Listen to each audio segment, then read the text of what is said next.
extreme possibilities, re-envisioning and reimagining business is key to accelerating growth. Partnering with someone who can deliver more is critical.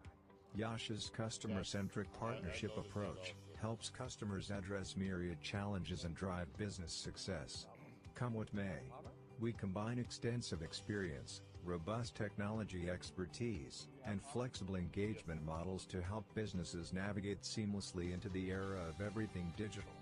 Being consultative, collaborative, and accountable, we deliver more transformative outcomes while hand-holding customer stakeholders. Harnessing our 50 centers of excellence and 3 digital innovation centers, we deliver specialized services to a wide range of industry verticals. Leading industry analysts and advisors recognize our technology strengths, agility, flexibility, and adaptability. Our global workforce, spread across 20 countries, are innovative, passionate, and focused on making our customers future-ready. We are small enough to care, and large enough to transform. With Yash, you realize the power of certainly more. The case that the commercials are maybe 15 on a scale of 1 to 50 louder than the actual production. And I'm listening to it in my car. Is your practice using a multidimensional EHR? If you're not on eClinicalWorks V12, the answer is no. Experience the power of search at the point of care and gain the deep clinical insights you need to achieve the goals of value-based care. Leverage real-time cloud intelligence to collate and compute patient data from all sources. eClinicalWorks features a floating toolbar for easy navigation, macros that speed workflows, speech-to-text technology to speed documentation, bots to automate routine tasks. See what a multidimensional EHR can do for you.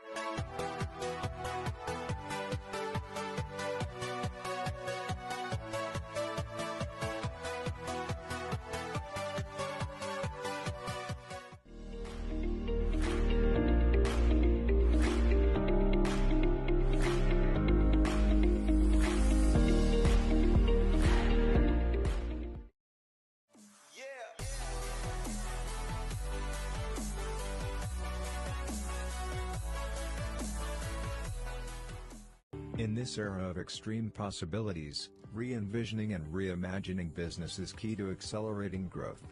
Partnering with someone who can deliver more is critical. Yash's customer-centric partnership approach helps customers address myriad challenges and drive business success. Come what may, we combine extensive experience, robust technology expertise, and flexible engagement models to help businesses navigate seamlessly into the era of everything digital. Being consultative, collaborative, and accountable, we deliver more transformative outcomes while hand-holding customer stakeholders. Harnessing our 50 centers of excellence and 3 digital innovation centers, we deliver specialized services to a wide range of industry verticals. Leading industry analysts and advisors recognize our technology strengths, agility, flexibility, and adaptability. Our global workforce, spread across 20 countries, are innovative, passionate, and focused on making our customers future-ready. We are small enough to care, and large enough to transform. With Yash, you realize the power of more.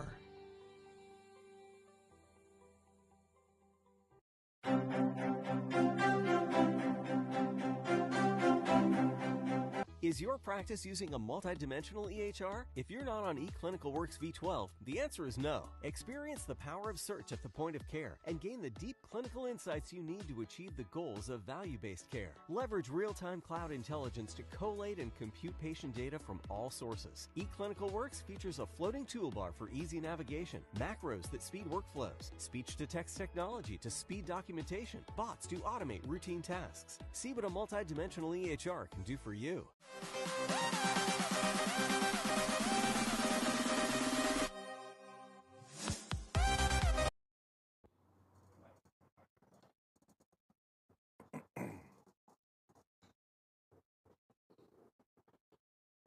Morning, everybody. Welcome back to the Grand Prairie Cricket Stadium in Grand Prairie, Texas. This is the final day of the Masters USA over 50s zonal tournament right here at the Grand Prairie Cricket Stadium. This match today, this morning match featuring the West Zone against the North Zone. West Zone lost the toss, North having won, and the North decided to insert the West into bat. So your batters for the West are going to be Azhar Nana and Sunny Singh. Azhar Nana with a belligerent innings yesterday, 93 from 99. Somehow was disappointed that he did not get to his 100, but I don't think his teammates would mind that very much because they ended up being able to come out on the winning end of that match. Now the second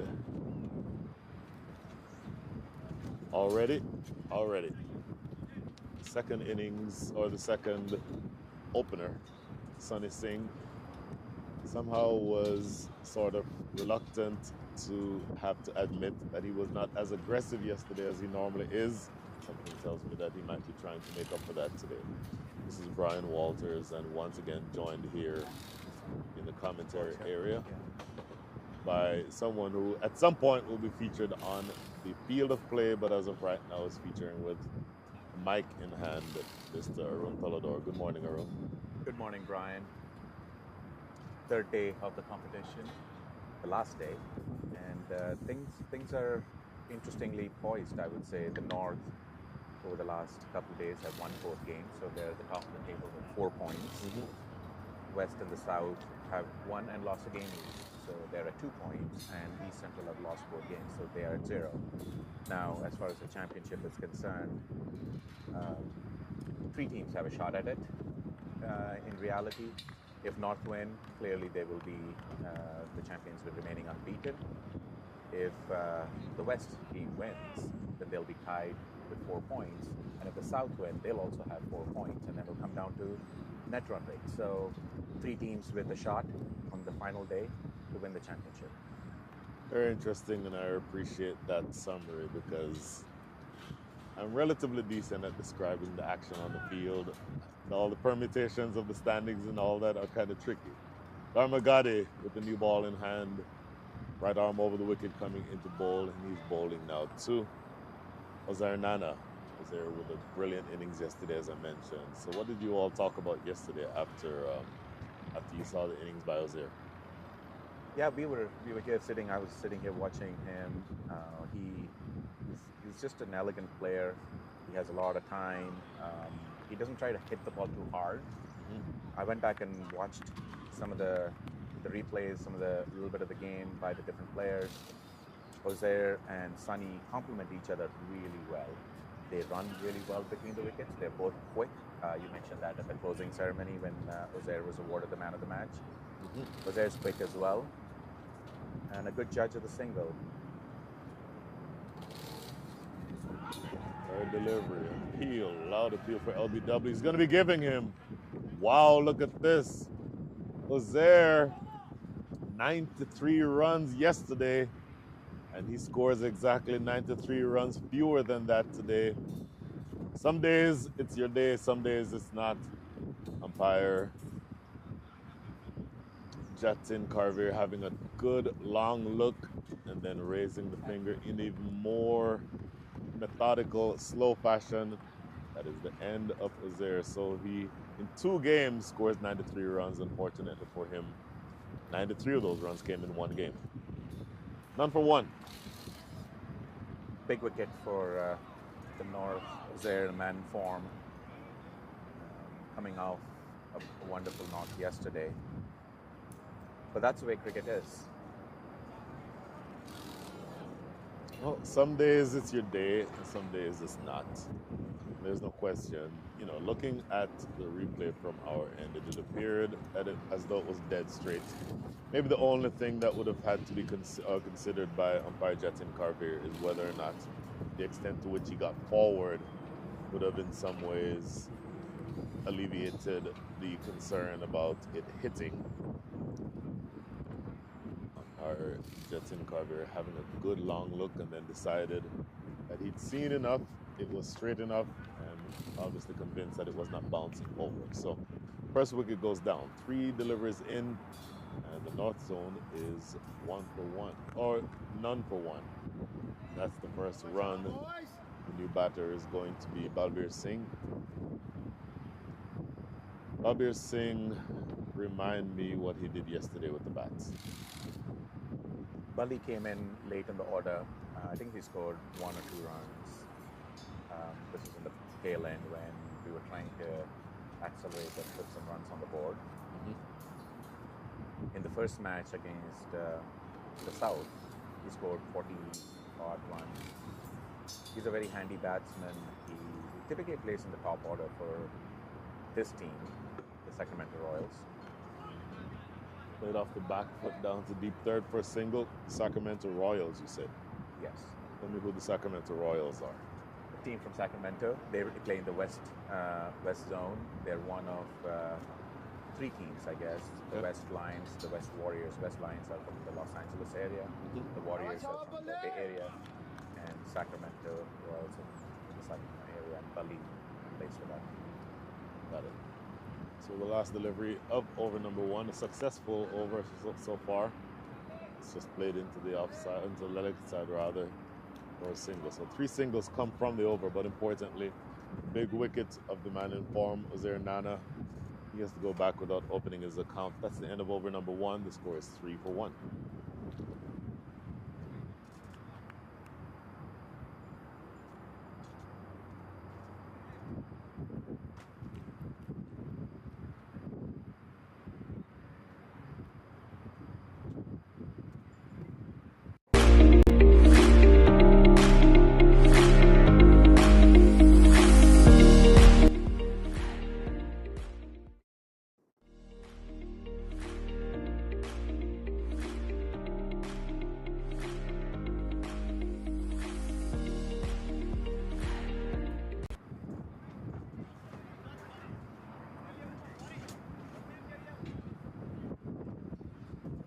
So 3 for 1 after 1 over. The new bowler is the left arm orthodox spinner, Sanjay Pandya. Bowls typically during the power play and has bowled really well this entire weekend. Your thoughts about what you've seen about Sanjay as a bowler? Sanjay opens the bowling for the USA national team as well. He really good left arm orthodox spin bowler. Very reliable. Rarely bowls loose balls. Keeps it on the wickets. He has again all the varieties that you would expect a left arm orthodox spinner to have. He, like Himanshu and Chintan, when Chintan both spin, they're all good. They're masters of their craft. And this is a consistent theme with the North Zone. They always open with a spinner. So second delivery fired down the leg side for the first wide of the innings. This next delivery is a dot ball. So apart from the wide, starting out well. By the way, the umpires today mentioned Jatin Karvir already. Umpire who's currently standing at square leg appears to be the square leg for both sides. He's Rajesh Minikanti. When I say both sides, I mean usually the umpire operates at one end and alternate overs. He alternates between being the standing umpire and the square leg umpire. Jatin Karvir, as a senior umpire today, I think is going to be the one who's going to be the standing umpire from both ends. So they're rotating in that way. And again, this umpire who is now currently at square leg and will likely be at square leg for the entirety of the match is Rajesh Minikanti from right here in the Dallas area.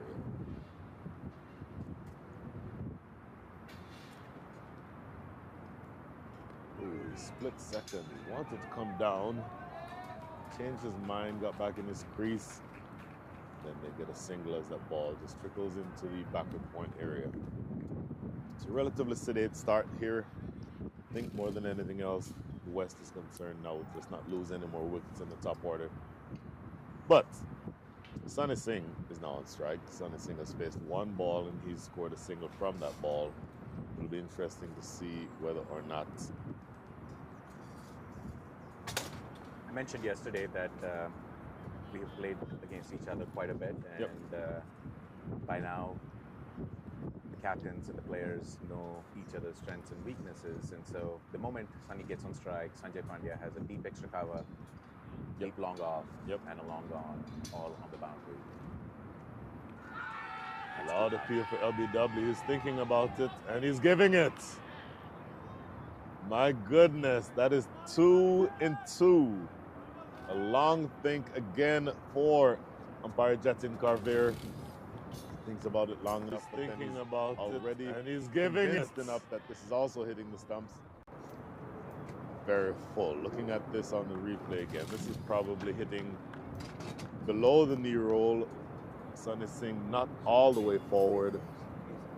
Again, umpire Jatin Carver just having to make the decision as to whether or not it was too far for that ball to travel to get all the way toward the stumps, but eventually deciding that was certainly going to be hitting. So 2 wickets are down. The last delivery of over number 2 yields a wicket, and all of a sudden the West is struggling. The score is 5 for 2.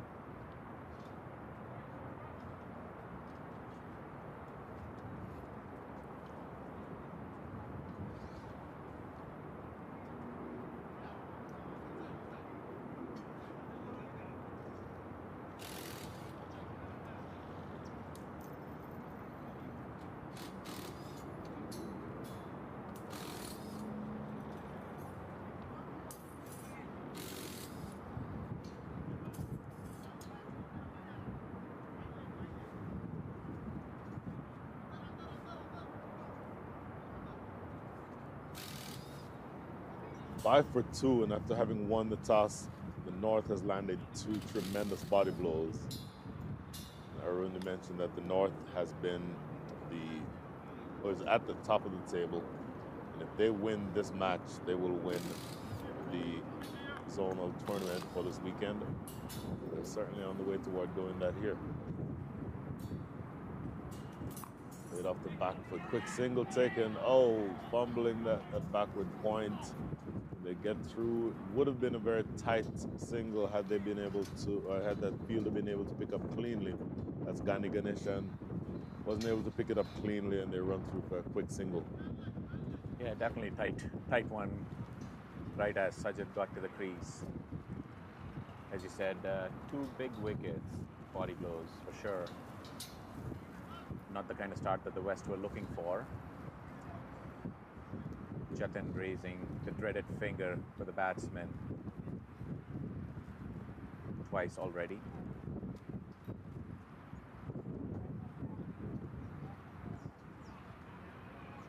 Well, if you're in a difficult position, you can do worse than having a man with 10,000 not international, but 10,000 first-class runs in his back pocket. Sajid Fernando, the former Sri Lankan domestic player. Driving this one into the extra cover area. That gets through. They may not be able to get a second, I don't think. And in fact, Sajid Fernando playing traffic cop, putting that palm up in the air to say, nope, 1 is good enough. Yeah, you're right. I'm sure Sajid has been in situations like this a few times before. And this won't be the last time he'll be in a situation like this, but you're absolutely right. The best man for the job with the most experience. And both he and Bali will take the time to settle in. We're back in the first pitch that we played on the first day of the tournament. Yesterday we played on the second pitch, and we're back to the first one. A distinct difference in the way the 2 wickets behave. Played off the outside edge down to deep third. Say more about that. What are your observations on how pitches play in terms of how different they are?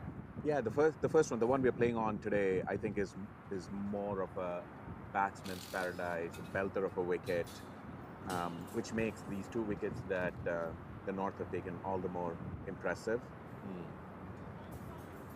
Yesterday's wicket gripped a little bit. I don't think the ball came on. Oh, he knocked him over. Look at that. The second consecutive over sees the last ball of the over result in a wicket. This time umpire Carpenter did not have anything to do because this just knocked the stump. Oh, he knocked him over in. Look at that. Getting in between bat and pad. The second consecutive over sees the last ball of the over result in a wicket. But unfortunately for him, Sajid Fernando, he will have to go. His day with the bat is done. And all of a sudden, the North is all over the West. The West is now 8 for 3 after 3.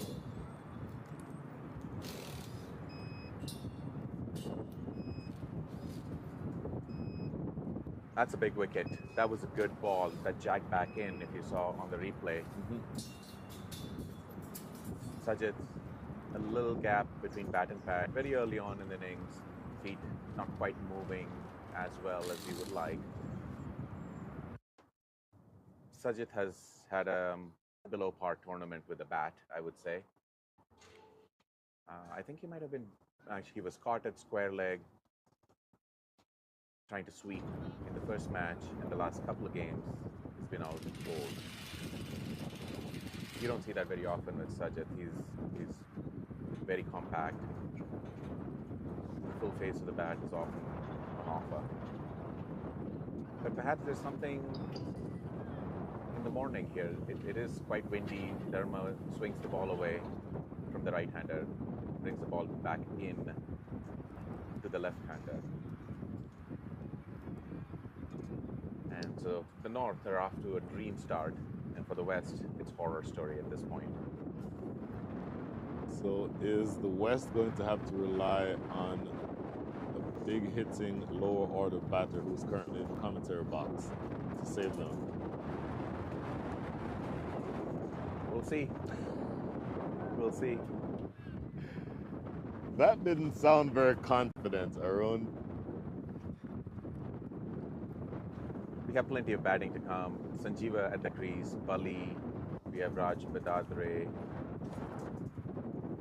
and quite a few more players in there, including myself. I can play the long inning as well. I've been in, this is a couple of years ago, we were playing the Zonal tournament at Prairie. Himanshu and his team. That's fantastic. Look at that view. Look at that view. If you're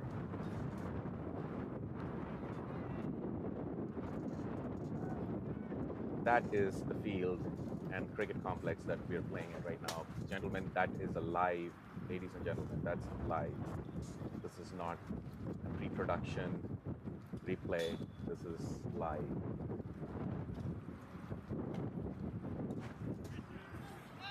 And by the way, Mr. Hassan is doing wonders here. There's a drone that's up there capturing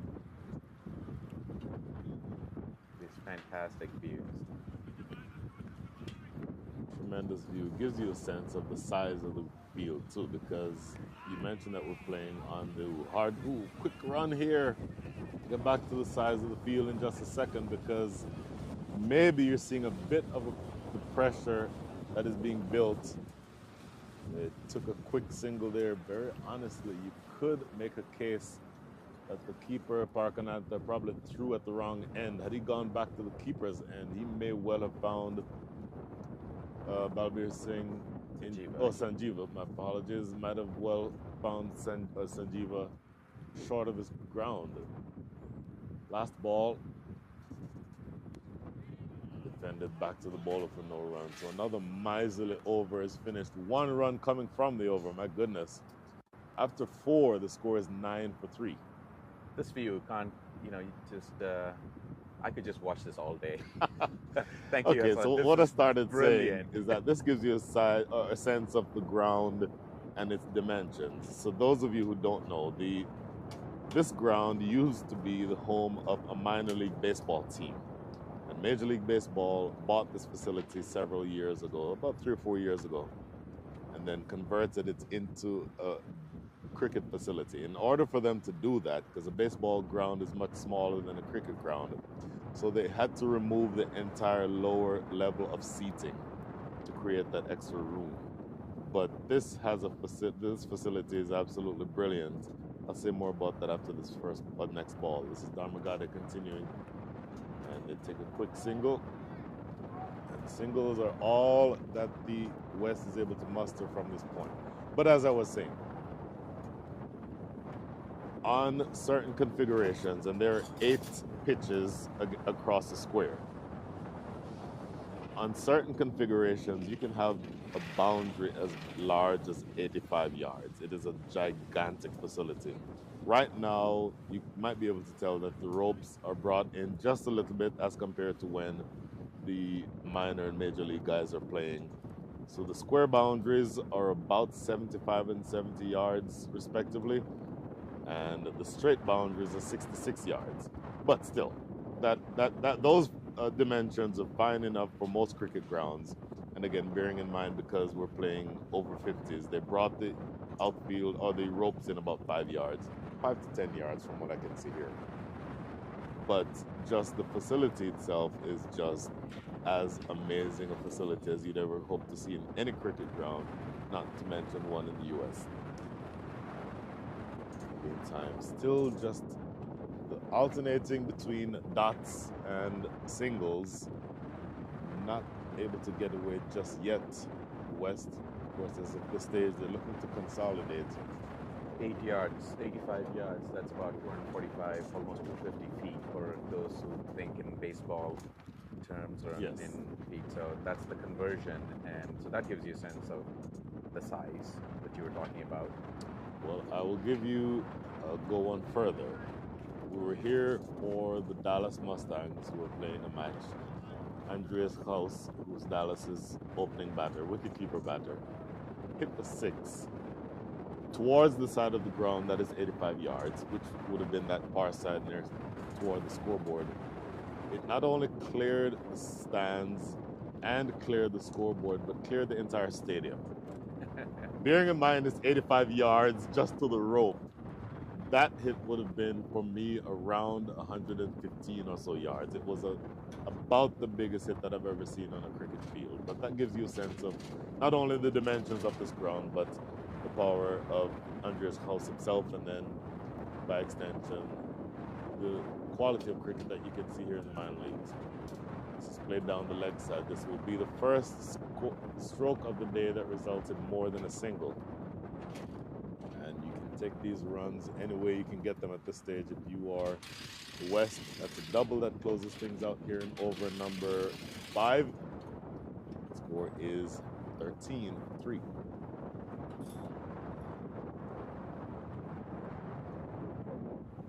I think I'm going to go head to my dugout and start warming up and seeing where my skipper wants to send me. I was saying before these wonderful views came in, at the Zonals a couple of years ago, Yes. our team was 26 for 7. Sanjeev and I stitched together a partnership. I scored a 50 something. I played quite a number of balls, so just not just a hitter. 26 for 7. Yeah. We ended up at 160 something. We still lost the game. We were in with a chance. Sure, But didn't quite make it. But yes, as I said before, I batted all the way from 1 through 11. I do fancy myself as a decent batsman. Well, When they given the may need opportunity. your assistance today, because I think there will be the opportunity. 13 for 3 after 14 for 3 after 5.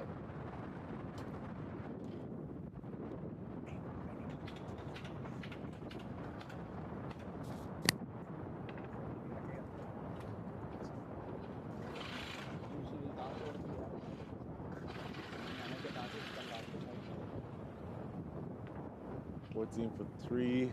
This first delivery is played into the deep. They may get 3 if they jog hard. In fact, they come back for the 3rd. They'll get there now. So it doesn't exactly represent an avalanche of runs, but there have been a few more runs in the last few deliveries than has been experienced so far. Wanting to thank Arun Tolodor, who was able to stay with us here and give his thoughts about the tournament and about the match. It appears as though he may be requested to bat today, so he has gone to see where his captain wants him to be and when he needs to start padding up.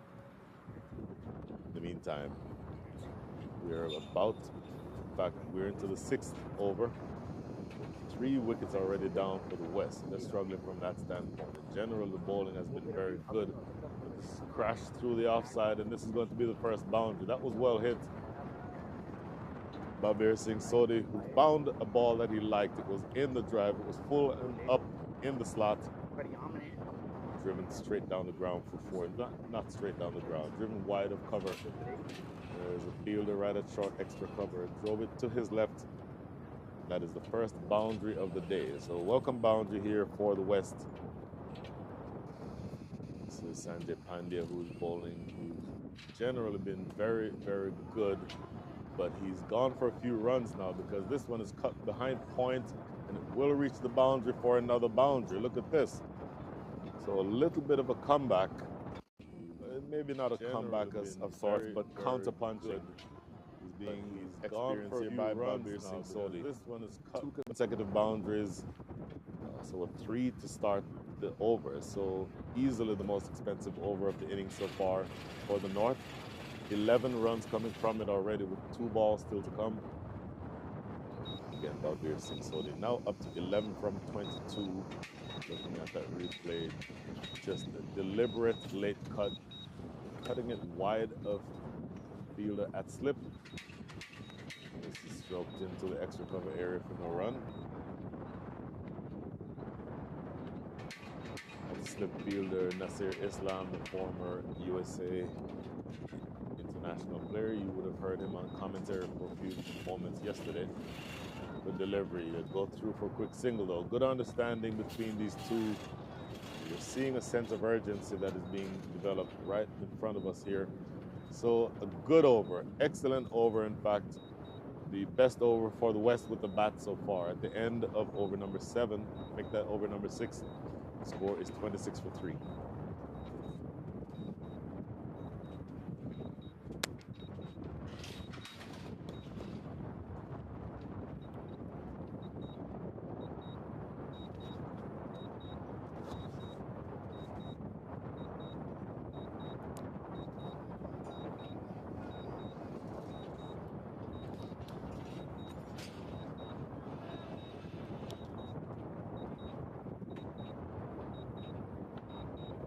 26 for 3, starting now the 7th over, 4th being bowled by Dharma Gade. And just back to the bowler himself for no run. Bowler Dharma Gade. 3 overs so far. 1 for 2. It's 2 for 11. 1 LBW and then a peach of a delivery to dismiss. Cedric Fernando being bowled. Ball is outside the line of off. Allows this one to go through without much damage through to wicketkeeper Parakananta. Ramagade bowling really well. No loose deliveries to speak of. Generally keeping it right on and around off stump, and he finds the outside edge this time. Ball going down to deep third for a single. So again, he has been on or around off stump. You see the replay. Missing the outside edge. Really looking to turn that into the leg side was Sanjeev Singh. Comes off the outside edge. So good ball there by Dharmagade. This one Babir Singh Sodhi, who has been aggressive. Oh, reaching forward, playing this one out in front of his body. Hit in the air for an agonizingly long time, but it lands without much damage. Good bowling, really good bowling underway here by Dharmagade. And the last over produced a few runs, but for the most part, West has been struggling, not able to get the ball away from the square. Take that last over away, the last over in which 12 runs were scored. All of the other overs, and we're now into over number 7. Have produced only 15. Still do the last ball here, over number 7. delivery goes past the outside edge. Arcanata whipping the stumps or the bails off. Not out from that standpoint, but another brilliant over. 1 run coming from the over. At the end of over number 7, the score is 27-3.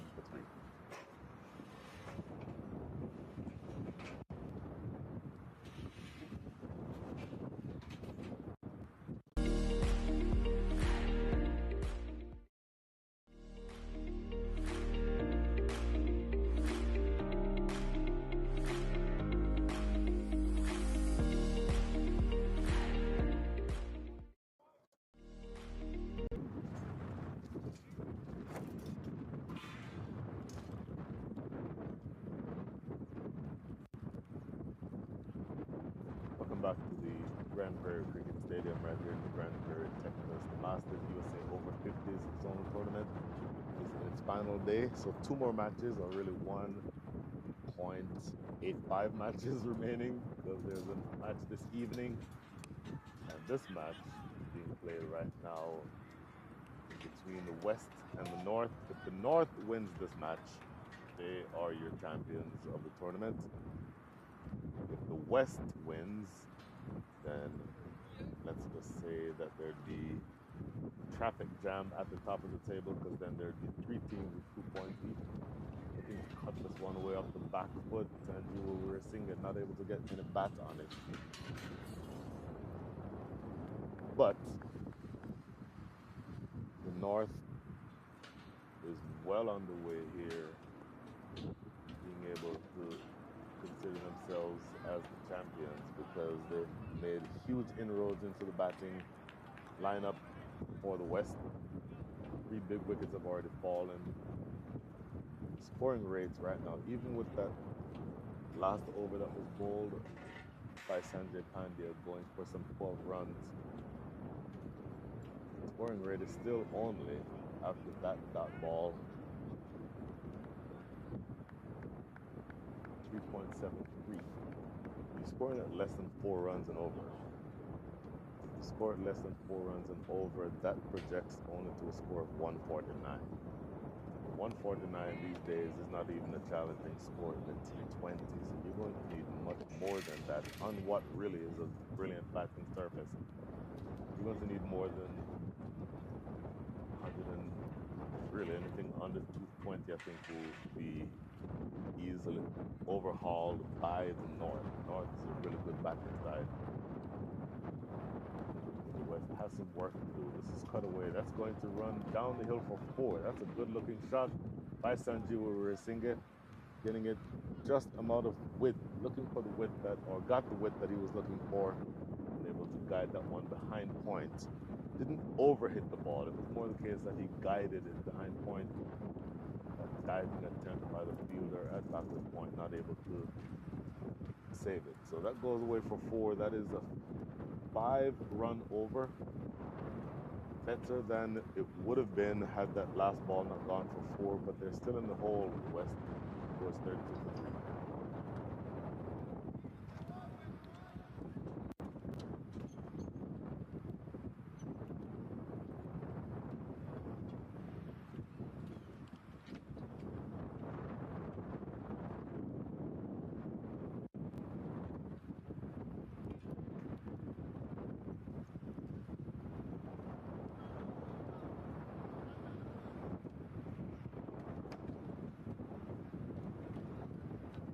Dharma got it to continue bowling his 5th over on the trot.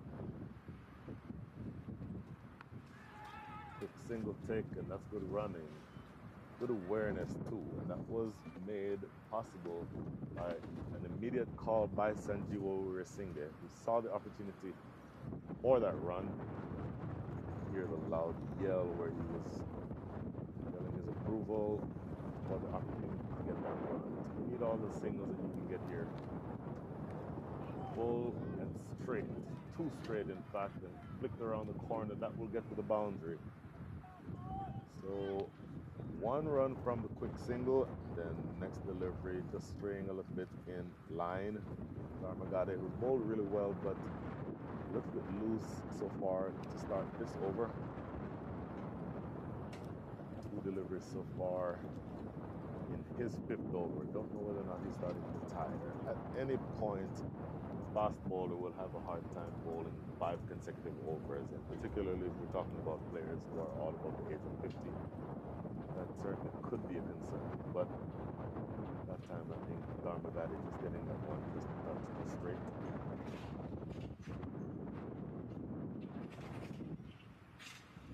Better ball, good length and a good line.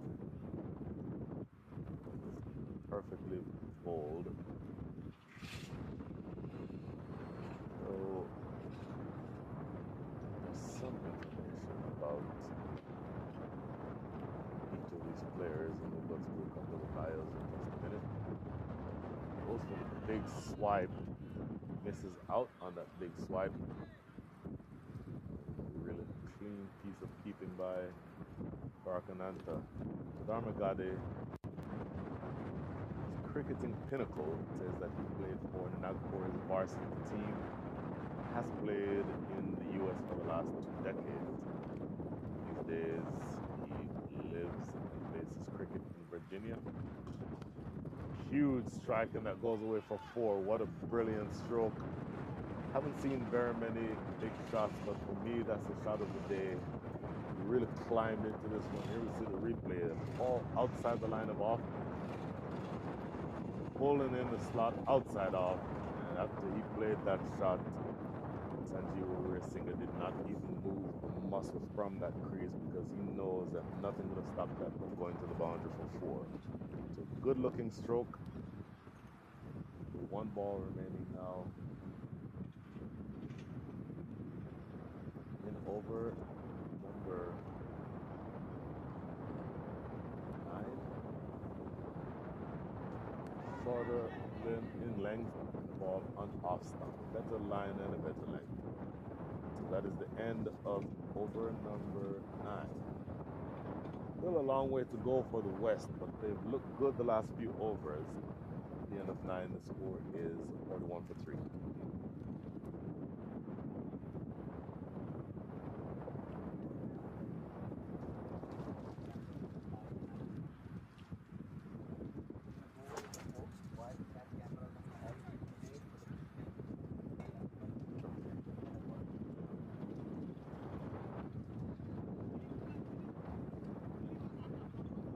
So you would have noticed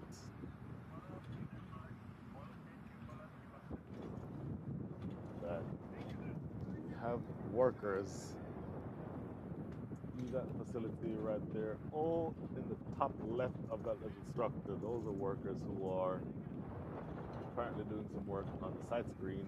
That trellis that you see is usually covered with black cloth, which represents the side screen. And they're in the process of doing some work there. So that's why we have a bit of an issue with our cameras, which are usually directly behind and straight down the pitch.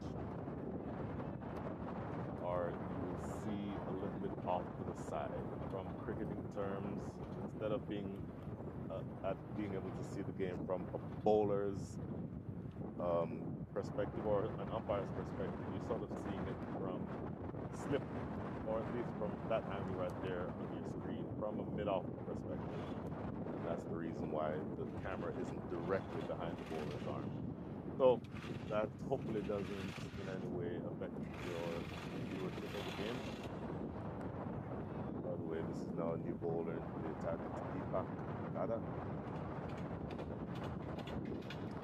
Back another left arm orthodox, so they're sticking with left arm orthodox from the racecourse end, which is the northern end of the ground here in Grand Prairie. Looks for the big swipe, and the half-hearted appeal started to appeal and then changed his mind. Deepak Chada, who I think was thinking that that was going down the leg side.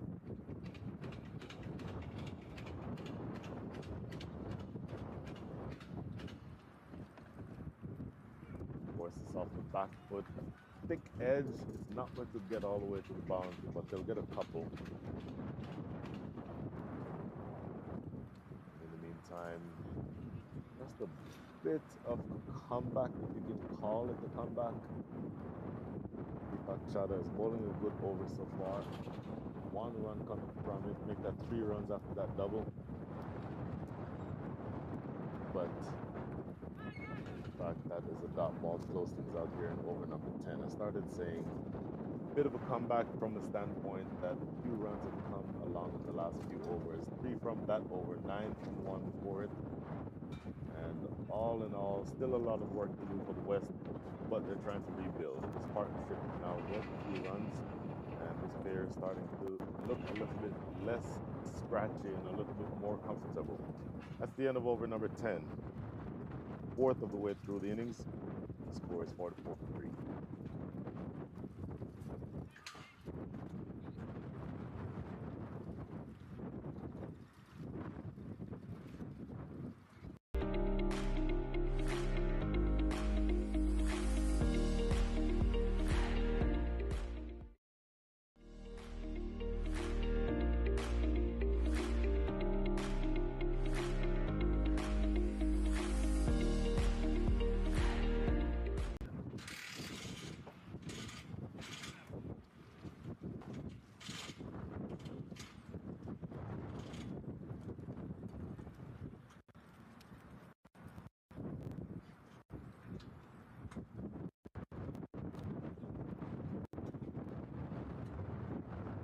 10 overs bowled, the score is 44-3, so you can do that math yourself. They're scoring at the rate of 4.4 runs and over. And in the meantime, there's a new bowler. Fires one down the leg side. Nasir Islam, I referred to him earlier, the former USA player who we were lucky enough to have on commentary with us yesterday for a while. Being asked to do some work on the field of play. First delivery going down the leg side, and this next one just helped around the corner, but no run.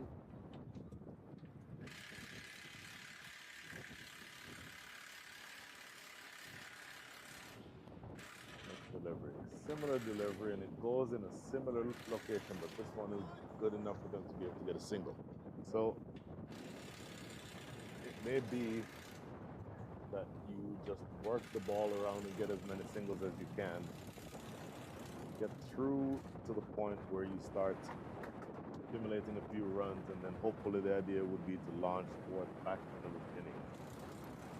So looking where you are right now at 46-3, scoring at the rate of 4.45 and over, that projects to 178.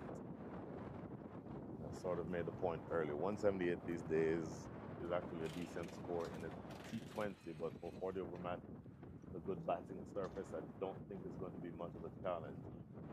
You're going to want to do what you can to get up to that 210, 220 mark maybe. You've done well here in the last several deliveries to sort of start manufacturing a few runs from somewhere. And so that generally is going to help you.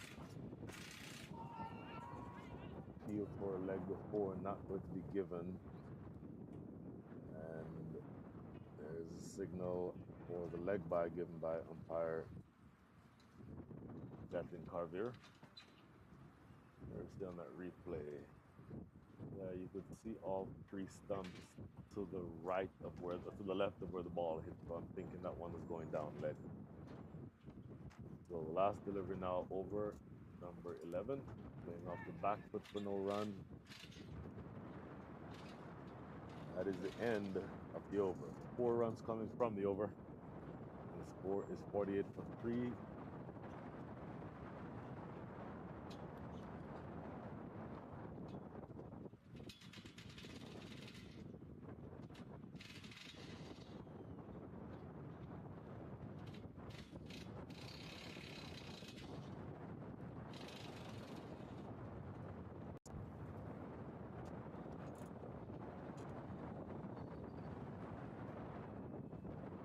So 11 overs bowled. Power play is the first 14, 3 different power plays. 14 at the end of 14, end of 28, and then at the end of 27, and then the third is 28-40. So the first power play is ending at over number 14, at which point we will have a first drinks break. That time a little mini drinks break, but probably more so the fact that there was a message being sent for those two in the middle. Drinks break after you've been at the wicket for 34 balls for Balbir Singh Sodhi and 24 for Sanjeev Weerasinghe. Wouldn't think, given the conditions, it's about 72, 73 degrees Fahrenheit. It's not necessarily hot, so you don't think that they'd have needed a drink. So those two who just came out there, I think, were just sending a message. The delivery that comes off of the inside edge, Parakananta will have to retrieve it himself from behind the stumps. So you've seen a few times already in this tournament, power play overs, at least the first power play, you can have 3 fielders outside the circle. There are now 3 outside, 1 at deep square leg, the other at deep extra cover, and the third at long off. After the next power play, which is after the next water break, you should be able to half-hearted appeal for LBW not out. But you should be able to have an additional player outside the circle. Doesn't mean you have to have them, but you have that option. Let me see on this replay again. I'm tossing this one up. Yeah, that's bouncing over the top easily. Getting off the back, but this time to no run. By the way, that double start this over, at least off the second ball of this over, brought up to 50. They're scratching along, but this is a decent enough partnership in the context of this game.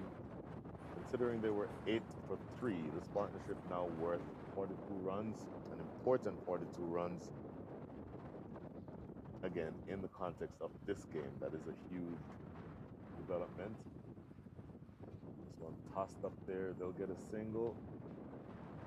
And they're certainly able to convert that way. That is the last ball of over number 12. So a single from that last ball. Good over by Deepak Chada. And going only for 3 runs. At the end of over number 12, the score is 51 for 3.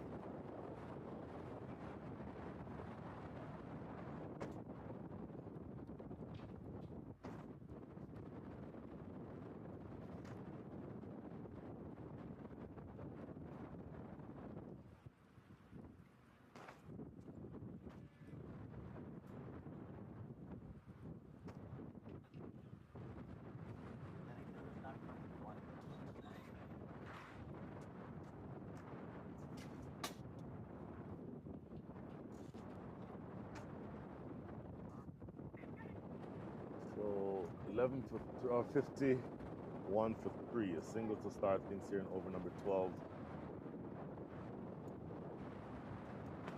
Talked about Nasir Islam, who is currently bowling. He's an all-rounder. Played for the USA national team in the 1990s.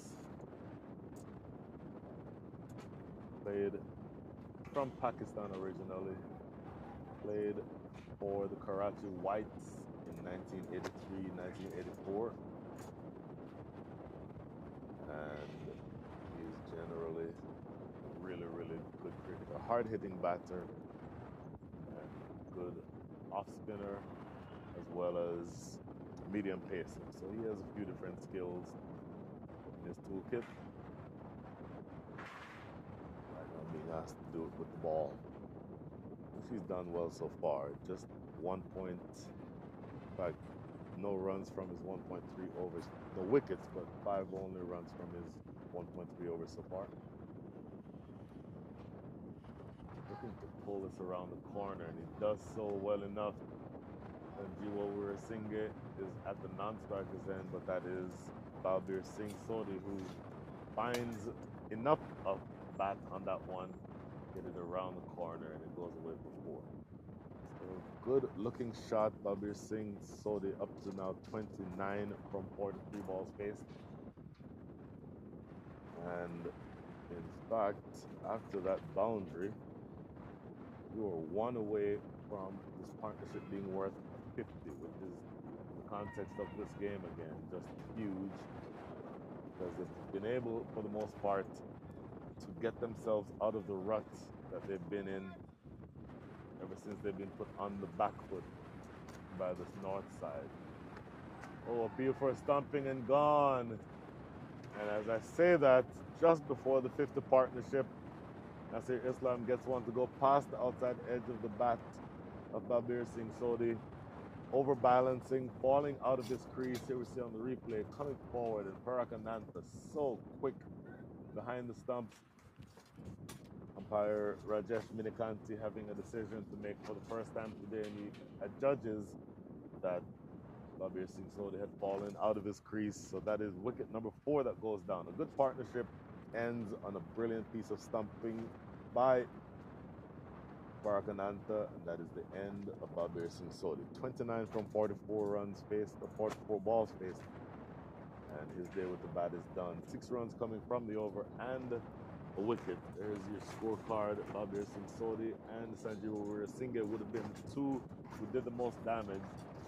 Was there Naina, Sunny Singh, and Sajid Fernando, 0, 1, and 1 respectively. So when you have 2 runs combined from those 3 names, that really emphasizes the fact that you're truly on the back foot. So that is the end of over number 13. Bowling scorecard, Dharmagade is the best of the bowlers so far in terms of wickets taken. 2 of them, Sanjay Pandya 1, and in fact now Nasir Islam, that card should have been updated. Nasir Islam taking a wicket on the last ball of his second over. So that is the end of over number 13. The score is 57 for 4. And in fact, the umpires, I think, have called for the water break to be taken 1 over early. So we'll take a quick break from here at the same time. We'll be back with you in about 3 minutes. We're now signing off from the Grand Prairie Cricket Stadium. We'll be right back.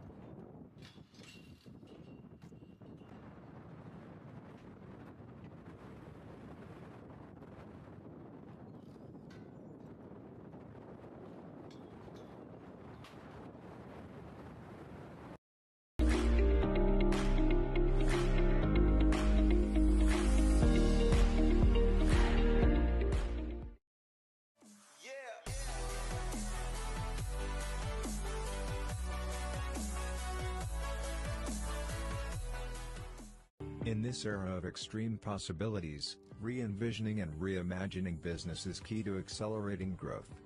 Partnering with someone who can deliver more is critical.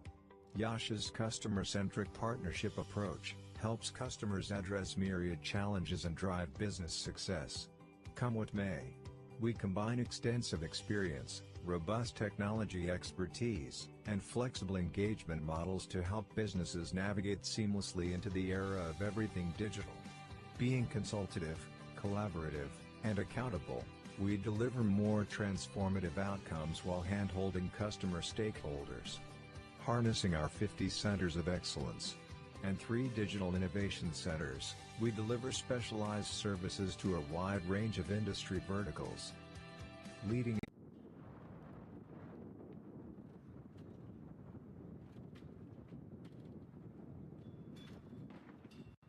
because they've gotten back to action in a much quicker fashion than we were expecting. So the new batter is going to be Mohammed.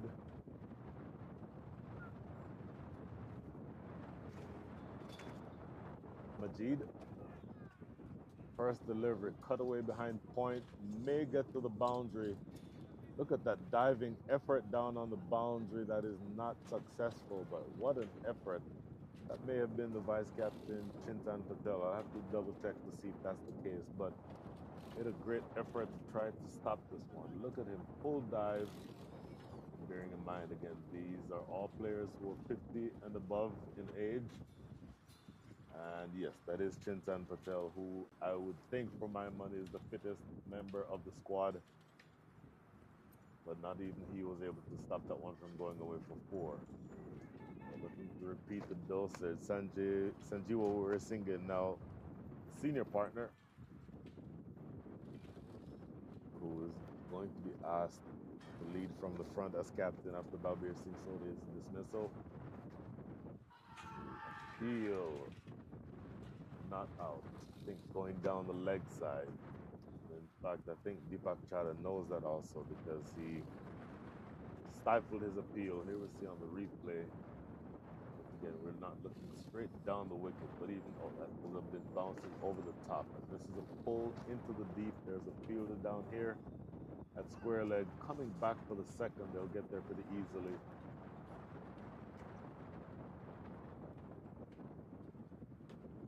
Mention the reason why your angle isn't exactly behind the bowler's arm, because there's construction taking place on both the trellises that are used to mount the side screens. So that angle is not available to us today. Our apologies, but hopefully you'll be able to get enough. And there's a good shot of the workers who are in the process of repairing that trellis. And those workers that you just saw, in that location is where the cameras usually are. That camera is usually perched high above the ground. I would estimate 25 or so feet in the air. You usually get that really good angle. This time it's not available for today. That's the end of over number 14. The score is 63-4.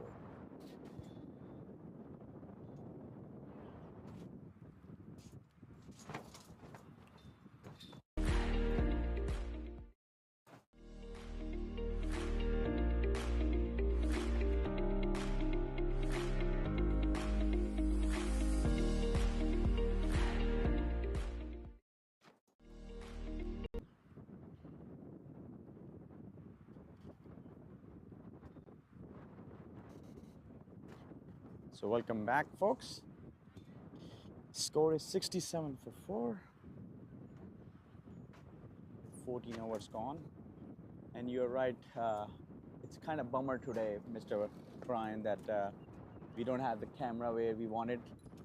Basically, these scaffoldings were in place for the MLC, and for some odd reason, instead of removing tomorrow, it ended up happening today. We tried our level best, but actually these folks are flown in from somewhere else. They're not local. So that was the reason, one of the reasons the schedule couldn't change. It's interesting. So Nasir Islam to continue. 2 overs so far, 1 for 9. Got the wicket in the last over for Balbir, his last over, Balbir Singh Sodhi. Put off the back foot this time. To the offside for no run. So trying to rebuild just a little bit. Taking wickets always ends up slowing the run rate down, the scoring rate. The scoring rate now 4.45. A good partnership of 49 runs put on by Balbir Singh Sodhi and Sanjeev Weerasinghe. Going past the outside edge. Tell you what, Parakananta was appealing, but he was appealing for a leg before and not for a stumping. He whipped the bails off, but I think he knew that that was not out stumped. You see on the replay, look at the keeper, Parakananta. He's actually appealing toward the umpire, standing umpire, so not looking towards square leg. So it wasn't a stumping opportunity, and neither was it either caught behind or leg before. He collected it really well. Collected it really well. He's a really good keeper. This results in a dot ball. 3 consecutive dot balls to start over number 15. By the way, we're now inside the second power play. This ball is driven into the mid-wicket area. They should just get 1. In fact, they're walking that first run. So Nasir is mixing it really well. Casual off spinners with a top spinner, and then also have like a leg cutter, not like a dusra I would say, but it's a leg cutter where he's rolling his fingers. You have to read his arm really well in order to know what's coming. That's another leg cutter right there. Good delivery. So just 1 ball remaining. 1 run from the over so far. And again, pulling things back. The run rate had been slightly ticking upward, but the fall of the wicket has seen that run rate come all the way back down. So that is 1 run from this over. 6 from the over before that. 6 from the over before that. 3 before that previous one. So just a handful of runs. 20 in all coming from the last 5. At the end of over number 15, the score is 64-4.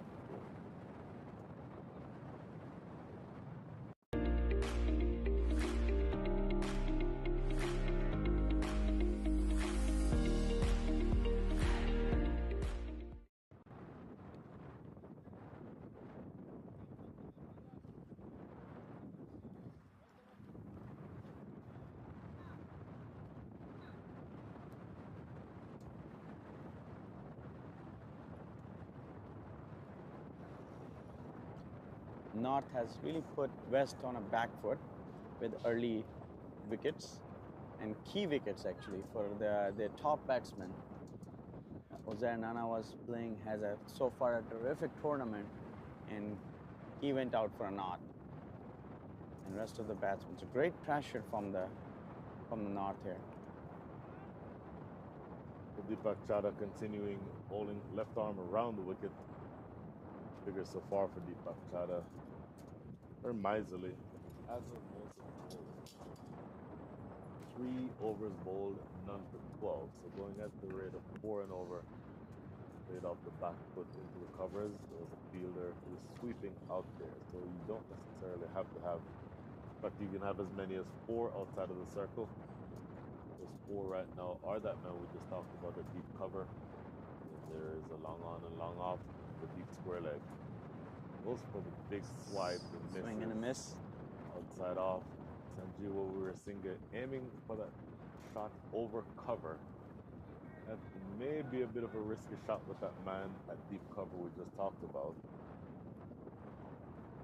This time he's a little bit more circumspect and defending in front of the stumps for no run. I think what really required at the moment is they keep rotating the strike. 4 runs and over, 5 runs and over would be perfect. And put away the odd balls which are going to come if you be patient.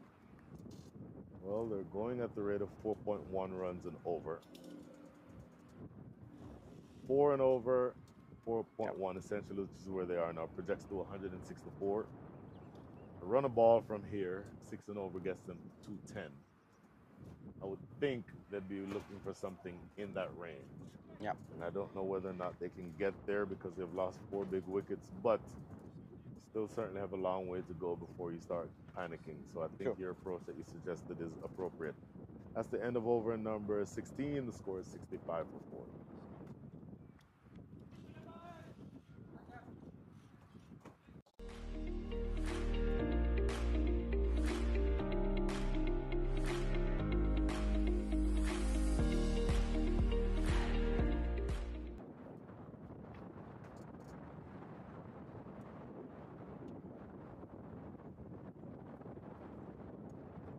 So Nasir continuing from the river end.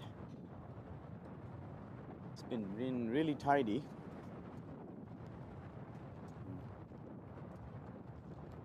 One or the other odd ball really troubling the batsman. Still not properly settled in. Seems like batsmen are getting his thigh pad adjusted.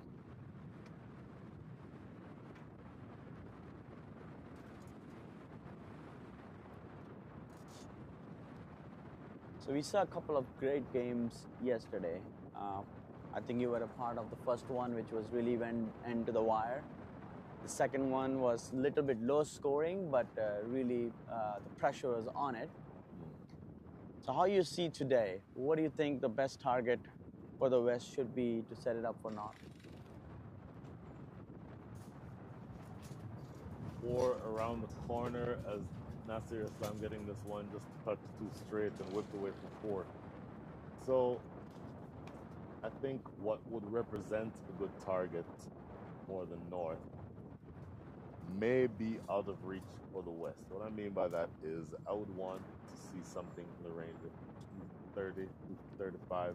And even though their captain and big hitter Faisal Alam is not playing today, I still think something in the range of 240 and above might be a challenge. Anything less than that is going to be, I think, relatively chaseable. So from that standpoint, if you are going to be setting a target that would challenge the West, or that would challenge the North, I'm sorry, it would need to be something around 250. 240, 250. Now, for them to get to 240, 250 from here, 7 and over gets them to 235. Yeah. 8 and over gets them to 260. The question is, can you score that quickly or score at that rate after having lost 4 big wickets at the top of the order? That's the question that needs to be answered. And I still think you have enough batting resources to get through the the innings without being bowled out. The question to be asked is not the delivery is fired down the leg side. The question to be asked is, can you do it in such a way that you score quickly enough to be able to set a decent target? So I think the strategy should be for these two batsmen is in next 10 overs, let's target our focus towards doing 50 to 60 runs, build the innings, build a partnership. I think that's exactly what's needed. And then once you are at 30 over mark with maybe wickets in hand, and say you have around 120, 140, 160, and then go hard on the last 10 overs with wickets in hands. That should be the strategy.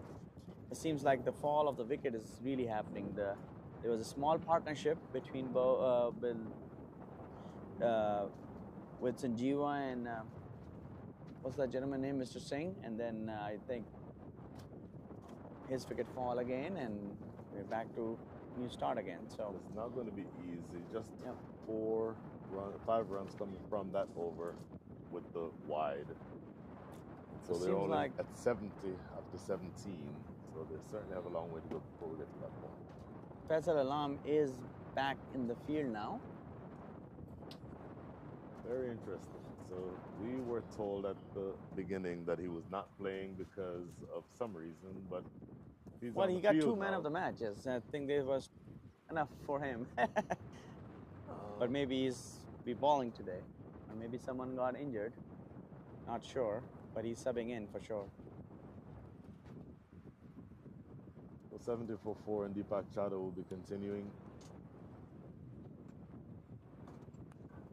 Nicely driven. Down the ground to long off for a single. So as what I was saying, in next 10 overs, if they can target 60 runs, that can get them to 130. And, that's where they can start building. A good partnership is what's required at the moment.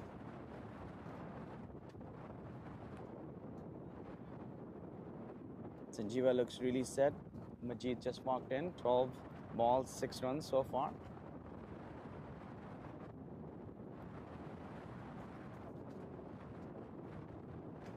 Swing. Goes for the big hit. Doesn't exactly make clean contact. Didn't connect it well. At short mid wicket to be able to So feel far. the ball and prevent it from going by. By the way, batter is Mohammed Majid. Mohammed Majid is a right-handed batter. Currently strike. Wild swing. Floated up there and defended into the covers for no run.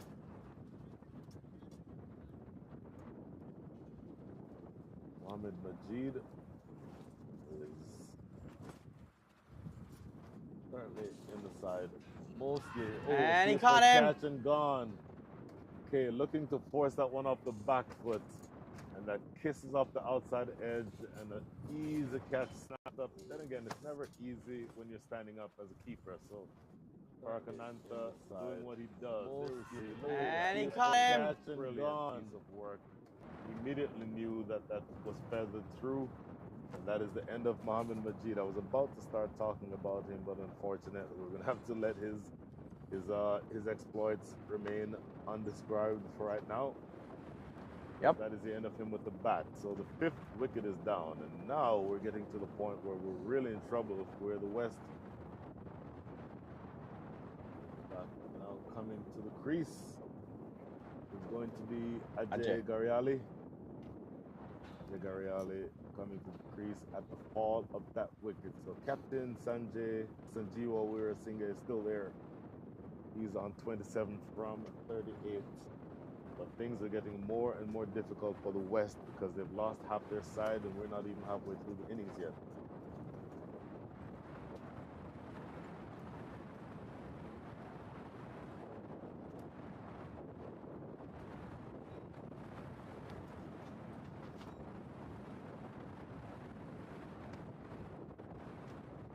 So Ajay Gariali.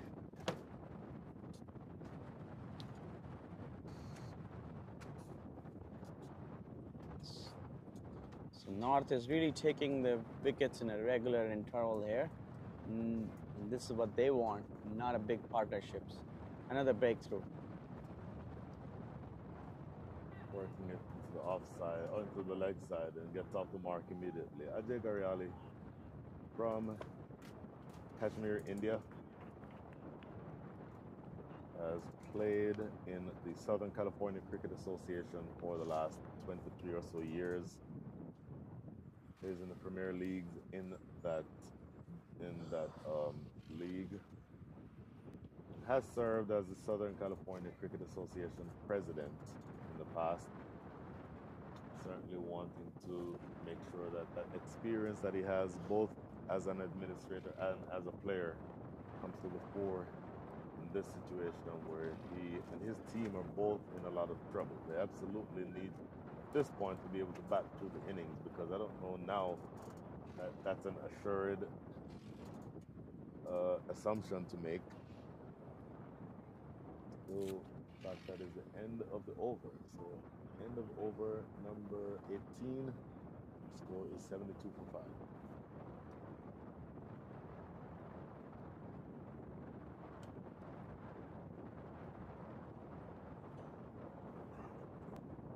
Nasir Islam continuing now bowling from, continuing to bowl from the southern end of the ground, which is the river end.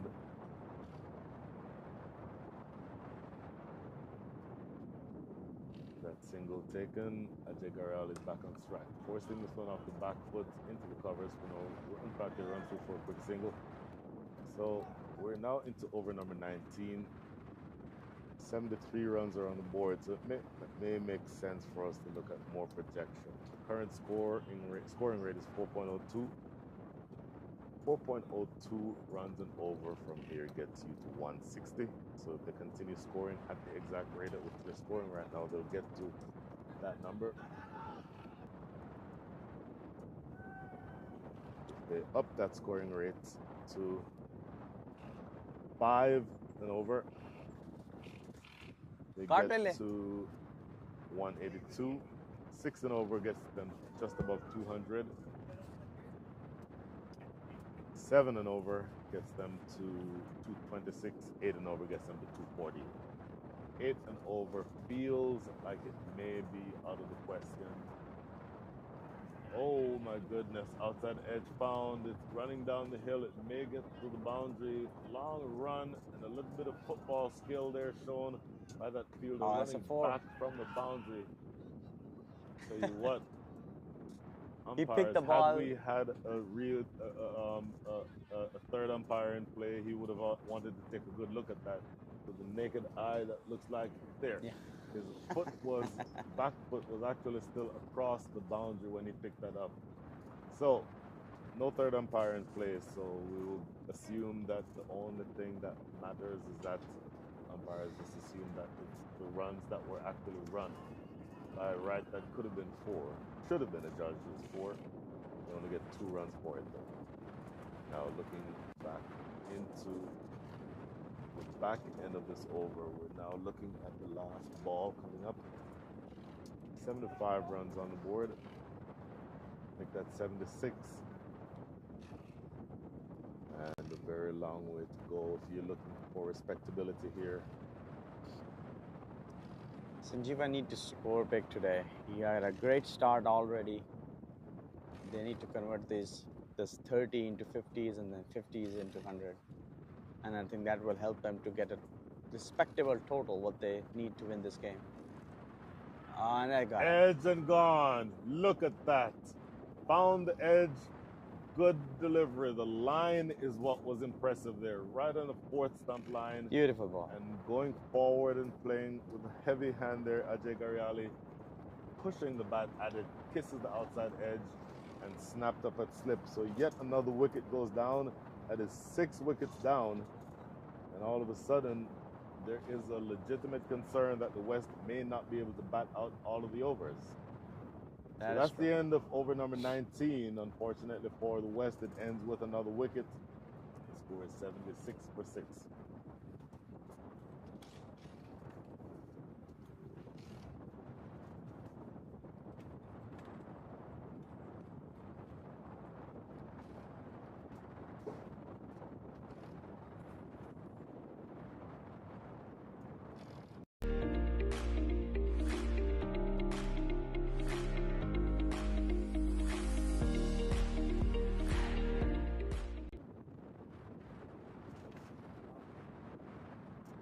So another new batsman walked in, Rajendra.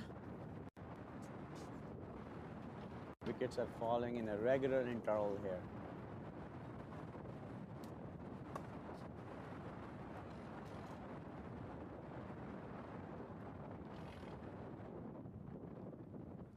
Oh, the new batter would be Raj Badadare. Comes in to join Sanjeewa Weerasinghe, who is on 30 from 42, but it's starting to feel that he may be getting close to playing a lone hand. Here's Deepak Chara continue. And I would imagine that the captain himself is going to be in two different minds, because on one hand, he wants to be able to bat the remaining overs. On the other hand, he's going to want to, ooh, this is cracked into the deep. That's going to be 4. Well, I started saying that on one hand, he was going to want to make sure that his team was going to be able to bat all the way through to 40 overs. So you want to be circumspect from that standpoint. But on the other hand, he knows that you need quick runs, and you've already lost 6 wickets. So the majority of the runs need to come from the sole remaining big bat in the lineup. This is stroked straight down the ground. They should get 2 if they run hard. Get there without much fuss. So a couple of strokes played here at the beginning of the over. Sanjeewa Weerasinghe, you think, is going to realize that much of what happens from here is going to depend on him.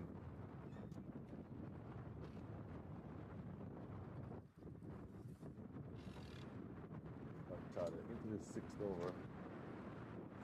Weerasinghe reaching forward, not quite getting this one away. Good length delivery, the kind of length that you want your spinners to bowl, just dragging the batter forward, still allowing for there to be run scoring opportunities. This is pulled into the deep, long run, and that fielder at deep mid wicket is not going to get there. So runs are flowing a little bit more, allowing freely now, as you see on the replay. Deepak Chara maybe dropping this one too short, allowing scoring opportunity. We're seeing it to jump onto the back foot and pounce all over that one. 10 runs from the 20th over so far. So a very productive over, the biggest over in some time. Put it this way, including this over, the last 5 have gone for 22. So 10 of them have come from these last 4 balls. I think that the last 5 balls this is the dot ball. So 1 delivery away from the halfway stage of this innings in terms of the number of over. No, in fact, that is the last ball of the over. So well defended to end things here in over number 20. We're halfway through again in terms of the number of runs, in terms of the number of overs bowled. But 6 wickets are down. So the question then to be asked is, are you going to be able to bat out the remaining overs? 20 up, 86 for 6.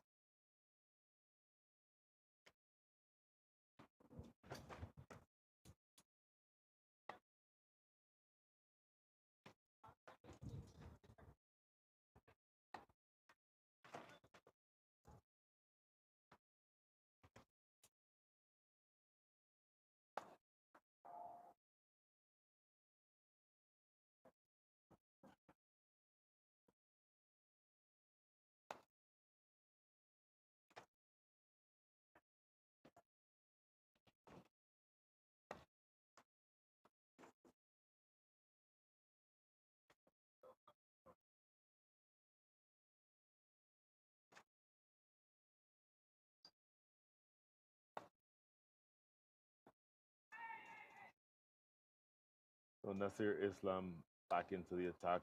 Bowling a marathon spell here, Nasir Islam. Taking a couple of wickets, bowling very well generally. And now to the extent that you were tied the batters down with the bowling, you get the sense that they're being really very circumspect. You have to be able to bat all the way out through the innings, but at the same time, you're not going to be able to do that if you can't rotate the strike. And still in mind, you need to be able to put together a total that the North is going to have to chase. And the North bats very, very well. So you're going to have to start thinking now about where you want to get to with regard to what the target is going to be. Cutaway behind point that is going to reach the boundary. So a little bit aerial, no question it was in the air, but very fine. That fielder at deep backward point was not able to get to it. And 4 welcome runs. You see on the replay, it certainly gave him a little bit of width, able to rock back onto the back foot and force that one away. So Raj Badadari gets off the mark with a boundary. First 3 balls that he faces were dots, but then he gets this one away for 4.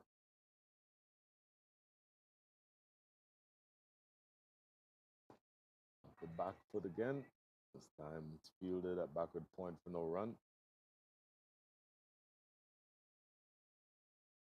And just 1 ball now remaining here in over number 21. Played to mid-on.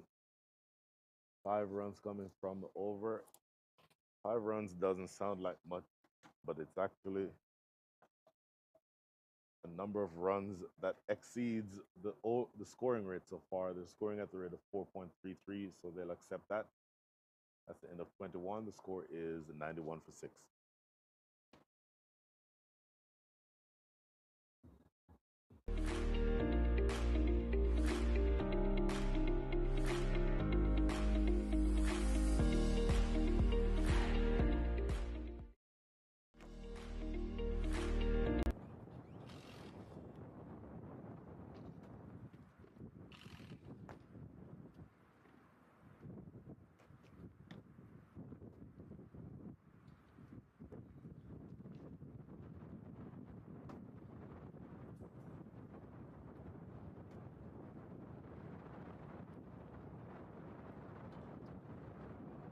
So change in bowling, going to be the captain or the vice captain, Clinton Patel, who brings himself on. So all of the bowlers that have bowled from the race course end are left arm orthodox spinner.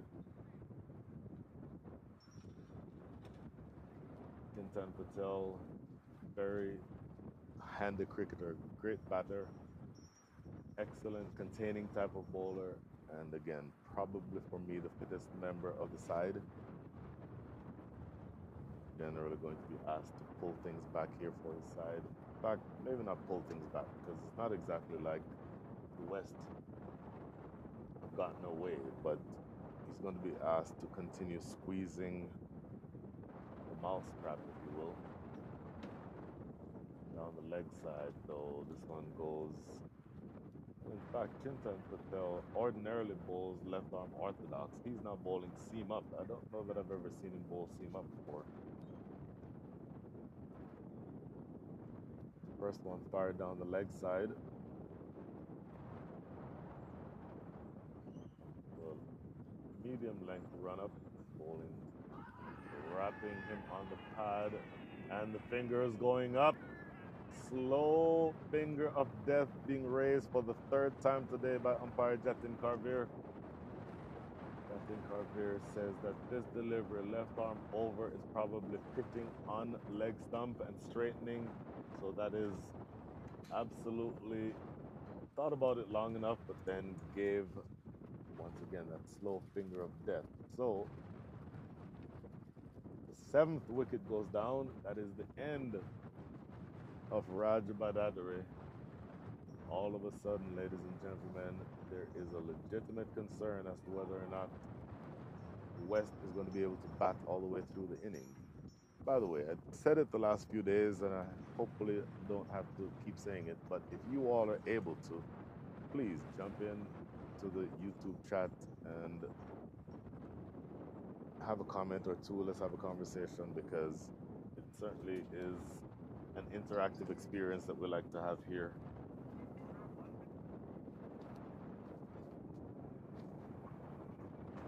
Anything that you know about any of the players, or if you have a question that you want to ask, or just really any other comment that you'd like to make about what we're doing here, would be happy to hear from you.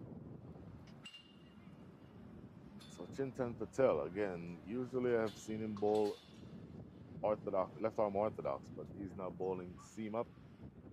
And a bit.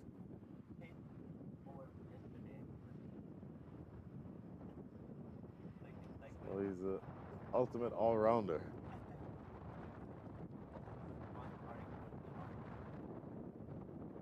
So the new batter to the crease is going to be Ranveer Johal. Ranveer Johal is a left-handed batter. He's now going to be facing up to the left-arm pacer. Good line, good line. Just going past the outside edge. Slip fielder in position now. That is Nasir Islam, who is at slip. Good delivery to start things here in, well, maybe not start things here. The second delivery, second legal delivery, third overall. This, the 22nd over. Very full, driven to extra cover. Ooh, my goodness, a direct hit there would have been interesting. And then interestingly, that ball caromed off of the bat as he was sliding it in.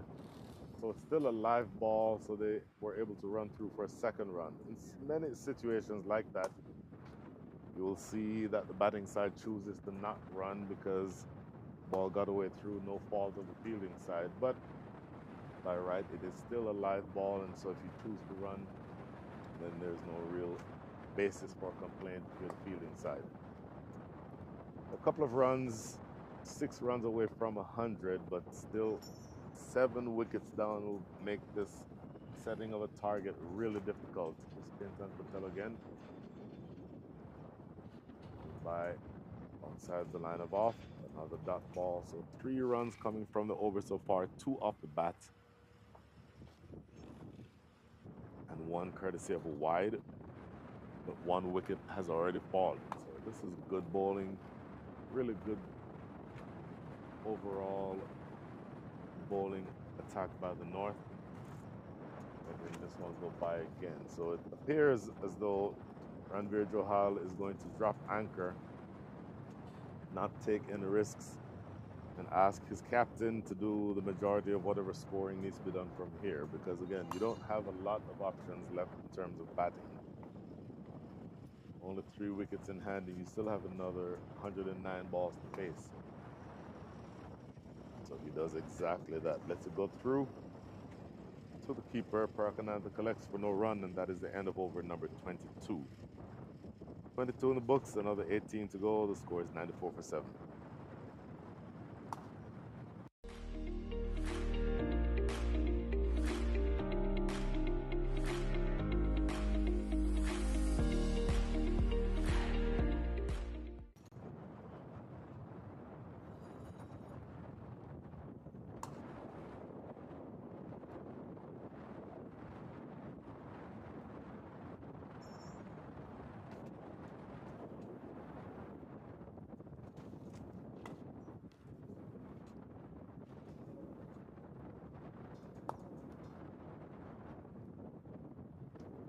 Nasir to continue. Floating this one up there and defended for no run. Nasir Islam 2 for 24 from his 6. Look at that diving attempt. It's the kind of effort that helps to continue squeezing the noose, if you will, because this pair has a lot of work to do without a single, but my goodness, they would have been looking for more than that.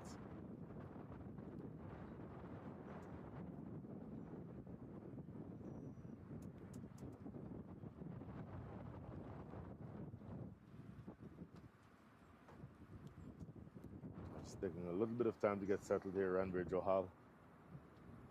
Looking to see how he can get the opportunity to assist his captain in setting. Oh, he knocked him over. He won't be assisting his captain anymore, at least not today. Ball is full and straight and gets through the defenses of Ranveer. So that's the 3rd wicket now taken from Nasir, or by Nasir Islam. Full and straight. Here we see. This will give us a good look and somehow finds the gap between bat and pad, it looks like. And that knocks back the off stump. So wicket number 8 goes down, ladies and gentlemen. We are in trouble if we are rooting for the West, because all of a sudden it is the chance that with another 106 balls to go, you may end up not being able to make that 105 balls to go. You may end up not being able to bat out the entirety of the innings. 8 wickets are down. The new batter to the crease for the West is the young man whose voice you heard next to mine earlier in this innings. Arun Tolador did not think that he would have to be batting in the 25th over, 23rd over. At least he would not have thought that. And if he thought beforehand that his name would be called in the 23rd over, he would have thought that it would have been for his bowling. But he is now going to be asked to truly try to stay with his captain. And you may have heard him earlier say that he fancies himself a lot as a batter.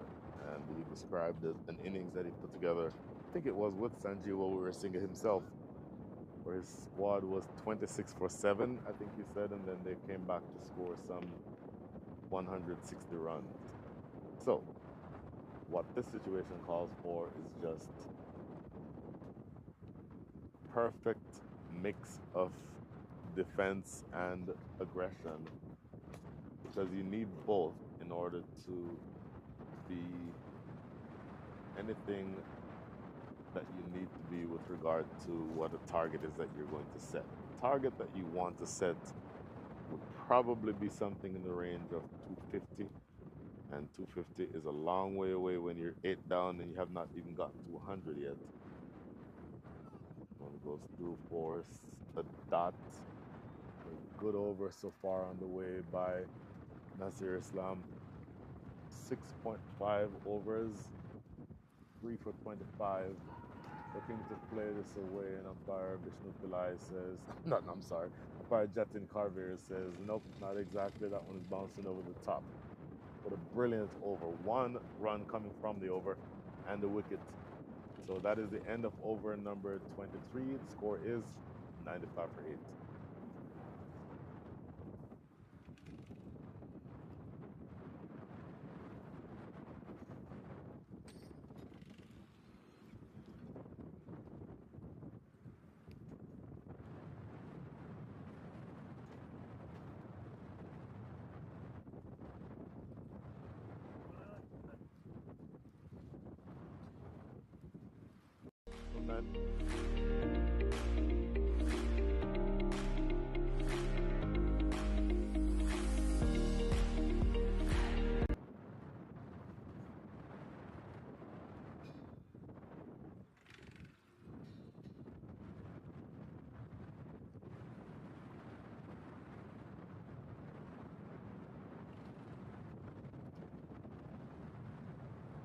Chintan Patel to continue. Left arm over the wicket. Bowling, seam up, Yorker length. And stroke wide of extra cover for 4. Good looking shot. Races across the carpet. Goes all the way for 4. So that's an excellent stroke. Played by Sanjeev Weerasinghe, now up to 45 from 51. I said earlier that it appears that the majority of the runs that are going to be scored from here will be scored from his bat. And there you see on the replay, just a lovely looking shot through extra cover. Wide of the fielder at extra cover, that is the captain, Fazal Alam.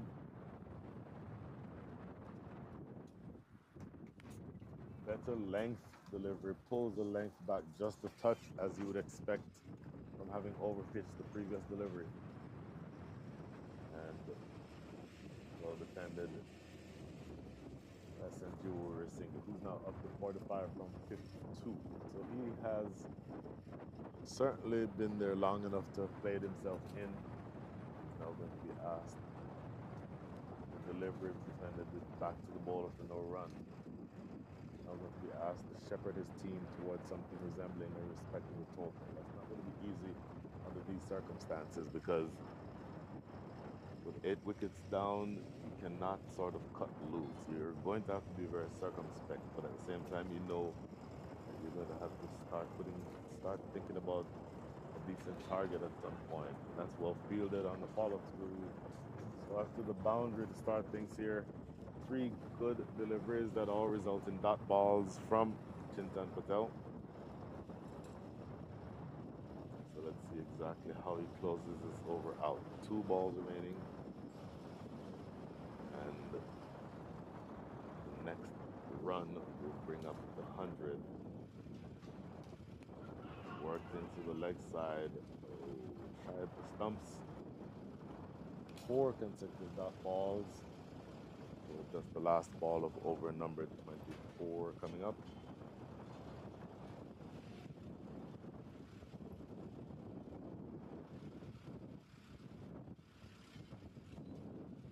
Off the outside edge. There's a man at deep third. He'll collect that without much fuss. So a dot to make that a single to close things out here in over number 24.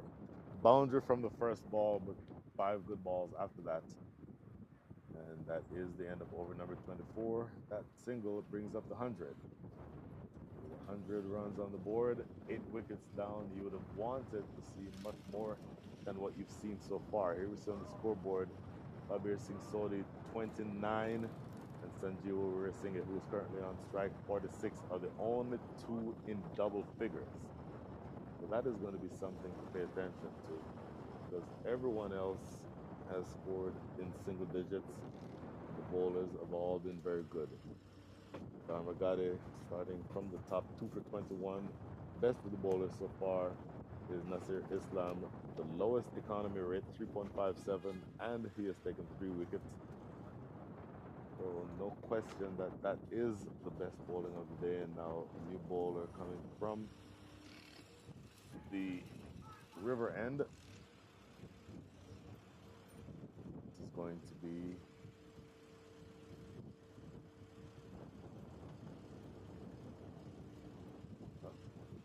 but it is Nasir. Continue.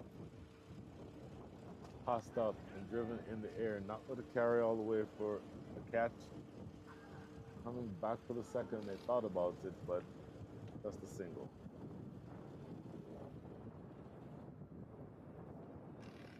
So you've gotten to 100, but the scoring rate is only 4.15.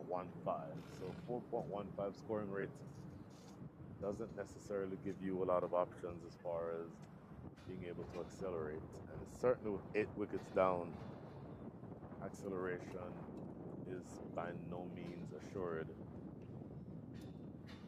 Now, interesting, they're putting pressure on Arun Tolador. They've brought the sweeper in off the boundary and putting a short extra cover. There's a man at regulation cover. That is Sadbir Singh.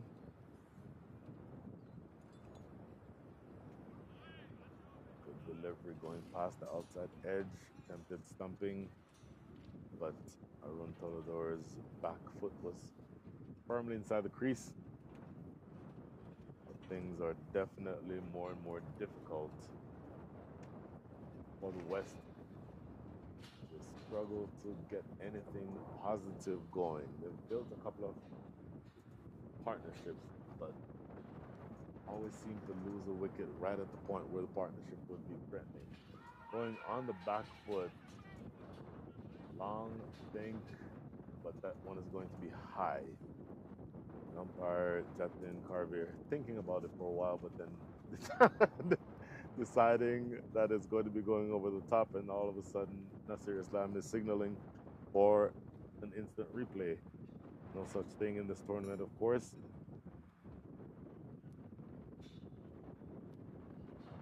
Signaling that he wanted the DRS. To me, from here, looked like it was going to be high. It did go back into his crease, but that bounce, I think, would have been a concern. Going off the back, but 2 slips now in position. So going on a full all-out attack, plays it into the leg side for no run. That is just 1 run coming from that over. Good over by Nasir Islam.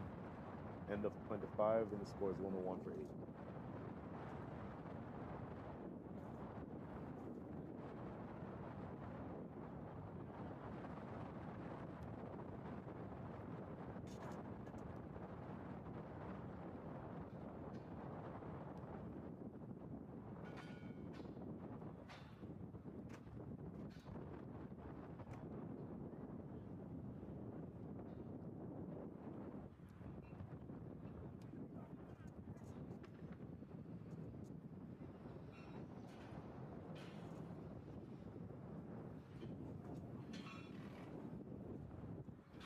So 101 for 8, and they've gone back north to their off spinner or orthodox spinning left arm spinner. Sanjay Pandya bowled in the first power play, bowled 5 overs. I think that's 4 overs. Bowled relatively well. Always bowls relatively well, actually. And now he's going to be bowling to Sanjeev Weerasinghe. They're going to have to get this wicket, so they're going back to one of their premier bowlers.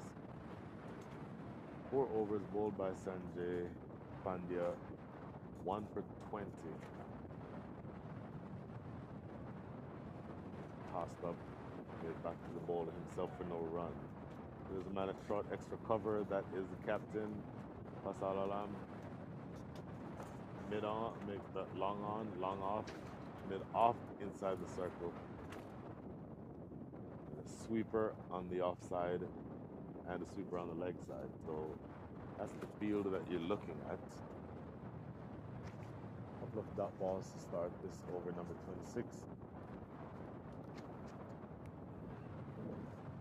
They do take a single here though. And look what the field setting is going to be like for Arun Tolador. Let's see if they keep the same field or if they go with a more attacking field. It looks as though they'll keep the exact same field to Arun Tolador. And as I say that, they bring in extra cover from the boundary inside the circle. So they're looking to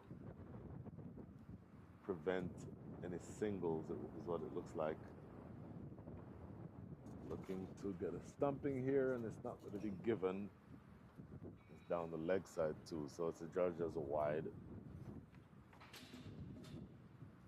Sanjay Pandya, 21 runs conceded, has taken a wicket in his 4 overs and 3 balls.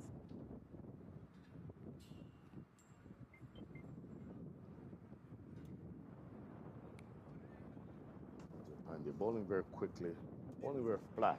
Usually every once in a while he'll toss one up.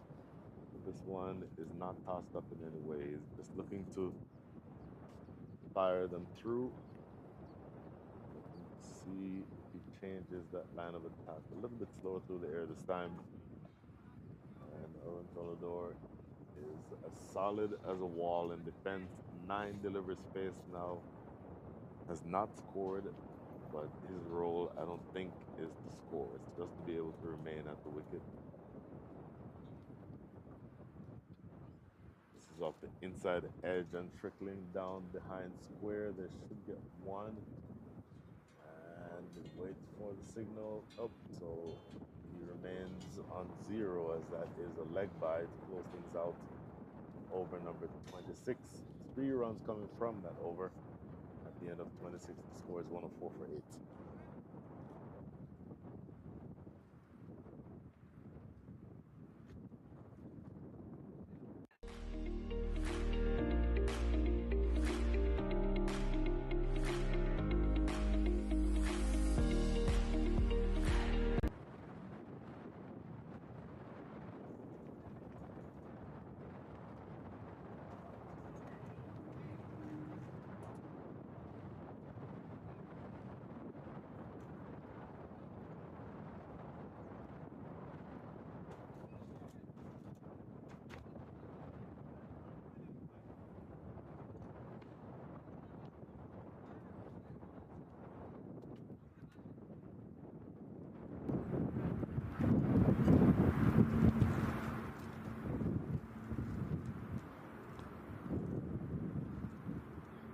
Bowler Hitesh off the back foot played into the covers for no run. Well struck by Arun Tolador, but doesn't get anything for it. Hitesh Patel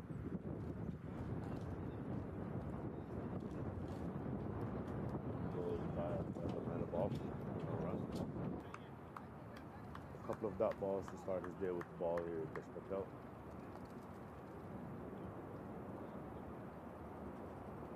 Sweeps this away around the leg side for 4. That's a good looking shot. There's Patel getting that one just too straight. It's swept away without much fuss. That is in fact the first scoring stroke for Aaron Colodor. You see on the replay, tossed up and certainly too straight, going down the leg side. Not very difficult for Aaron Colodor to put that away for 4. Well, long way to go, but you crossed the 100-run mark. May want to start thinking about how you can get something resembling a decent total on the board. You're still a long way away from that. They're into the offside. They've run through for a quick single. That's good batting. Smart batting by Aaron Colodor.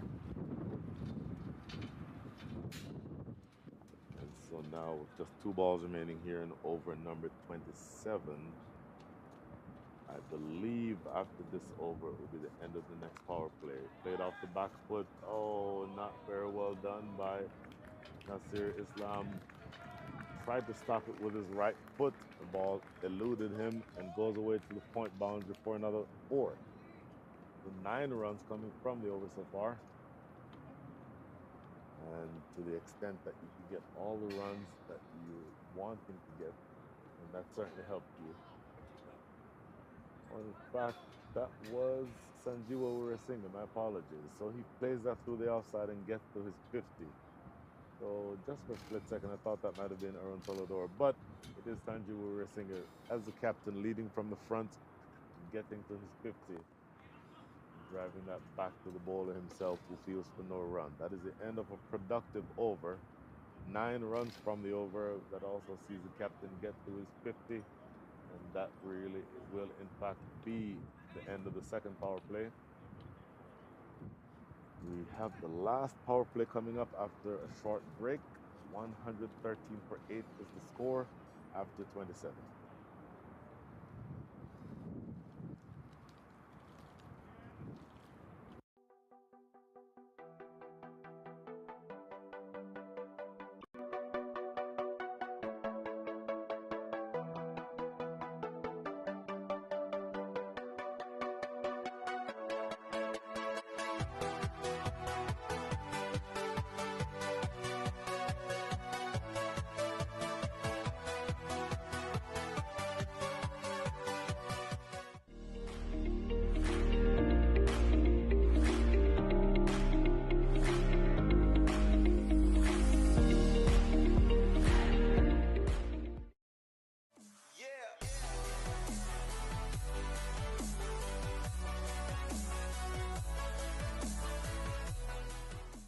In this era of extreme possibilities, re-envisioning and reimagining business is key to accelerating growth.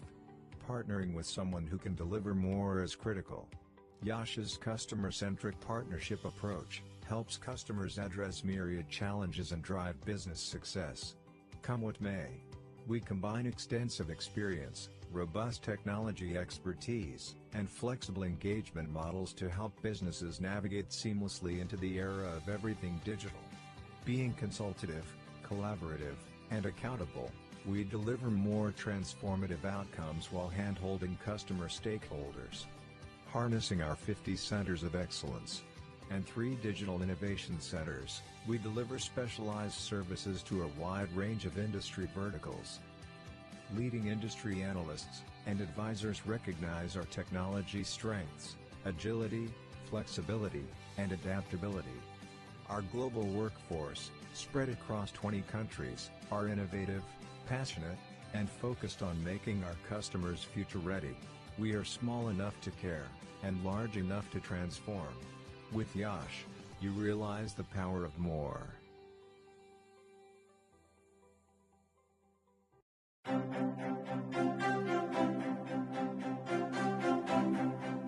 Is your practice using a multidimensional EHR? If you're not on eClinicalWorks V12, the answer is no. Experience the power of search at the point of care and gain the deep clinical insights you need to achieve the goals of value-based care. Leverage real-time cloud intelligence to collate and compute patient data from all sources. eClinicalWorks features a floating toolbar for easy navigation, macros that speed workflows, speech-to-text technology to speed documentation, bots to automate routine tasks. See what a multidimensional EHR can do for you.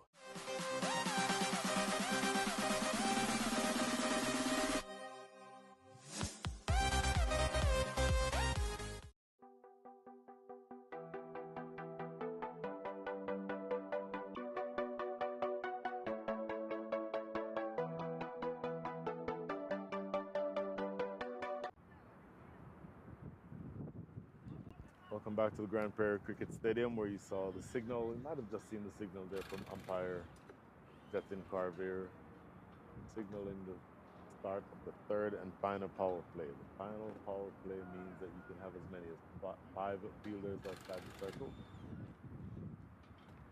This is Arun Tolador on strike. He has a job to do to stick with his captain, Sanjeev Weerasinghe, up to 52 from 63. Tolador 5 from 14. Goes off the back foot with full delivery, misses, and the ball, luckily for him, misses the outside edge as well. By the way, this is Sanjay Pandya who's bowling into his 6th over now. 1 for 22 are his figures. Wanted a single, not going to be able to get it. Sanjeev Weerasinghe, you heard earlier it was said that he's always going to be one of the first choice players, bowlers for USA national team. The delivery appeal, half-hearted appeal really, for stumping, not going to be given. Sanjay Pandya played for Gujarat U16 several years ago, plays and lives in New Jersey, and is part of the key bowling units of the MC USA team, over 50s team. Went early this year to Cape Town, play in the over 50s World Cup. Played a tournament also a year ago, this time in Barbados. So it's been around a while.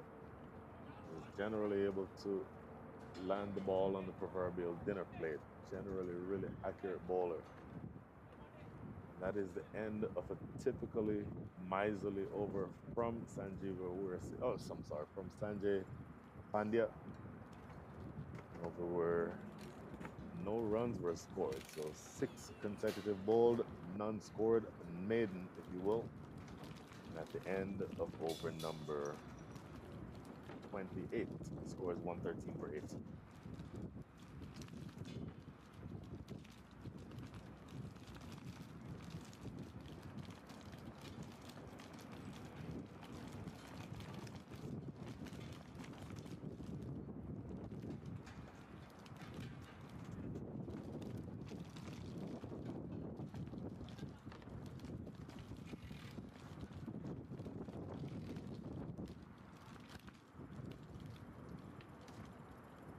$113 for 8, Hitesh Patel to continue.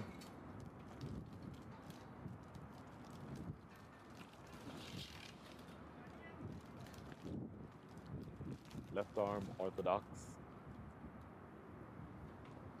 Rolling now to Sanjeev Weerasinghe. Goes for the big drive outside off. Misses out.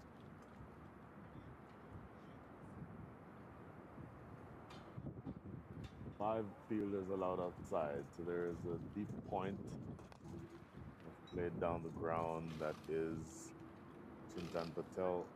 Deep point. Chintan Patel is halfway between mid-off and long off. He's about 10 yards in from the boundary. Then there is a regulation long on. There is a deep mid wicket. So 4 outside the circle, and in fact 5 outside the circle. I might have missed 1.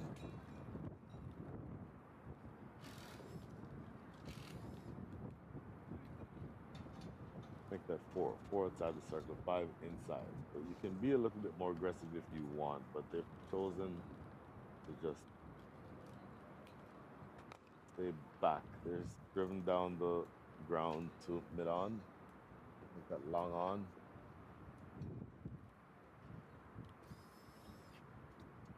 And now,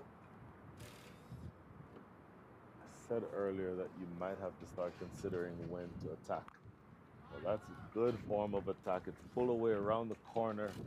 Ooh, a little bit of footwork down there to prevent that. No, in fact, he was not able to prevent it. He tried the fancy footwork, didn't work out. It goes away for 4. So that is Sanjeev Weerasinghe to continue.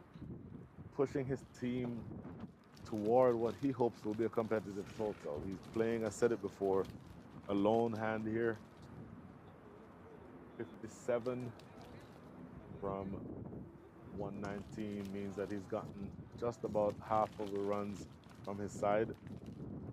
Driven into the outfield for a single.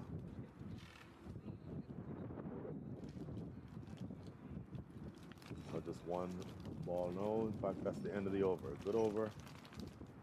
Bold, even though 6 runs have come from it. At the end of over number 29. Scoreboard taking just a bit of time to update, but our unofficial total is 120, and in fact, there's your total now, 120. Single from that last ball gets you to that number. So end of 29, the score is 120 for 8.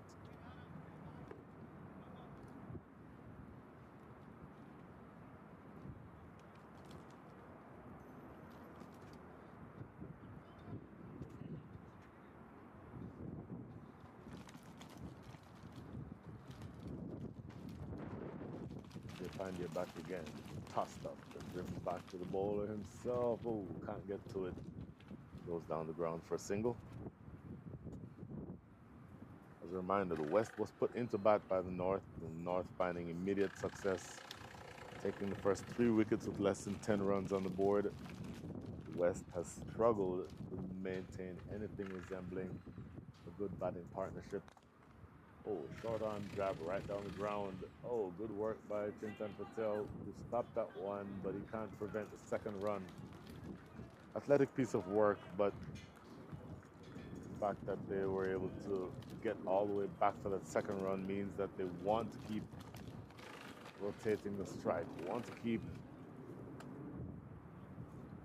that score going. This one off the outside edge. Good call by Sanjeewa Rasinga getting that single.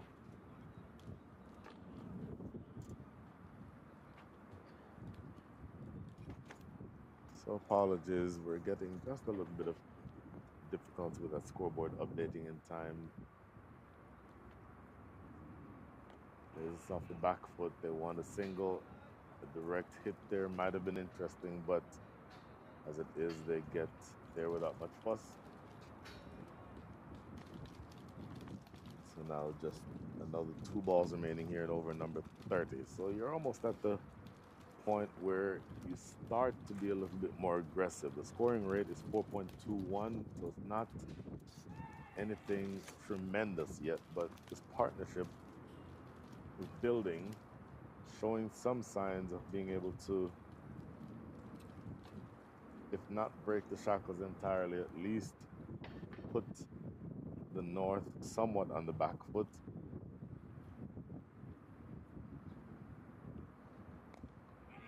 Played into the mid-wicket area, and that is a single to close things out here in over number 31. So, over number 30 rather. So decent. In fact, that may be inaccurate. I'll confirm which over we're in. The scoreboard says that we're in the 30th over. My unofficial number is that we're in the 31st. So we'll get that confirmed as soon as we can. Either way, the score is 125 for 8.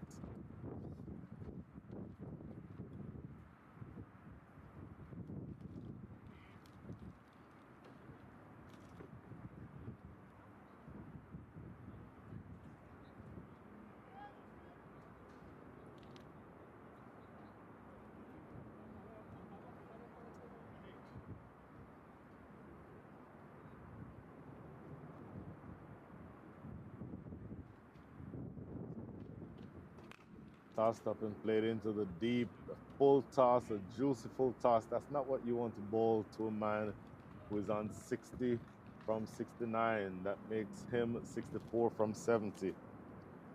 And that is a brilliant looking shot there. You see a full toss and whipped away into the deep for 4. But look at this partnership. 34 from 46 for the 9th wicket. That is a great start to this partnership. And it's coming along in a way that you would think you'd want to be able to push toward a decent total towards the back end. So this is actually the second biggest partnership of the innings, if you can believe that. And the fourth wicket put on 49 runs. The second wicket, or the ninth wicket now in progress. You're looking at somewhere around 36 runs as of right now, 35 runs as of right now, make that 36. So short and hammered away into the deep, that may get to the boundary, and it does. And this is productive stuff from this pair. Absolutely coming on at the right time. 135 runs on the board with 2 deliveries remaining here in over number 31. So your scoring rate is now all the way up to 4.4. So maybe you start thinking about what kind of score you can put together. If you score the rest of the way at 8 runs and over, you get over 200. That's hammered toward extra cover. There's a man down here being able to clean that up though. So that's the single there. But the scoring rate has picked up. Again, it doesn't sound like much. 4.5 runs and over. It's not necessarily going gangbusters, but it is light years away from where you would have been when you started batting earlier on, particularly when you were 8 for 3. So that's a dot ball to close things out in over number 31. 11 coming from the over. And at the end of 31, the score is 136 for 8.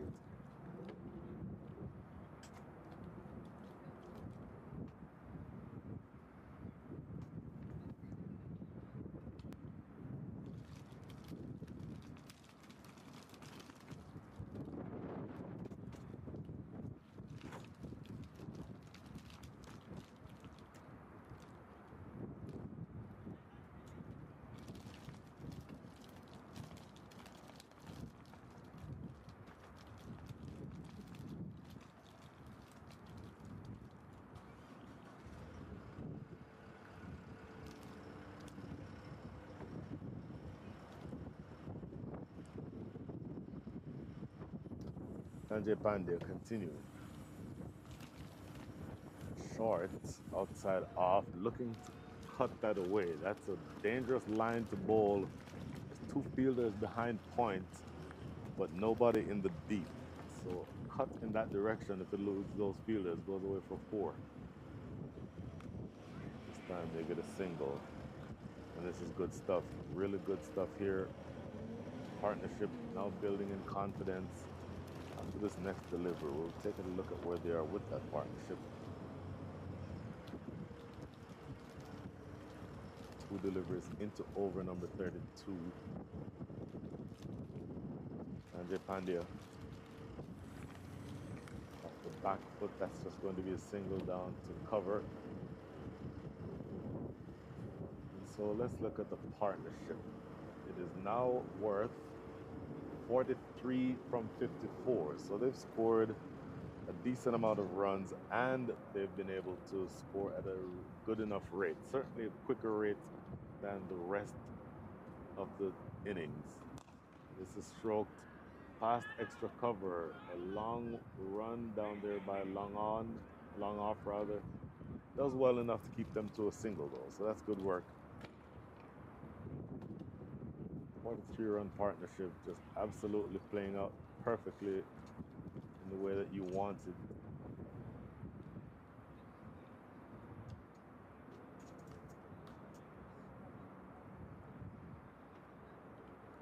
Just a quick word between opening fast bowler and his captain.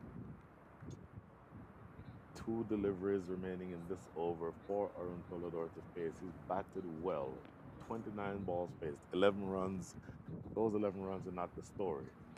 The story is what he's been able to do, which means he's been able to stay with his captain. Coming back for the second run. Good work.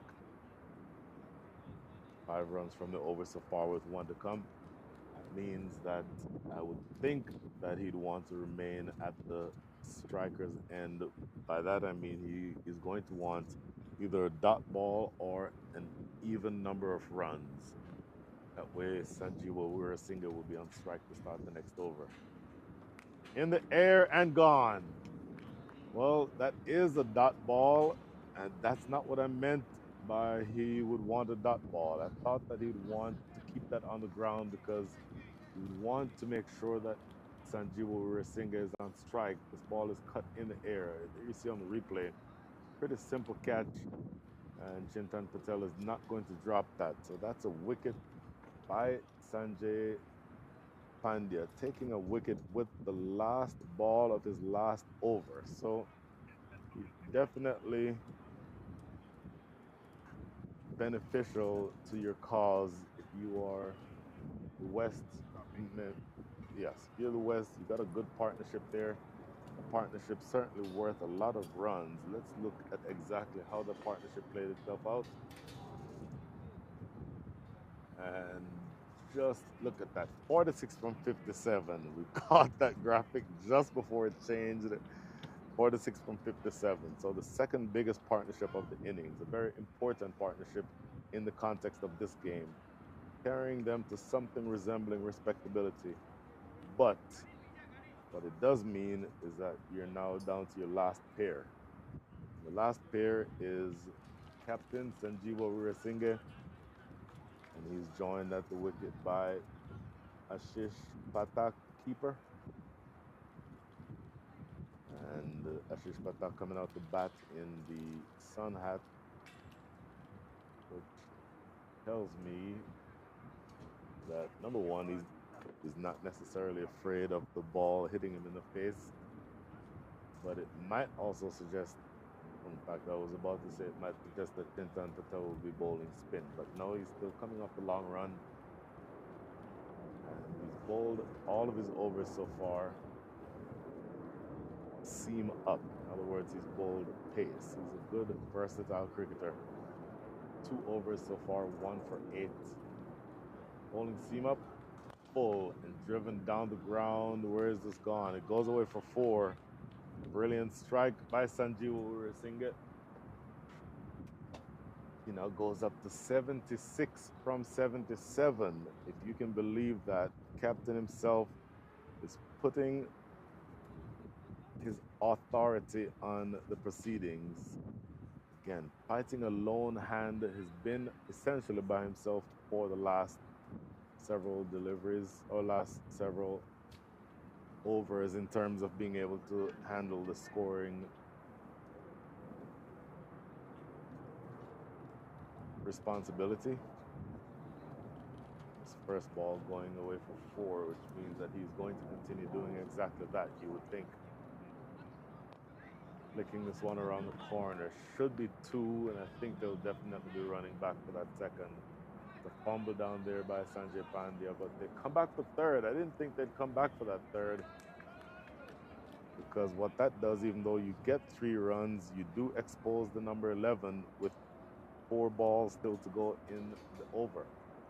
So a bit surprising that they went back for that third run. We'll see exactly how it pays off. Question that you'd want to ask is it worth it to get 1 additional run to expose your number 11? That question will be answered very, very shortly, because Sanjeev Weerasinghe is now at the non-striker's end, 79 from 78 against his name. Ashish facing his first ball, defended into the offside for no run. Ashish Patak plays in the side as a keeper. I guess technically a wicket keeper batter. He is going to be asked to somehow stick with his captain all the way until the team can get to 40 runs or 40 overs and see where they end up in terms of a score. Goes for the big drive, but right back to the bowler, who feels himself for no run. So a couple of dot balls. I guess maybe it would not have been the worst thing in the world, because even though it's a number 11, Ashish Patak looks like he knows what he's doing with the bat. This is paddle around the corner. This should just be 1. In fact, my apologies. That was not Ashish Patak on strike, because they ran a single the previous delivery. So now it will be Ashish Patak on strike. And in fact, that single brings up your 150. So Again, a long way to go toward respectability, but you accept that that 150 is a psychological barrier that would have given you a boost. Played into the leg side for no run. And that is the end of over number 33. Down to the last 7. Score is 150 for 9.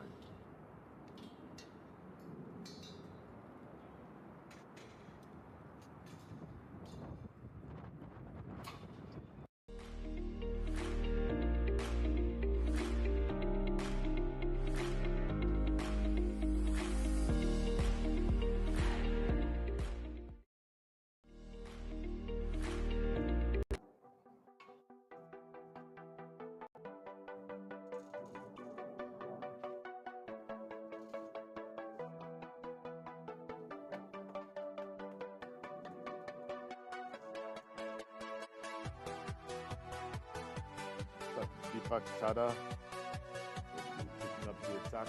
Oh, sorry.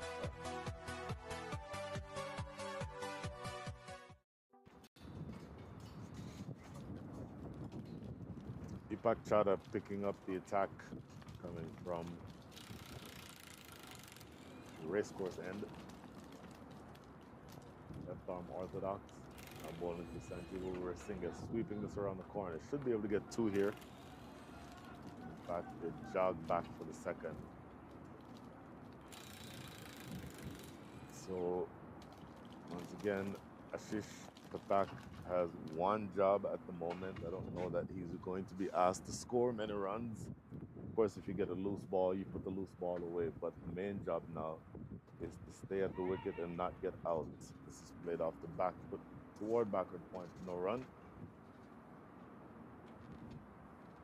So you're down to the last 40 balls in the innings.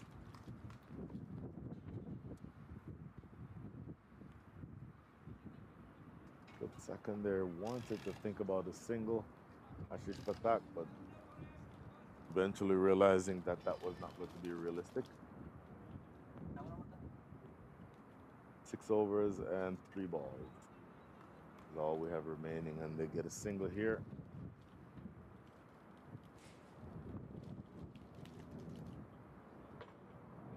So down to the last 38 balls in the innings. 153 for 9. Long way to go toward a respectable total, but again, this pair, their responsibility now is just to be there at the end of 40 overs. And this is played back to the bowler himself for no run. And this time I do believe that this is going to be either a dot, a 2, a 4, or a 6. And it is in fact a dot. So they make sure Ashish Pathak that Deepak Chad, that Sanjeev Singh is the one to start the next over on strike. That is the end of over number 34. The score is 153 for 9.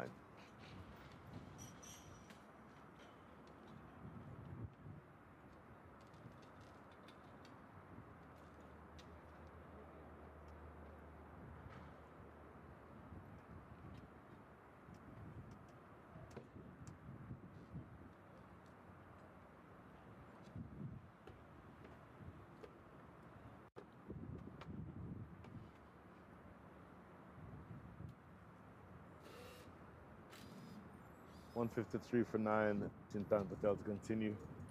3 overs, 1 for 17. Worked around the corner for a single. Ashish Pathak very eager to take off for that single, and I don't know necessarily that you'd want to start farming the strike anytime soon. In other words, you don't want to start turning down runs when they present themselves, but you certainly want to start thinking about Sanjeev Singh being the one who faces the majority of the bowling from here. 84 from 85 for him. Yorker length, good delivery and well played actually. Not only is it well played, they run a single to get Singh back on strike. So a good start to the over overall. Where we are right now is that we have another 34 balls. 155 runs on the board would mean that the scoring rate that you'd be looking for from here is stroked to mid-on. Scoring rate of a run a ball, 6 and over gets you to 189. 8 and over gets you to 200. Probably out of reach. I would think that the scoring rate that they'd be wanting to look for is between 6 and 7. We would end up just short of 200 if that were the case. Working through, in fact, back to the bowler for no run.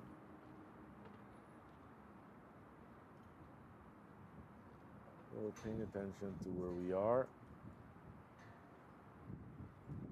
158 is not a lot of runs, but it certainly looks a lot better than it did earlier in the day. Very full and driven past extra cover for a single. One ball remaining here in over number 35. We're almost down to the last 5 here. For a while, it did not appear that the West would have been able to get all the way to the end of their innings. Down the leg side, Pepper on the corner. I believe this might be leg bias. What umpire? Declan Carver. Nope, no signal from the umpire. So those are runs off the bat. You'll take those runs. Any runs you can take at this stage, you'll accept. Is 160 for 9. A quick look at the overall scorecard, and it will be dominated very much by the captain, who is at the crease right now. He has 88 runs against his name. The only other 2 batters in double figures are Babir Singh Sodhi, 29 from 45, and an important innings played by Arun Tolador, who only scored 13, but he was able to stay with his captain long enough to put together a 46-run partnership, which in the context of this game is very, very important. So now we'll take a look at who's going to be bowling. It's going to be Deepak Chada to continue.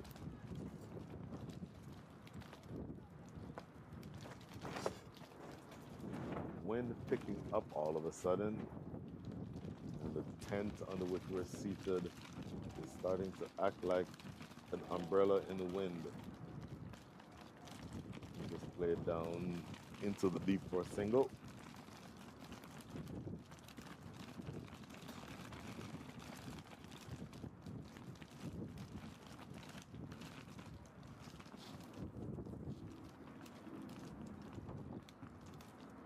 Now a little bit of a more aggressive field being set here. Barkanatha bringing in backward point and Gully almost into catching position. Certainly the backward point is in a catching position. See how far that goes.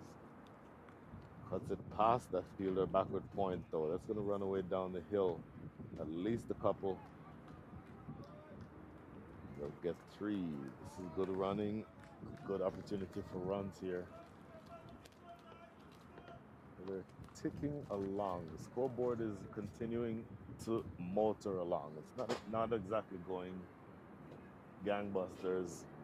They're picking up runs. The last 5 overs scored 28. Make that 29 as this is swept down into the deep.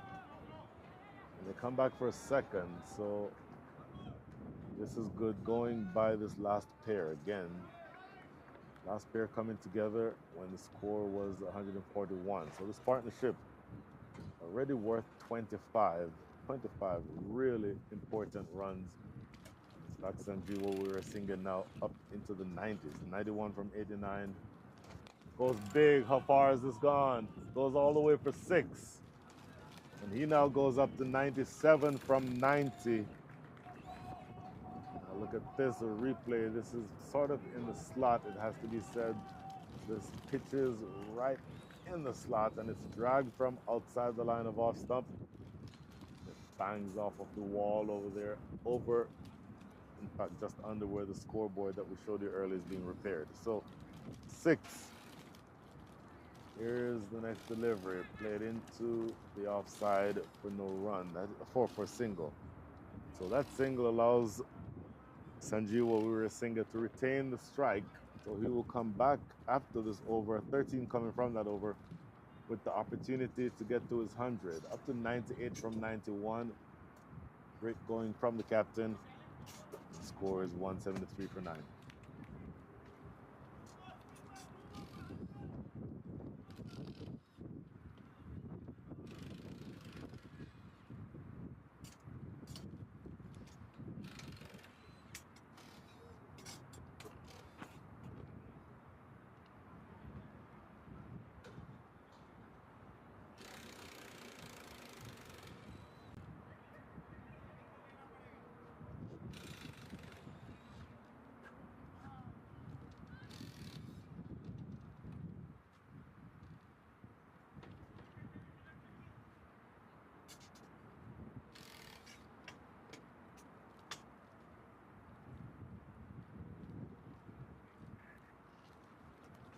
173 for 9. Get the sense that desperate times call for desperate measures because captain of the north side, Fasal Alam, has gone back to his number one bowler, Dharmagade. 5 overs bowled, took 2 wickets, only conceded 21 runs. So what you need from him here is just a partnership breaker. He's going to be bowling now to the man who holds the entirety of the potential for a big or at least a competitive score in the palm of his hand. Sanjeewa Weerasinghe is on 98 from 91. He's attack 6 from 9, but it is Weerasinghe who's on strike now. Face up to the opening bowler, Dharmagade.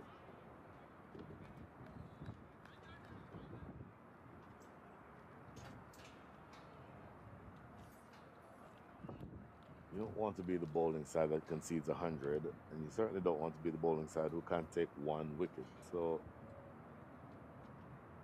for those reasons, I think you're going to want to see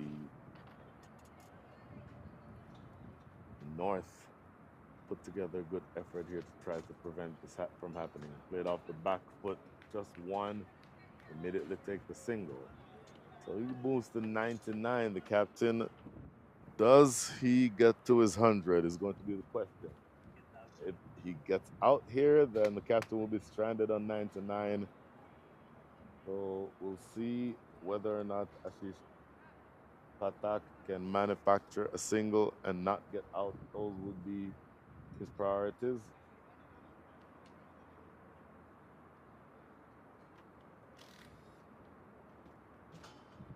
Really a long way to go before you get something competitive. But like I said, you're far ahead of the game now in terms of where you would have been earlier. Much more aggressive field being set, by the way. Catching man at short cover. Here's the delivery.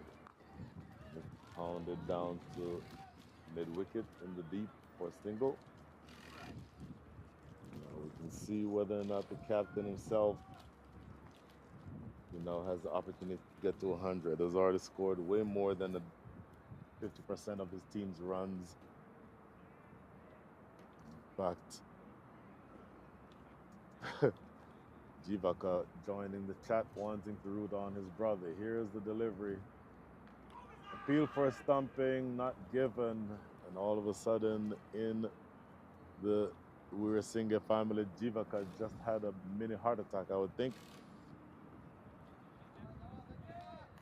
Looking at the replay. Oh, wanting to appeal for that leg before, or for that stumping. But I don't think that there was realistically any chance of that being out. Here's another delivery with Weerasinghe on 99. Oh, was that a thick edge? It sounded like an edge. I'd want to take a look at that again to make sure. This replay should give us an idea. Oh, it was actually an under edge that went onto the ground, so no danger there. But that easily could have ricocheted onto the stumps. So we'll see what happens here. And he runs it down to deep third, and that is going to be his 100. Look at that celebration from the captain, who knows that he's played a really important hand here. Gets to 103. That brings his team up to 179. Again, a long way away from a respectable total, but Jivaka, you can be assured that your brother is happy with where his team is now relative to where they would have been much earlier. So, and thanks for confirming that you did in fact almost have a heart attack, but my goodness. And Jivaka, you mentioned thank you, Parag, for dropping that. Actually, it wasn't a drop. It was a thick under edge that ricocheted from the ground onto the stumps. You can probably thank the ball for not ricocheting onto the stumps. That's who you need to be giving thanks to. But one ball remaining here now in over number 37. So this is a really good fight back for the West. Played into the offside. He will get a single and he will keep the strike. So that works in every direction in the favor of the West. Captain Sanjeev Weerasinghe gets to 104. And Ashish Patak, who is the non-striker on 7, remains the non-striker as the West will go into the last 3 overs with their captain on strike. 104 from 96. Overall score, 180 for 9. We'll be right back.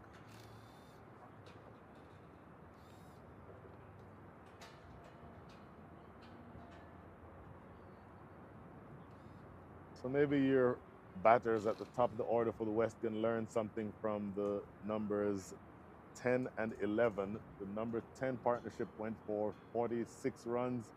And so far, this number 11 partnership, meaning the partnership for the 10th wicket, has gone for 39 unbeaten.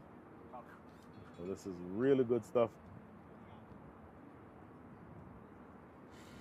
And you certainly would be proud of where you are right now if you are the West. Once again, I don't think that this is enough runs yet. I think something along the range of 250 would be more of a challenge. But you've certainly gotten yourself out of a really, really debilitating position. You know, up to 180 in the last 18 balls. Maybe you look for another 30 or so runs. Driven wide of cover, and that's going to run away close to the fence. They'll get at least a couple, and in fact, they get a couple times 2. 4 runs to start over number 38. It is going to be Chintan Patel who's bowling. Bowling seam up. One might think that he would bowl overs 38 and 40, but he's crashed the way through extra cover here for boundary. So if you get something along the range or along the lines of 30 from the last 3, this is played off the back foot for a single. If you get 30 from the last 3, then that puts you somewhere around 210. For me, around 40 runs less than you would really want to have to get to make the North work. But cricket can be a funny game sometimes. All you need is just one good ball to break a partnership. And 10 good balls puts the North back in with a loss. Oh, down the leg side. That's going to be adjudged a wide, but almost could have been a stumping because Ashish Patak would have almost overbalanced there. See him rehearse that stroke, but in that rehearsing of the stroke, he might want to consider rehearsing keeping his weight back, because that tumble forward would have seen him out of his ground had that been collected cleanly. Better looking shot, just played back down the ground. They might look for 2. No. In fact, captain himself immediately signals, no, I just want 1. That's all we need. So now 3 balls remaining in over number 38. 15 balls remaining in the innings. And it becomes job 1 to bat through the entire inning. Still only 1 wicket in hand. Oh, looking for a quick single here. Direct hit will be trouble. And it's going to be given. Oh my goodness, wanting to get to pinch a single. You'll see on the replay, played into the leg side. took off kind of late and collected by Chintan Patel. Stumps disturbed. The captain found short of his crease. So that is the end of the innings. 187 all out, as the West does not bat out all of their overs. But how important is it that the batting from the captain has seen them in the position to at least give their bowlers something to aim at? And you never know. A couple of quick calls, a couple of quick wickets can make all the difference in the world from here. So we'll look at the overall score where we are as we see the total score coming up in just a second. You might be able to hear the applause for Sanjeewa Weerasinghe and his team, because they've batted really, really well. At least the bottom half of the innings has batted well, and then the back end has put on a really good partnership. The last two partnerships have gone for almost 80 runs between them. So here's the overall scorecard.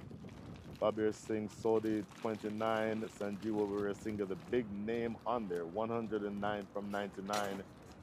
And Arun Tolador 13 from 31, Ashish Patak 8 from 11. Those two between them only scored 21 runs off the bat, but it was them being able to stay at the crease that made all the difference in the world, that allowed the captain to lead them toward a high score. And now the bowlers, Dharmagade 2, Sanjay Pandya 2, and then Nasir Islam with 3 wickets in the middle order did well to pull things back.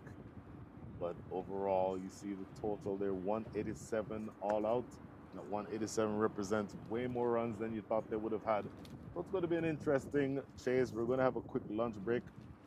It's sort of a middling sort of a score where it's not sort of overpowering. It's not an overpowering score to chase, but it does put you in the mind of thinking, if my bowlers do what they need to do, then we might have a shot. So quick break for us. In fact, maybe not a quick break. We'll take a lunch break and then we'll come back. In fact, I don't know whether or not they'll take the official lunch break, because the innings break is about 3 hours after the game started. So that would mean that we still have a few overs to go before the lunch break, the scheduled lunch break. So we may be back within about 5 minutes after the changeover. Either way, stick around and join us. We'll see you very soon.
In this era of extreme possibilities, re-envisioning and reimagining business is key to accelerating growth.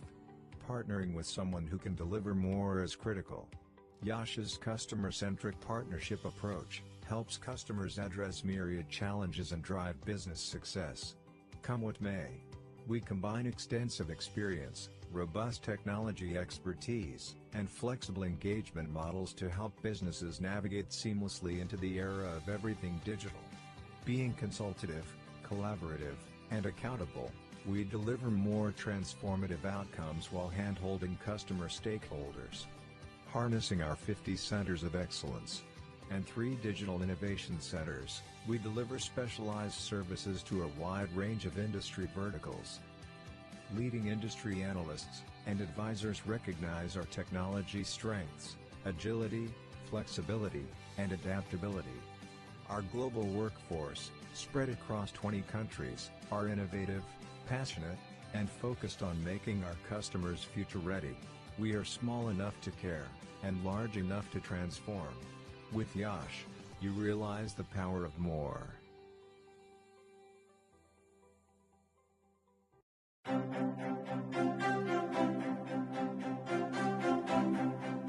Is your practice using a multidimensional EHR? If you're not on eClinicalWorks V12, the answer is no. Experience the power of search at the point of care and gain the deep clinical insights you need to achieve the goals of value-based care. Leverage real-time cloud intelligence to collate and compute patient data from all sources. eClinicalWorks features a floating toolbar for easy navigation, macros that speed workflows, speech-to-text technology to speed documentation, bots to automate routine tasks. See what a multidimensional EHR can do for you.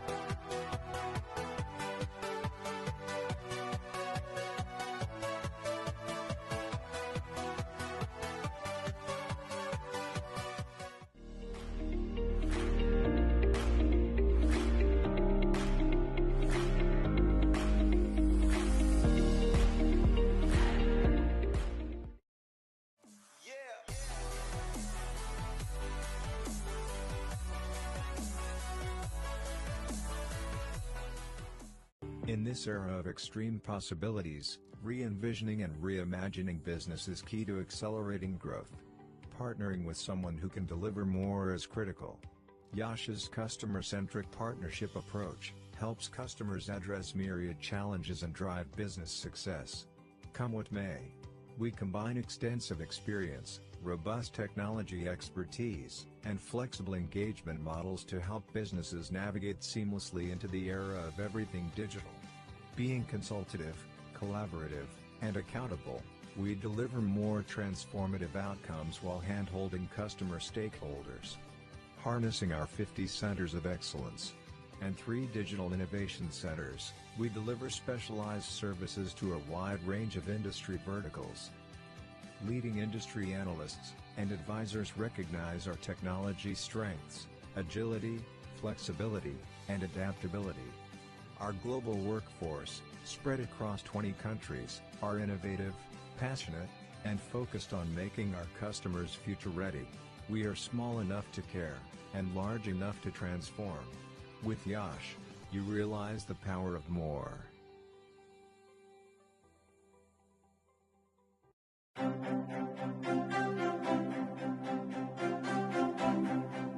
Is your practice using a multidimensional EHR? If you're not on eClinicalWorks V12, the answer is no. Experience the power of search at the point of care and gain the deep clinical insights you need to achieve the goals of value-based care. Leverage real-time cloud intelligence to collate and compute patient data from all sources. eClinicalWorks features a floating toolbar for easy navigation, macros that speed workflows, speech-to-text technology to speed documentation, bots to automate routine tasks. See what a multidimensional EHR can do for you.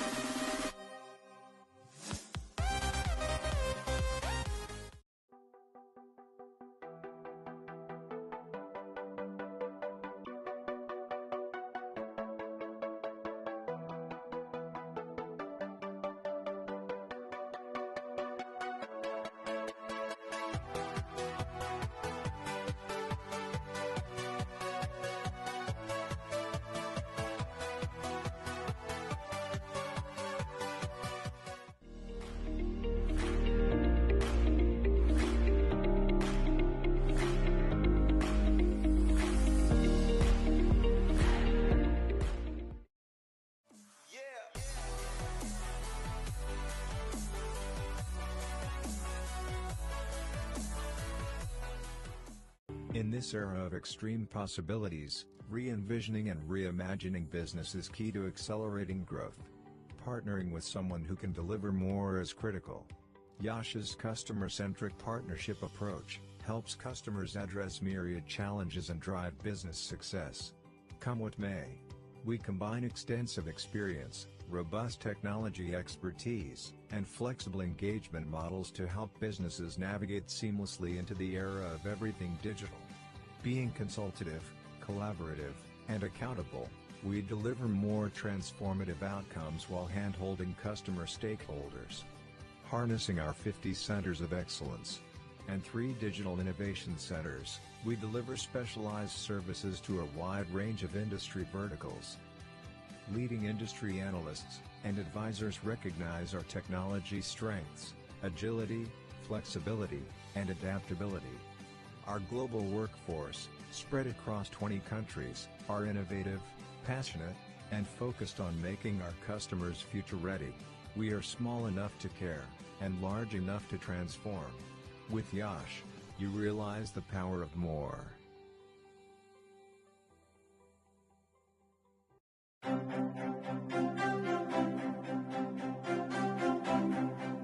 Is your practice using a multidimensional EHR? If you're not on eClinicalWorks V12, the answer is no. Experience the power of search at the point of care and gain the deep clinical insights you need to achieve the goals of value-based care. Leverage real-time cloud intelligence to collate and compute patient data from all sources. eClinicalWorks features a floating toolbar for easy navigation, macros that speed workflows, speech-to-text technology to speed documentation, bots to automate routine tasks. See what a multidimensional EHR can do for you.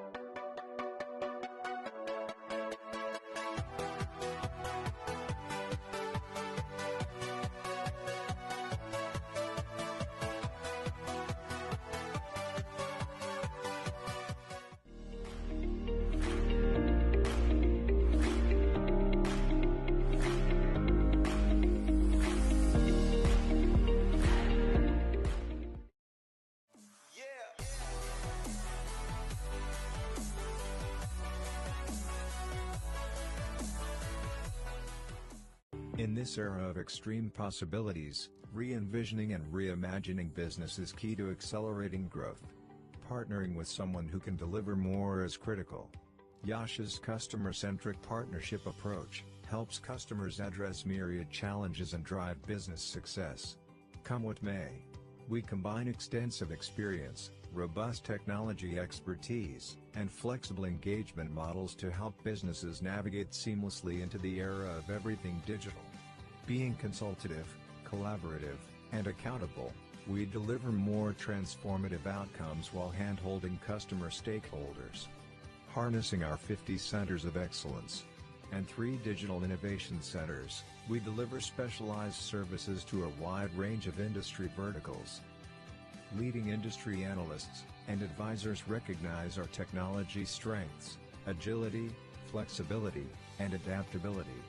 Our global workforce, spread across 20 countries, are innovative, passionate, and focused on making our customers future-ready. We are small enough to care, and large enough to transform. With Yash, you realize the power of more.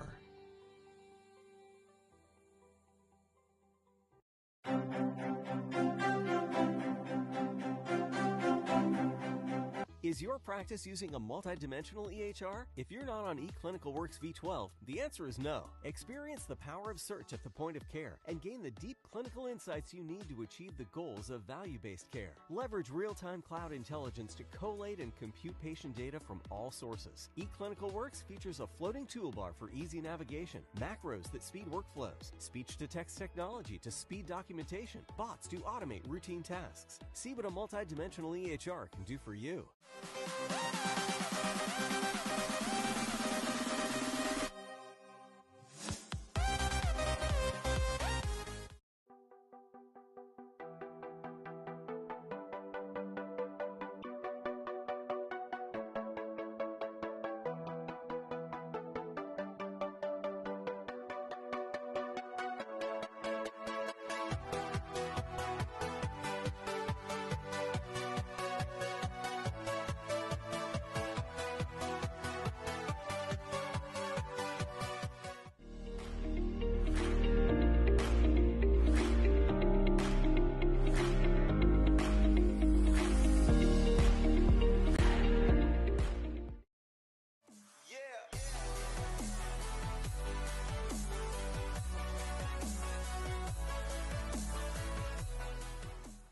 In this era of extreme possibilities, re-envisioning and reimagining business is key to accelerating growth.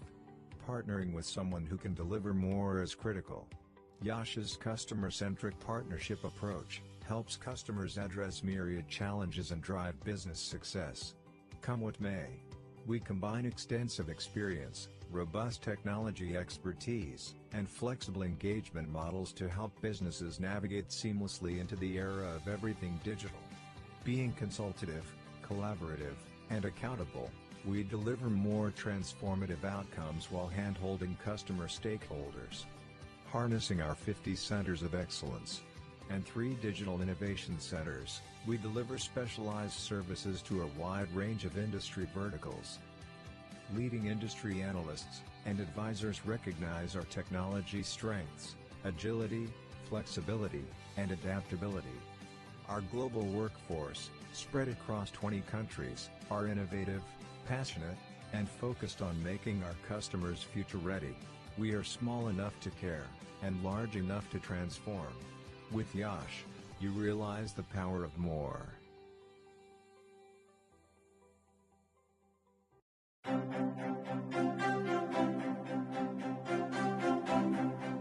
Is your practice using a multidimensional EHR? If you're not on eClinicalWorks V12, the answer is no. Experience the power of search at the point of care and gain the deep clinical insights you need to achieve the goals of value-based care. Leverage real-time cloud intelligence to collate and compute patient data from all sources. eClinicalWorks features a floating toolbar for easy navigation, macros that speed workflows, speech-to-text technology to speed documentation, bots to automate routine tasks. See what a multidimensional EHR can do for you.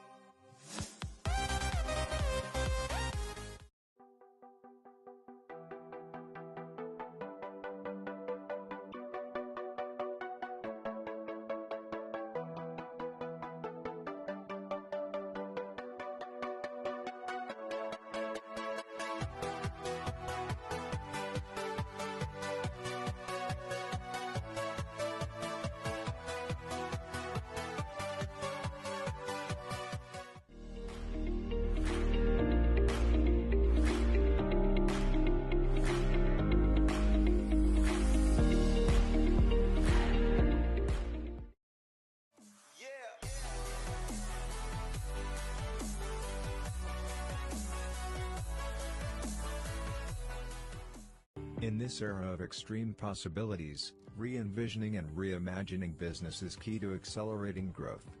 Partnering with someone who can deliver more is critical. Yash's customer-centric partnership approach helps customers address myriad challenges and drive business success. Come what may, we combine extensive experience, robust technology expertise, and flexible engagement models to help businesses navigate seamlessly into the era of everything digital. Being consultative, collaborative, and accountable, we deliver more transformative outcomes while hand-holding customer stakeholders. Harnessing our 50 centers of excellence and 3 digital innovation centers, we deliver specialized services to a wide range of industry verticals. Leading industry analysts and advisors recognize our technology strengths, agility, flexibility, and adaptability. Our global workforce, spread across 20 countries, are innovative, passionate, and focused on making our customers future-ready. We are small enough to care, and large enough to transform. With Yash, you realize the power of more.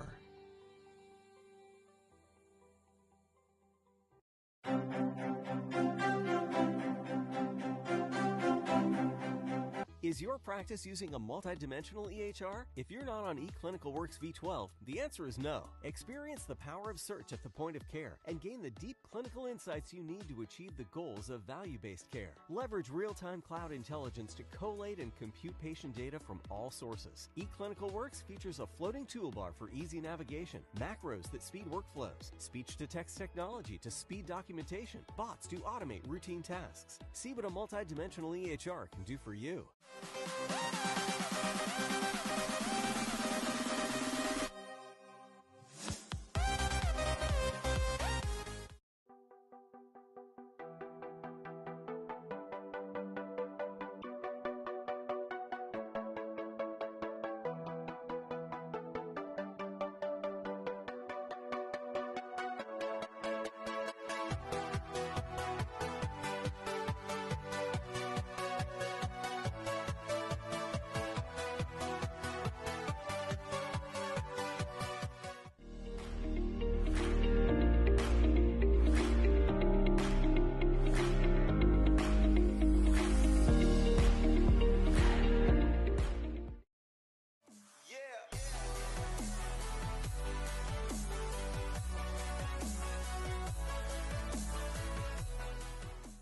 In this era of extreme possibilities, re-envisioning and reimagining business is key to accelerating growth. Partnering with someone who can deliver more is critical. Yash's customer-centric partnership approach helps customers address myriad challenges and drive business success. Come what may, we combine extensive experience, robust technology expertise, and flexible engagement models to help businesses navigate seamlessly into the era of everything digital. Being consultative, collaborative, and accountable, we deliver more transformative outcomes while hand-holding customer stakeholders. Harnessing our 50 centers of excellence and 3 digital innovation centers, we deliver specialized services to a wide range of industry verticals. Leading industry analysts and advisors recognize our technology strengths, agility, flexibility, and adaptability. Our global workforce, spread across 20 countries, are innovative, passionate, and focused on making our customers future-ready. We are small enough to care, and large enough to transform. With Yash, you realize the power of more.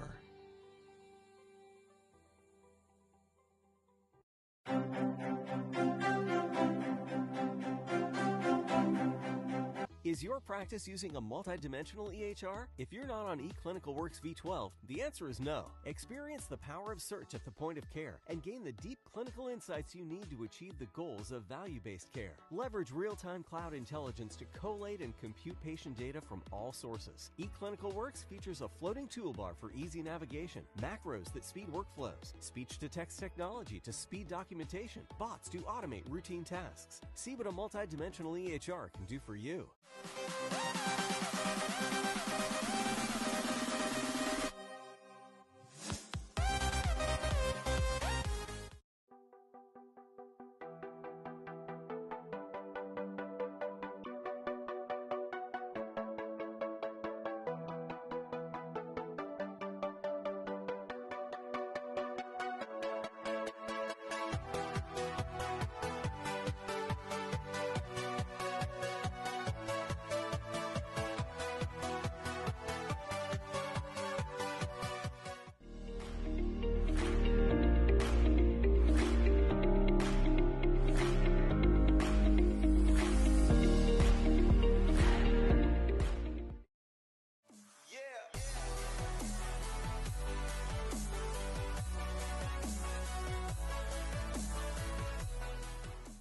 In this era of extreme possibilities, re-envisioning and reimagining business is key to accelerating growth.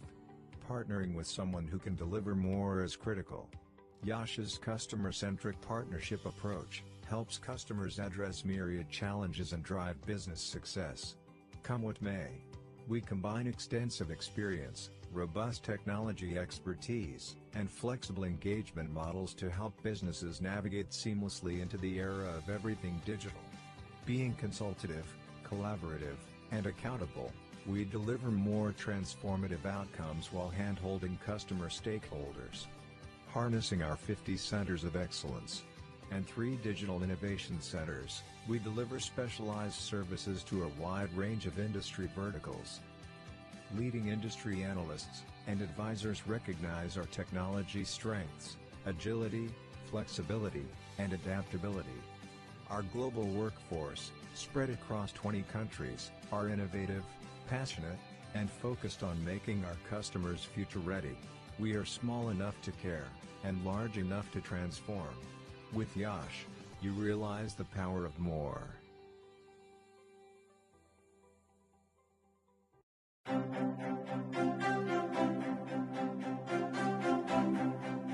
Is your practice using a multidimensional EHR? If you're not on eClinicalWorks V12, the answer is no. Experience the power of search at the point of care and gain the deep clinical insights you need to achieve the goals of value-based care. Leverage real-time cloud intelligence to collate and compute patient data from all sources. eClinicalWorks features a floating toolbar for easy navigation, macros that speed workflows, speech-to-text technology to speed documentation, bots to automate routine tasks. See what a multidimensional EHR can do for you.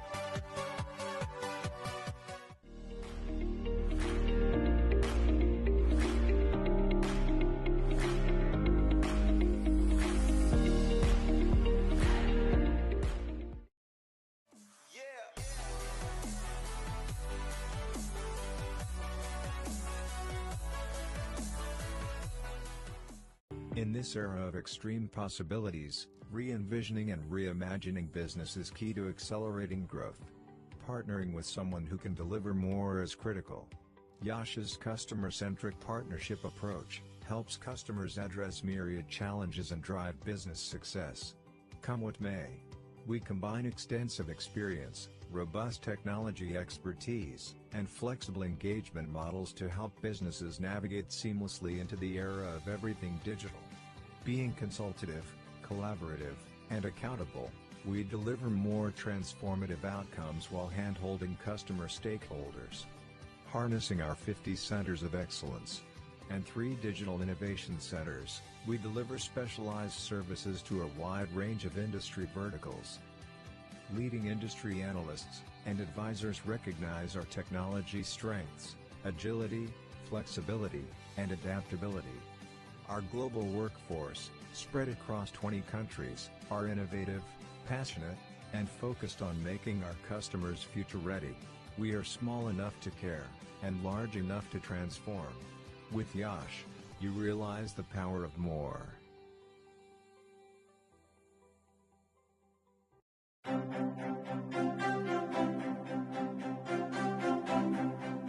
Is your practice using a multidimensional EHR? If you're not on eClinicalWorks V12, the answer is no. Experience the power of search at the point of care and gain the deep clinical insights you need to achieve the goals of value-based care. Leverage real-time cloud intelligence to collate and compute patient data from all sources. eClinicalWorks features a floating toolbar for easy navigation, macros that speed workflows, speech-to-text technology to speed documentation, bots to automate routine tasks. See what a multidimensional EHR can do for you.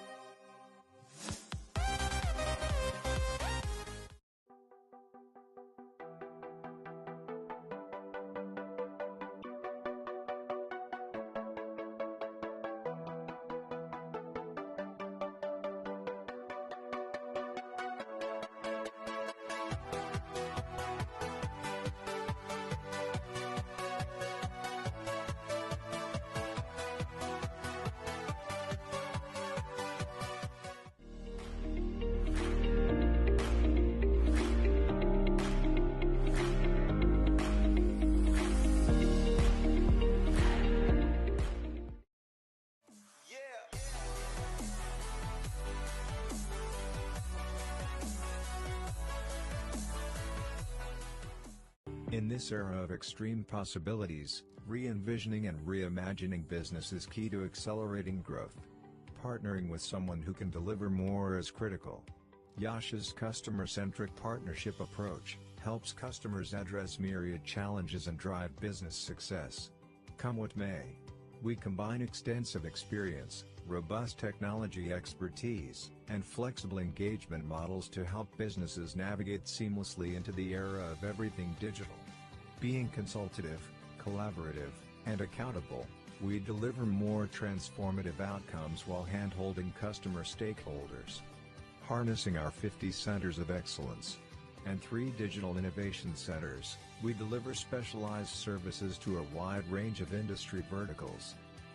Leading industry analysts and advisors recognize our technology strengths, agility, flexibility, and adaptability. Our global workforce, spread across 20 countries, are innovative, passionate, and focused on making our customers future-ready. We are small enough to care, and large enough to transform. With Yash, you realize the power of more.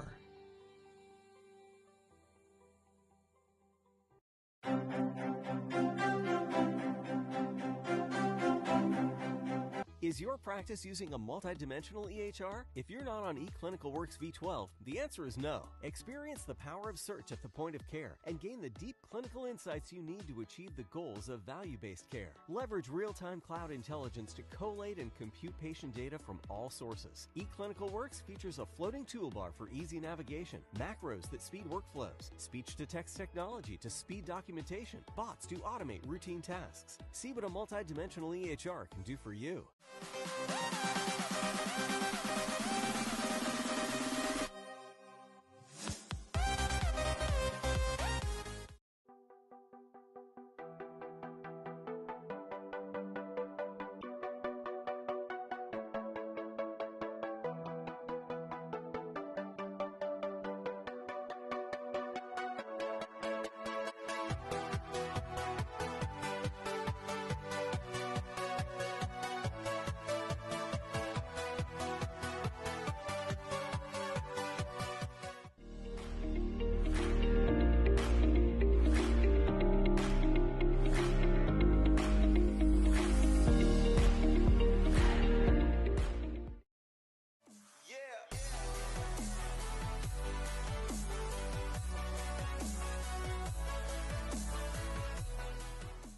In this era of extreme possibilities, re-envisioning and reimagining business is key to accelerating growth. Partnering with someone who can deliver more is critical. Yash's customer-centric partnership approach helps customers address myriad challenges and drive business success. Come what may, we combine extensive experience, robust technology expertise, and flexible engagement models to help businesses navigate seamlessly into the era of everything digital. Being consultative, collaborative, and accountable, we deliver more transformative outcomes while hand-holding customer stakeholders. Harnessing our 50 centers of excellence and 3 digital innovation centers, we deliver specialized services to a wide range of industry verticals. Leading industry analysts and advisors recognize our technology strengths, agility, flexibility, and adaptability. Our global workforce, spread across 20 countries, are innovative, passionate, and focused on making our customers future-ready. We are small enough to care, and large enough to transform. With Yash, you realize the power of more.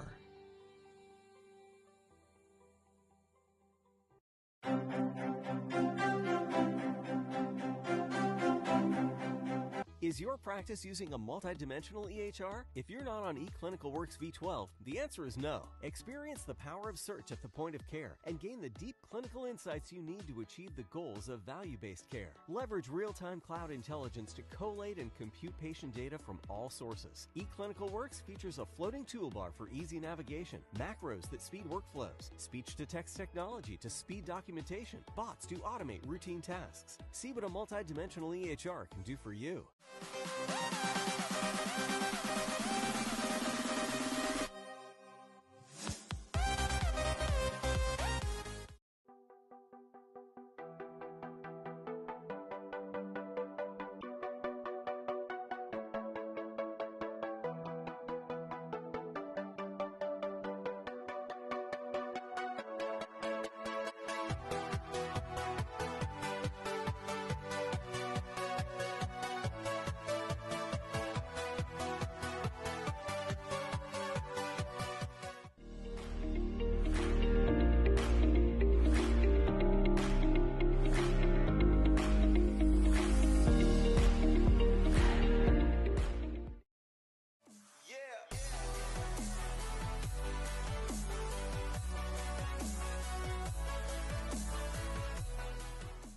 In this era of extreme possibilities, re-envisioning and reimagining business is key to accelerating growth. Partnering with someone who can deliver more is critical. Yash's customer-centric partnership approach helps customers address myriad challenges and drive business success.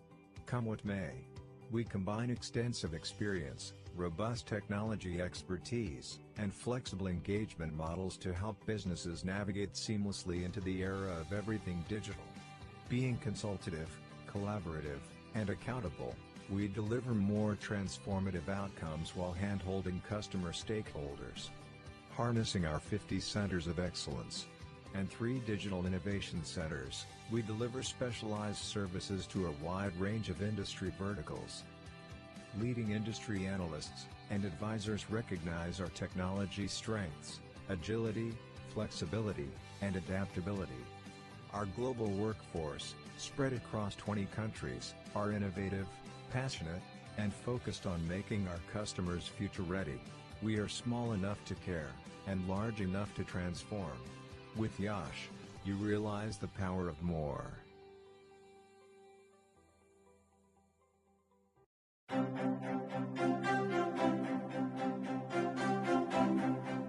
Is your practice using a multidimensional EHR? If you're not on eClinicalWorks V12, the answer is no. Experience the power of search at the point of care and gain the deep clinical insights you need to achieve the goals of value-based care. Leverage real-time cloud intelligence to collate and compute patient data from all sources. eClinicalWorks features a floating toolbar for easy navigation, macros that speed workflows, speech-to-text technology to speed documentation, bots to automate routine tasks. See what a multidimensional EHR can do for you.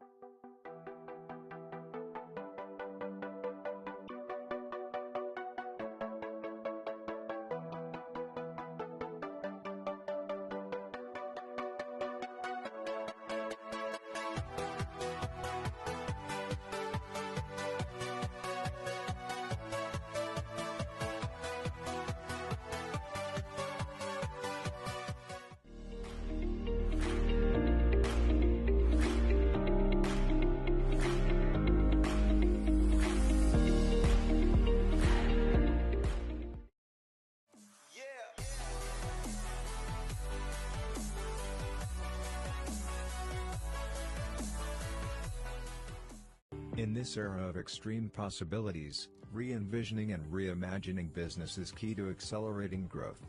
Partnering with someone who can deliver more is critical. Yash's customer-centric partnership approach helps customers address myriad challenges and drive business success. Come what may, we combine extensive experience, robust technology expertise, and flexible engagement models to help businesses navigate seamlessly into the era of everything digital. Being consultative, collaborative, and accountable, we deliver more transformative outcomes while hand-holding customer stakeholders. Harnessing our 50 centers of excellence and 3 digital innovation centers, we deliver specialized services to a wide range of industry verticals. Leading industry analysts and advisors recognize our technology strengths, agility, flexibility, and adaptability. Our global workforce, spread across 20 countries, are innovative, passionate, and focused on making our customers future-ready. We are small enough to care, and large enough to transform. With Yash, you realize the power of more.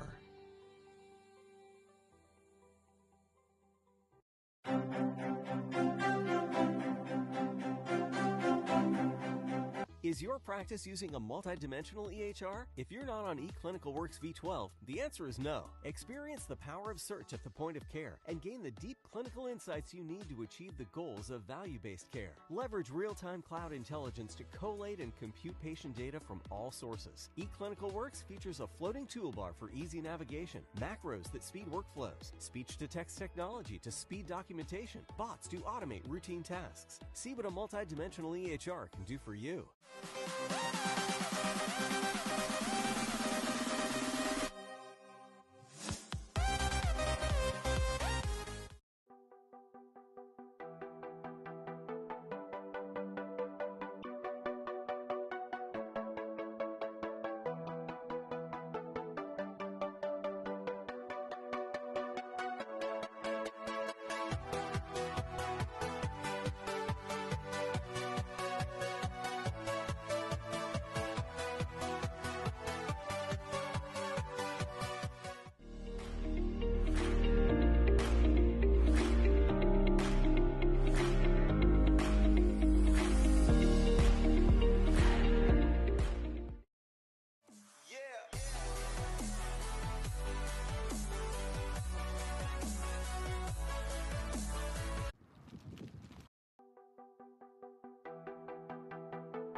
Welcome back to the Grand Prairie Cricket Stadium.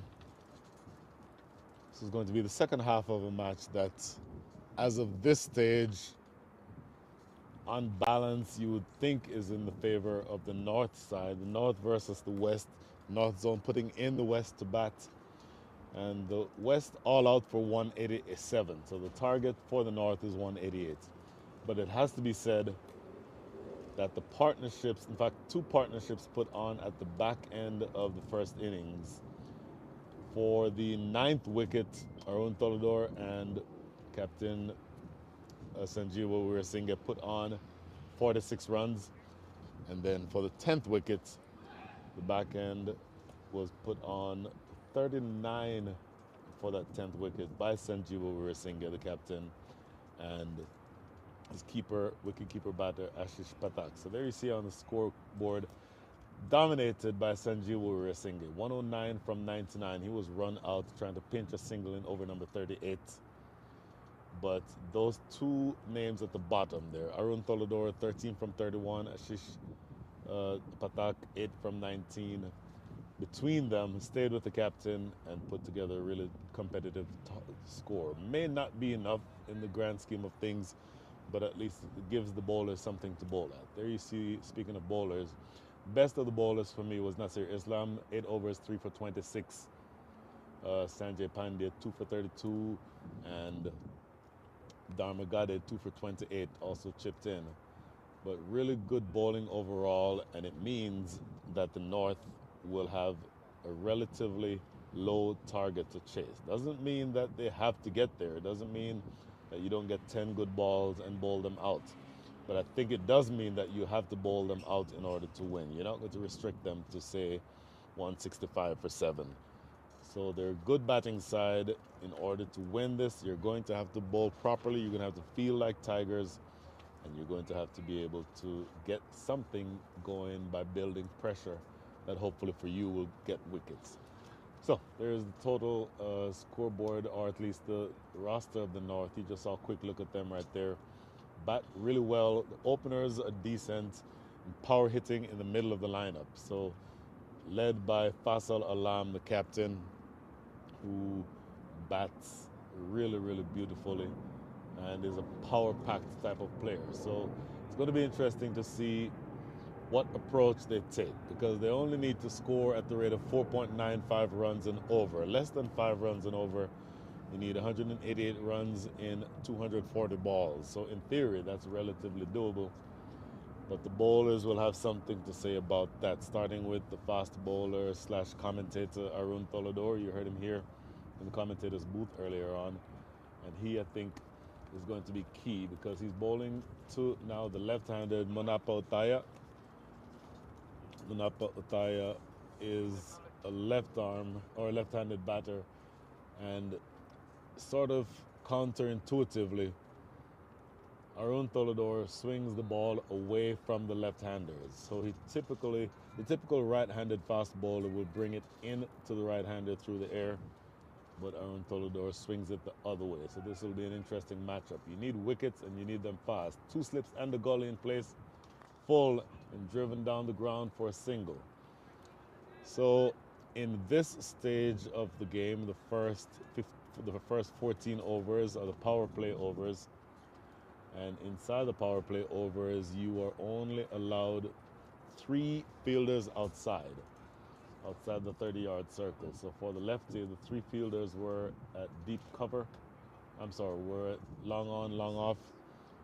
And that's what Sandeep Karwa has done so far. 3 matches, not sure exactly why that populated the way that it is, but Sandeep, at least with the ball, has not taken any wickets, but he's being asked to do it with the bat. Here we go. In his career, for the entirety of his career in the recorded matches, around 4,400 runs with a strike rate of 115. So that's certainly somebody who can be counted on to score quickly. You don't necessarily need to score quickly here, but what you certainly will need is to not get out. And essentially, conversely, you absolutely need to have wickets if you are the West. And no question that Arun Tolador is capable of giving you wickets. A tremendous swing bowler, swings it away from the lefty and into the righty, which is essentially, as I said earlier, opposite of the way that right-arm swing bowlers generally swing the ball. Let's see exactly how well they can do here, because there's a lot of full toss. Thinking about it, thought about it for a long time. Has already given a couple of LBW decisions. In fact, 3 LBW decisions given today by umpire Jatin Carvey. It was a full toss. You see on the replay, not directly behind the bowler's arm, but with that in swing I mentioned, it's probably swinging down the leg. A brand new ball, and he does get it to move a fair amount, Arun Tolador. So to me, not surprising that was given not out. And he knocked him over. Okay, so he didn't need the umpire's help this time. That in-swinger works to his advantage and takes out middle and leg. So you don't get to 10 wickets without first getting to one, and Arun Tolador has done exactly that, playing across the line of a pretty straight ball, it has to be said. Sandeep Karwa is generally a good batter. You saw a second ago where he has 4,400 runs in his career, but looking to play that one across the line, completely across the line, when he really should have been playing that one straight, keeping it in the V, not able to do that. And boy, looking at that replay, that ball crashing into middle and off. And this is going to be the end of him with the bat. So interesting. The captain himself is bringing himself in at number 3, 1 down. And we'll see what this looks like. Faisal Alam, I mentioned him earlier. In the recently completed World Cup, Faisal Alam and the USA team went all the way to the semifinals where they lost, I believe, to New Zealand. Somebody can correct me if I'm wrong on that. But Faisal Alam was named to the team of the tournament. And having been named to the team of the tournament, he was named as one of the opening batters in that team. So that tells you the quality of batter that we're looking at here. And so, all of a sudden, ladies and gentlemen, I don't know necessarily that you thought that there'd be any pressure being built here, but Faisal Alam may be coming in here with the mindset that he may not want to take any risks just yet, just wanting to make sure that his side is able to get themselves off of the back foot. Would not have expected to have lost a wicket in the first over.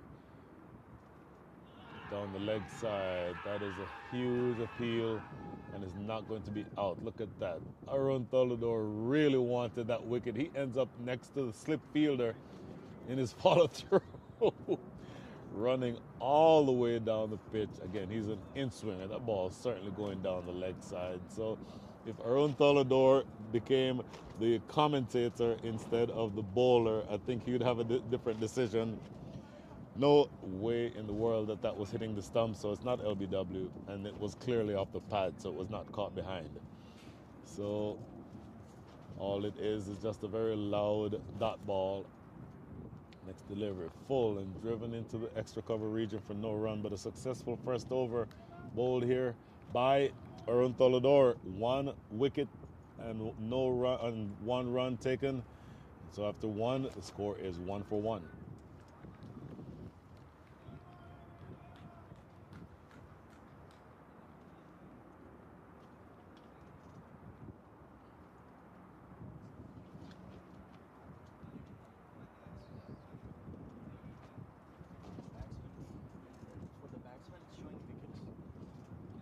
Okay, yeah.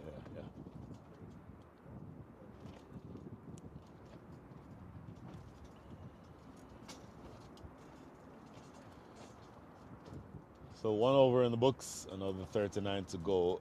187 more runs are needed for the for the North to win this game. 9 wickets needed for the West. And just like that, Sajith Fernando, who has some 10,000 10,000 first-class runs behind his name. We talked about that earlier, but more to this point, he has over 200 first-class wickets to his name.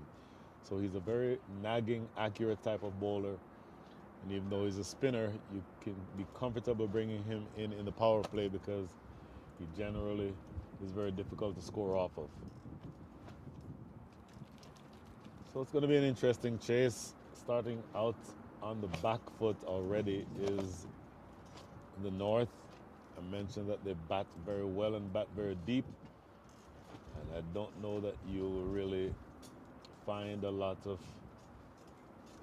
fear about this side. Generally, they're a very confident batting side, but it definitely is the case that they're on the back foot here. After having lost a quick wicket in the first over, that wicket taken by Arun Tolador. Now again, this is going to be Sajid Fernando, former Sri Lankan domestic player. And it's going to be bowling to Munapa Otaya.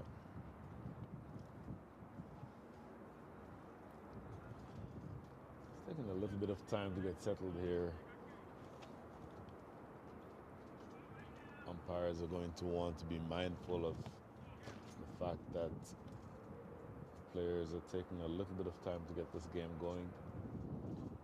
But here we go, ready. The right arm, Fernando is going to be bowling between the umpire and the sticks. And bowling around the wicket to the left-handed Manapotaya.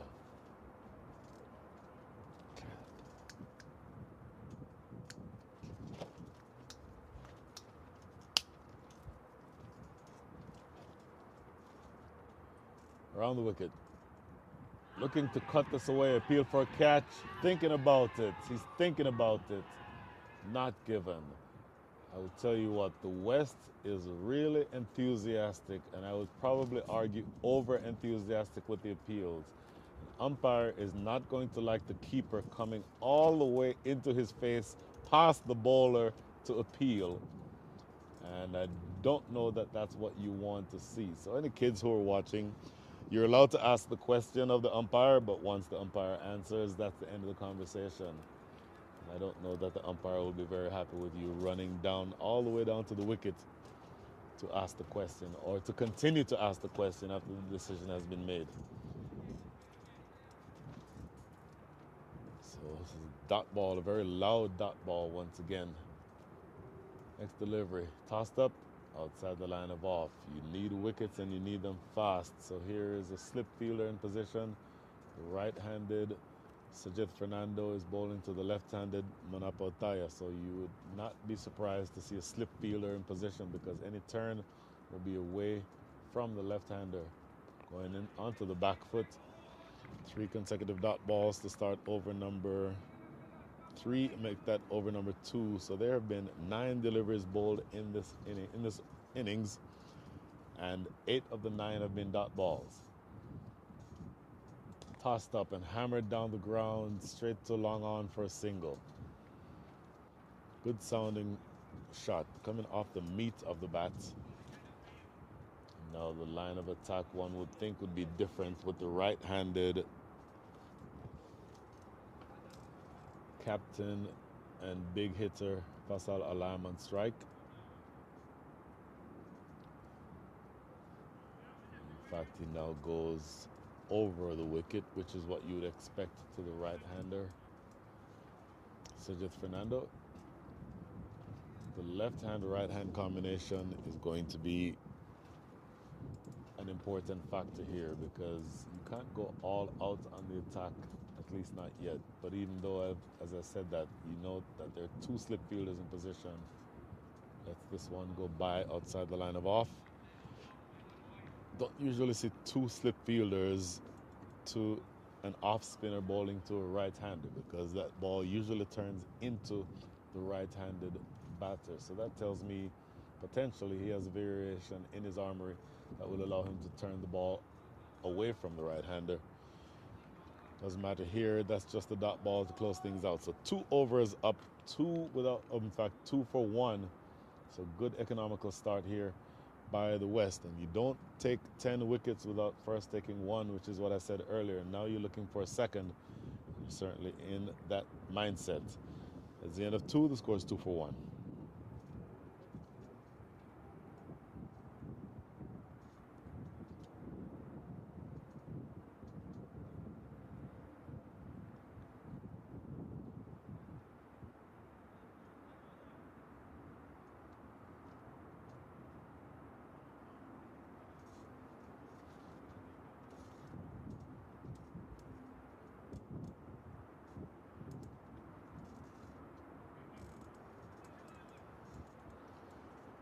Two for 1. Arun Toledor back into the attack. This one goes down the leg side. These are going to be 5 bonus runs. 5 precious bonus runs. Arun Toledor will not be happy with that, because he fires it down the leg side, which makes it a wide, and then of course it goes all the way to the boundary. So that's 4 plus the 1. 5 bonus runs, 5 runs scored, and not a legal ball bowled yet. That would be relatively deflating. You don't have a lot of runs to play with, so you're going to want to be bang on target with everything. Aaron Tolador knows that. Goes for the big drive. Manapotaya looking to capitalize on what he thought was going to be a hittable ball, but a big swipe and a miss for no run. It's good to see that the West is staying on the attack. You expect for them to remain on the attack. In fact, I would think that they'd be on the attack for the entirety of the innings. 2 slips and a gully in position. Aaron Tolador swinging the ball away from the right-hander. And in fact, from that angle, it's kind of difficult to say, as we mentioned, that the camera, for the reasons that we stated earlier, is not directly behind the bowler's arm. But even then, you can see that that keeper is standing essentially at slip. Keeper is standing at first slip is what I would estimate, and then there are 2 other slip fielders, and now there's a man being put in at short third. So absolutely expecting the ball to come off the back edge, the outside edge from Tolador, swinging it away from the right hand or from the left-hander. Another wave and a miss, and this really is turning into an opportunity to get wickets. You have to take wickets. I said earlier, you're not going to defend and be defensive and get them, say, 170 for 6 or 170 for 7. The only 2 realistic options are either you bowl them out or they win. Those are the 2 options. Swipe and a miss again. So Manapotaya looking to go very hard after the ball, not looking to tap it into the gaps and run singles. And in fact, there is a gigantic gap in front of him, both on the offside and the leg side. And as I say that, the gap in the covers is now plugged. Oh, did that carry? That came off the edge, but I think it bounced just short. You hear the big loud noise. Here we see on the replay again. Look at this ball. Kiss the outside edge there and just drop short. Genuine edge. Let's give Manapotaya credit for having played that one with soft hands. And it dies on the way to the slipped cordon, so it doesn't carry all the way to the slip fielder. Swipe and a miss once again. That is the end of an over. I tell you what, 5 runs came from the over, but those 5 were 5 bonus runs from a ball sprayed down the leg side. But apart from that, everything was either a miss or the one that came off the edge. So good over bowled by Aaron Tolador. Second over only cost 5 runs, that 5 bonus runs I talked about. That is the end of 3, 7 for 1.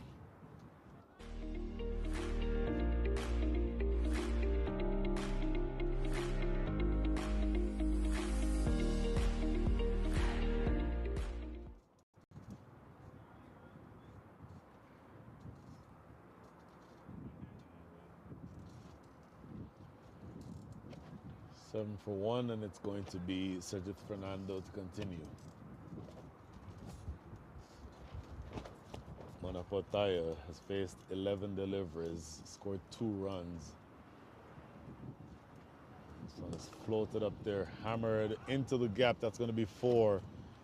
That is a typical shot played by Faisal Alam. It was full outside the line of off and absolutely drilled through the covers, as you see here on the replay. Tossed up and banged through the covers. Drilled it, absolutely drilled it. And that will make the North feel a lot better. Next delivery, very full Yorker length. Defended in front of the stumps for no run. So Sajith Fernando, as you saw a couple of times yesterday, is a very canny, wily bowler. Floated up there again. Faisal Alam reaching forward to make sure that he smothers the spin. Once again, if you're joining us online, happy to carry on any conversations that you'd want to participate in. Big swipe and a miss. That was full. It was there, inviting the drive. So 3 consecutive dot balls now after. See the look on Sajith Fernando's face, knowing that he is working on a plan, looking to get the captain out. And this is a better looking shot from the captain. Once again, reaching forward and smothering the spin, letting that one sort of die as it gets to him. Played with very soft hands and with the angled bat. So expect that you're going to see years and years of experience from this bowler come to the fore. Pushes this one through, and look at that huge stride forward for Faisal Alam. So 4 to start things in this over. It was 2 full and 2 wide, but all other 5 you got dot balls on. So good over overall. That is the end of over number 4, and the score is 11 for 1.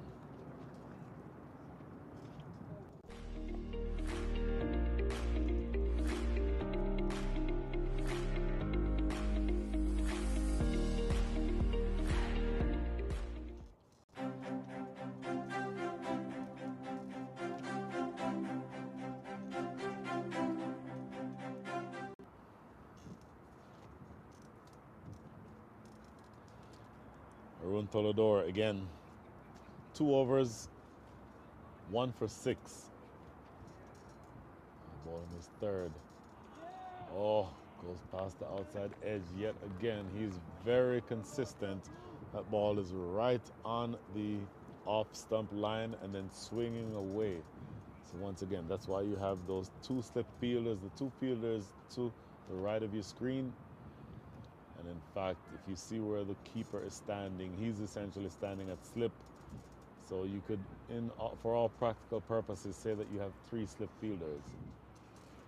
Short, that's not the length to bowl when you're bowling a swing, you're a swing bowler and bowling with a 7-2 field. And he pounces all over this. And in fact, he's bowling to an 8-1 field. They say that the only person on the leg side is that fielder at mid-on. Short. That's not the length to bowl when you go retrieve that ball. So on one hand, absolute brilliant skills to be bowling to an 8-1 field. Not in any version of cricket. Maybe test cricket every once in a while, you see an 8-1 field. But you're going to have to pitch that ball up if you're going to bowl that type of length. And it's in the air past cover. And there's a sweeper out on the boundary. So, essentially a pressure release type of a shot from Manapotaya, who now goes up to 8 from 15. Make that, 7 from 14. Faisal Alam, captain, taking some time to play himself in. He is 4 from 10.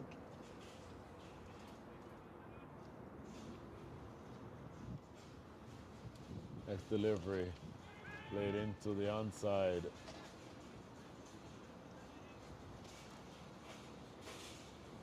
So Jivaka, the brother of Sanjeewa Weerasinghe, is trying to entice or exhort Arun Tolador by saying make him play. And I don't think that that's bad advice at all. You certainly want him to be playing, and you want to be pitching that ball up to be able to make him play. That goes through to the keeper for no run. And the way that you make him play is that you bowl that same length that you've been bowling all along, and then maybe with that ball swinging away, start it on middle stump or maybe middle and off, and try to entice him to come forward and then bring those slips and the keeper into play. Oh, it's a good delivery, and it is half-hearted appeal for LBW. Don't think that was going to be in any way out, but it's another good ball. And that's at the end of over number 5. Great over again from Arun Tolador, despite the one short ball that hammered away for 4. That is the end of over number 5. The score is 16 for 1.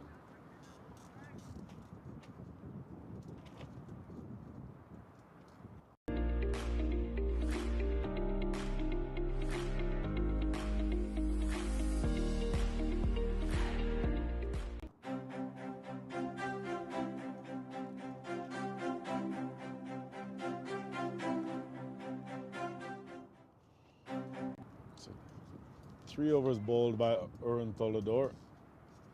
Those 3 overs have only cost 10 runs. 2 overs bowled, in fact, by Sajid Fernando. About to start his third. Wanted a single, don't think that would have been a good idea. A loud wait shouted by the captain at the non-striker's end. So pay attention now to the wiles of Sajid Fernando. Floats this one up there again, defended in front of the stumps for no run. So just big picture, looking at where you are with regard to the chase. The overall scoring rate is exactly 3. In fact, it would have dropped just below 3 with that dot ball. It's now 2.91. You're needing to score from here at the rate of 4.99 runs and over. So it's going to be interesting to see how you're able to continue with that. Over the top of cover. Oh, yes, no. That would have been difficulty had there been a better throw. But it was floated up in the air, and that gave Faisal Alam time to get to the non-striker's end. So a bit of a yes-no situation. And for a split second, the batter or the runners would have found themselves both in the middle of the pitch. But hopefully, luckily for them, being able to sort things out without much fuss. So a precious single. Those singles are coming along relatively easily at this point. This is reaching into the offside. Captain poking this one into the offside for no run.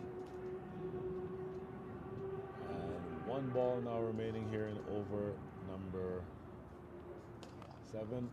Hammered down the ground, partly fielded by the bowler himself. And they'll get 1 run, and that is all that they'll get. That's all they'll need. 19 runs have already been scored. 6 runs, 6 overs bowled. The North, in order to win this, needs to score another 169 in the next 204 balls. So that's the end of 6th, 19 for 1.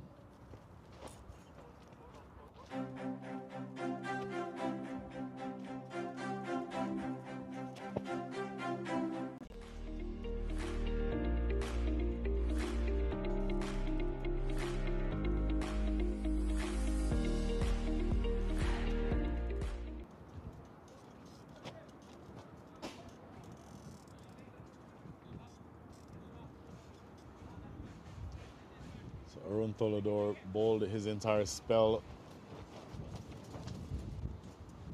yesterday when they played. Bowled his entire spell on the trot up front.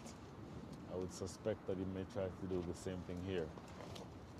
Big drive, and that's a good piece of fielding at short extra cover. When you are trying to defend a below par score, it is so important that you give everything that you have in the field.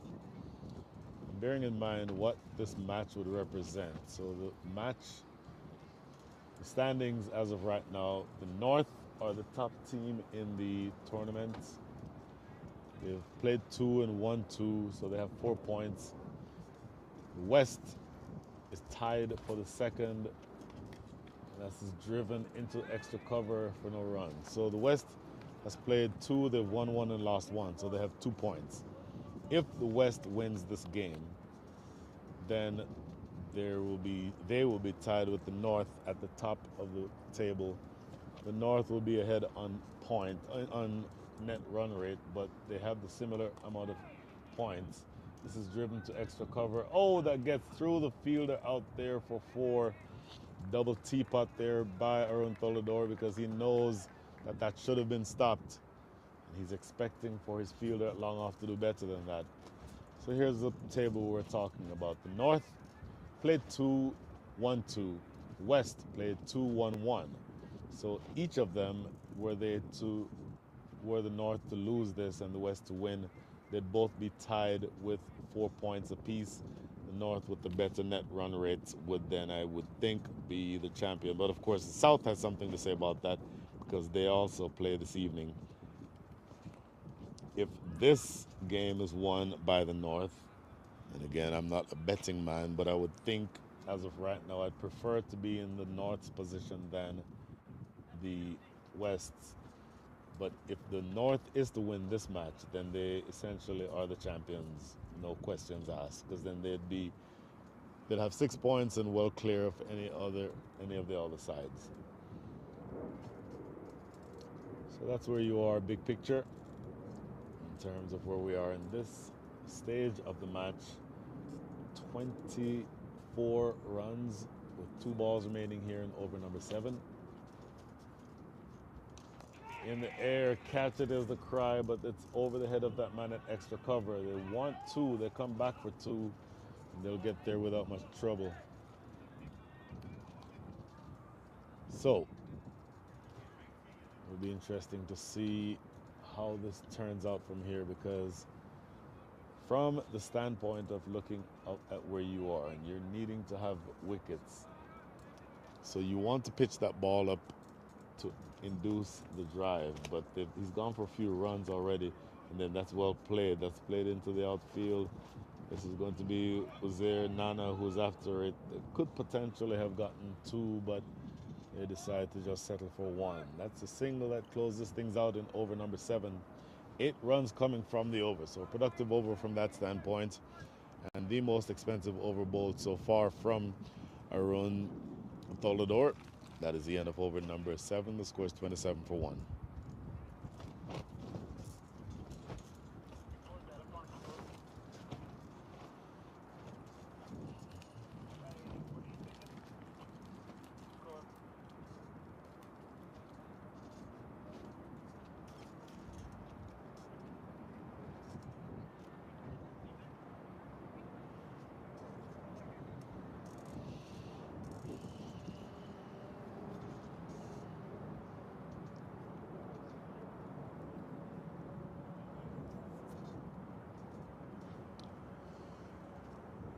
$27 for 1. Munapotaya 12 from 20. Fasal Alam 10 from 19.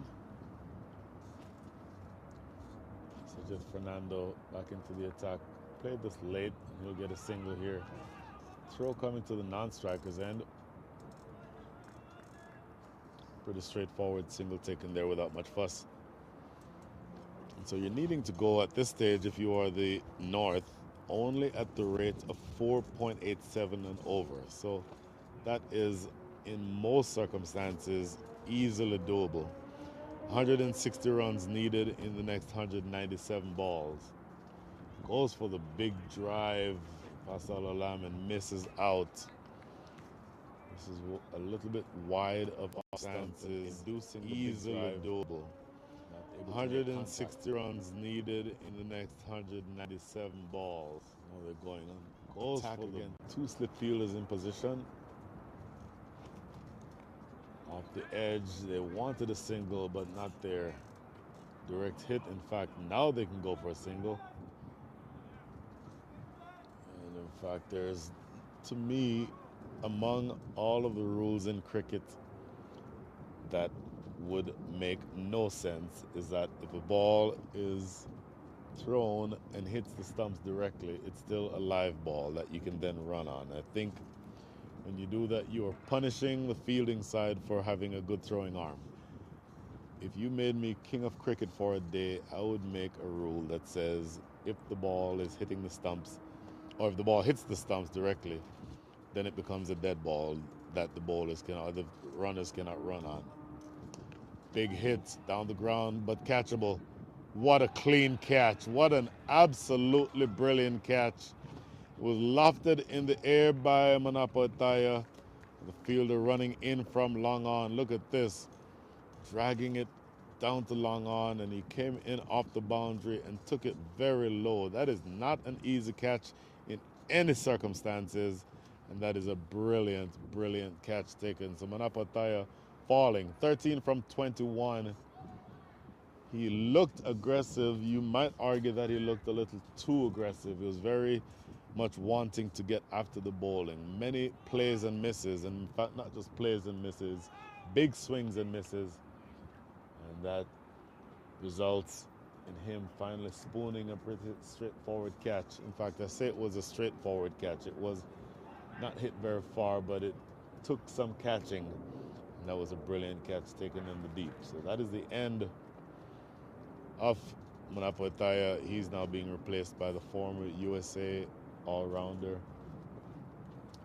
Nasir Islam featured with the ball earlier. Now he's going to be asked to do it with the bat. He's a hard-hitting, power-hitting batter, and you're expecting really for him to be the type of player who can turn the tide. So you have two very big hitters at the crease.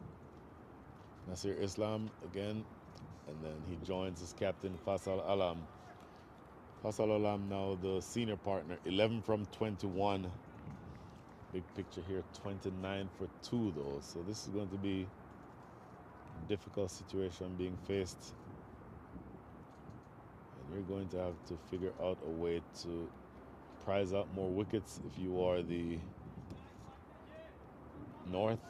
Make that if you're the West, but if you're the North, you need to figure out a way to get a couple more runs or a more consistent partnership and not lose any more wickets. That's off the bottom of the bat, trickles into the outfield for no run. It's a dot to close things out here. In fact, one more ball left here in over number 8.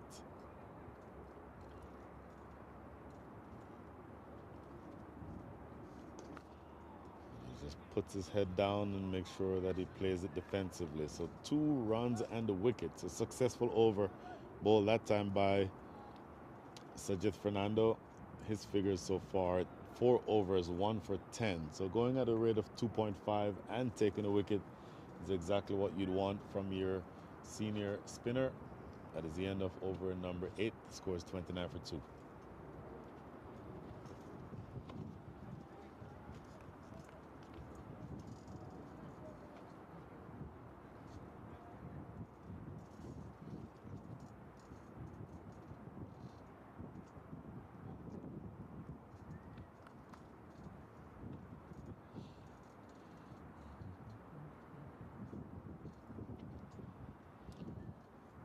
$29 for 2. Faisal Alam, 11 from 21, will be on strike. And again, facing up to the swing bowler from the West, Arun Tolador. 1 slip and 1 gully in position now. Slightly different field, slightly more defensive field. And that's a dot ball to start with. Tolador's figures so far, 4 overs, make that 4.1 overs and 1 for 19. Took that wicket in his first over, an over that only conceded 4 runs, make that 1 run, and was by comparison relatively expensive in his last over 8. Loud shout, he's thinking about it, and he says no. Boy, a really loud, confident shout that time by the entirety of the fielding side. Yeah, that is swinging down. Look where the keeper is. The keeper is standing at leg slip appealing. So that ball definitely going down the leg side. I don't think that there's any way that you would realistically consider that being out. But of course, you need wickets. So you're begging for wickets at this stage. Driven down the ground, should just be a single. Oh, they wanted for a split second to come back for a second, but I don't think realistically that would have been possible. A long way to go. Both of these teams have a long way to go. And to the extent that we only have another 189 balls to score 158 runs, it feels like it's an easier road for the North. Driven into the offside, square of the wicket actually, running away down the hill. Does it get to the boundary? No.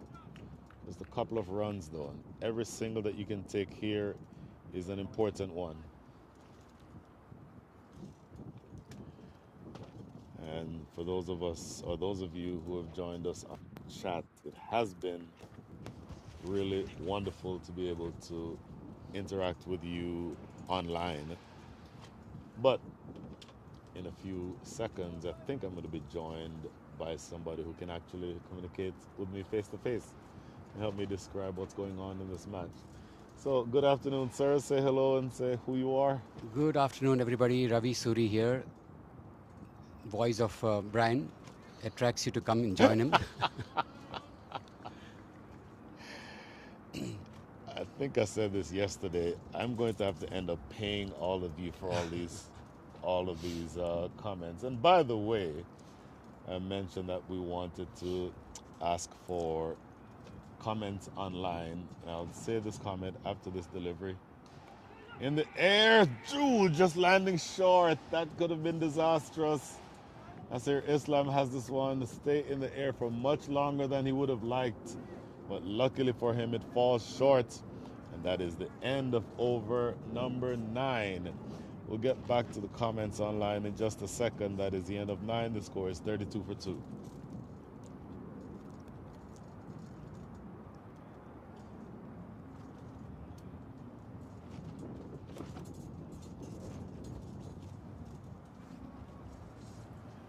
So 32 for 2 in Ravi.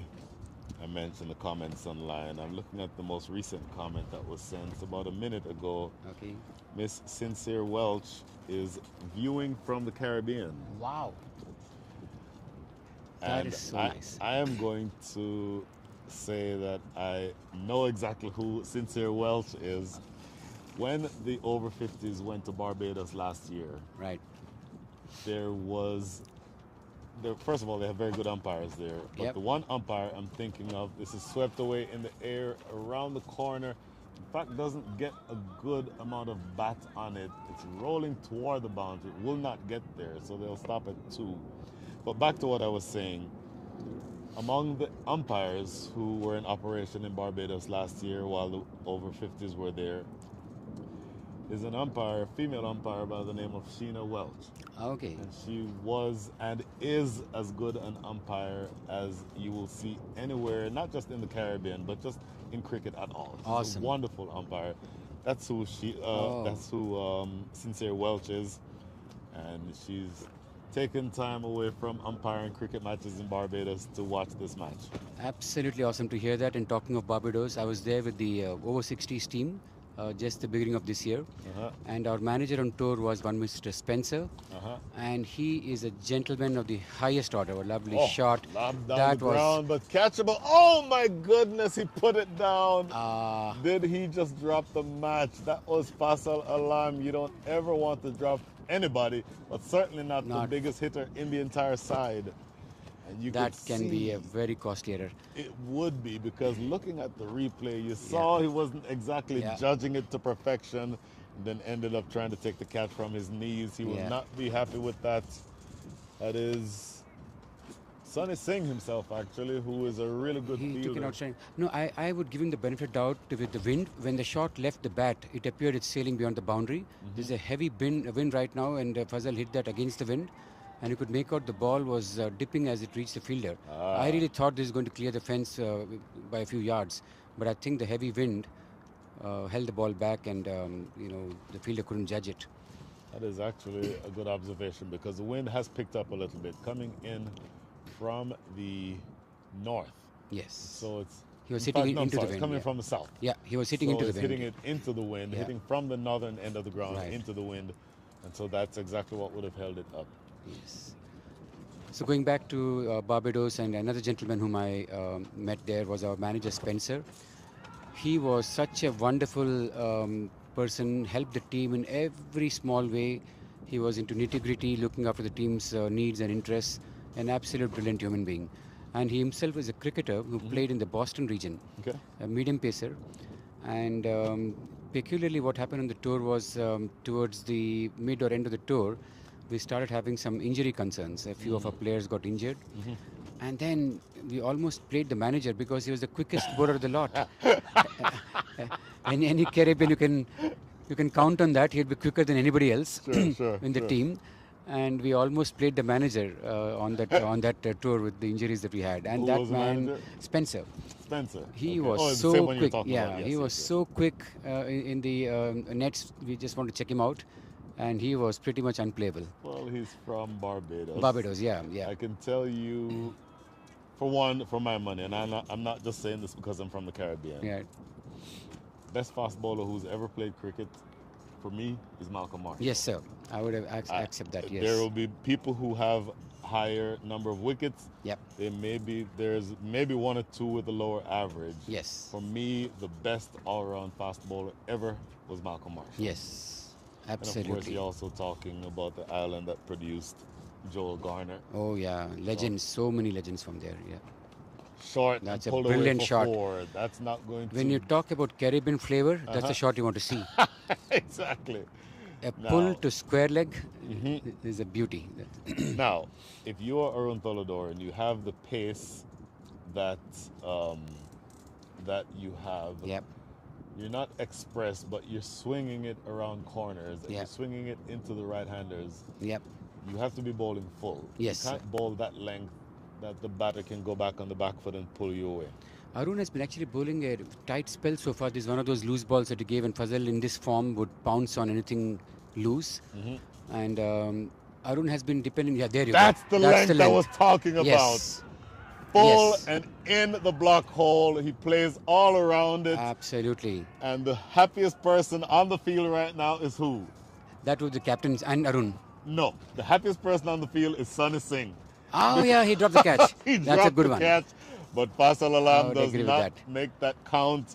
He Yeah. goes right through him, Arun Tolador. It was a and ball that pitched up and moved a shade. If you see in the replay, he played all around it. And that's exactly what I'm referring to. He's bowling full and straight. Yes. And that's, looking at the replay, it was full and it curled in at the last second to defeat the inside edge and take out leg stump.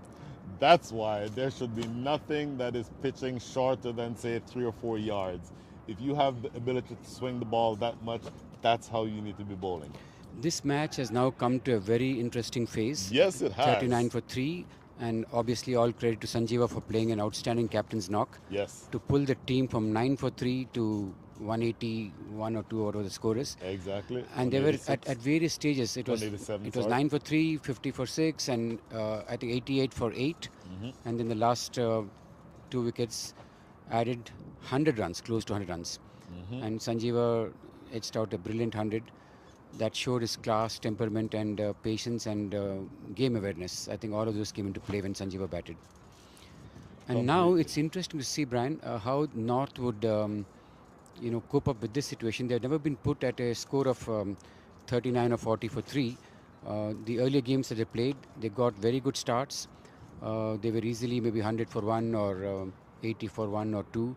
But chasing a target of 180, they are 39 for 3. This will test their middle order and lower middle order. Well, Rajiv Nigam is now at the crease. Nasir Islam has been there for 8 deliveries. He scored 2 runs. Going back to a couple of comments, Jayesh Patel, the last 2 days the camera view was better from the front, which we agree with and which we explained earlier. Jayesh, I don't know if you were following earlier, but there are repairs going on the scaffolding that houses the side screens. That is what you're seeing right there. So there is work happening on both scaffoldings at the north and the south ends of the ground. So it was not possible to set the camera equipment up in that location today. So we had to sort of try to get creative, and we do not have the exact opportunity. In fact, I'm sure the workers' comp people would have an issue with us trying to set the cameras up underneath the scaffolding as it's being worked on. So that's why you're not having a straight-on shot. As the viewers can see, Hassan is an outstanding cameraman. The moment the commentator Brian talked about scaffolding problems and construction going on there, the camera zooms into exactly where the issue is. Wow, that's a good ball. That's a bouncer. Wow. Wasn't the bouncer? He bowled a bouncer. He had to duck a bit. No, that was anything but a bouncer. Okay, it actually pitched on the crease. I'll take one thing back. Here's a replay. Look at the replay. Let's see this one. Okay. That's only a bouncer if you're an ant. Man, talking about bouncer to a Caribbean, he would not take that as a bouncer. I would agree with that. Yes. No. Ooh, looking to whip this away, but it goes down the leg side. No, of course not. No. That was, in fact, a full delivery, just pitching inside the wide line. I was misled with Rajiv ducking to have pitched a ball, and I thought there's a bouncer, and then Brian was all over me. Oh, goodness. Oh, my. So, one delivery left in over number 11, down the leg side again. So, success definitely from around 2 wickets, Yes. but he's already sprayed a couple down the leg side. So, this game is going to be even closer. In fact, Ravi, I'll put you on the spot. Yes, sir. Your win predictor right now says what? 51-49. That is the most political answer that you could possibly come up with. Good delivery and bang on target, well defended. And there's a direct hit. So they look sharp in the field the last couple of overs.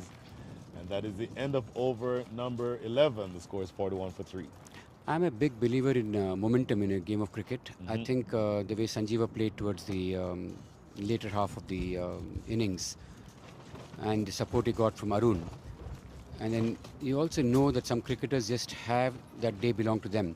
This day could just belong to Arun, the way he contributed to a very critical partnership with Sanjeeva. Yes. And then the way he's bowling, he has got 2 extremely critical wickets.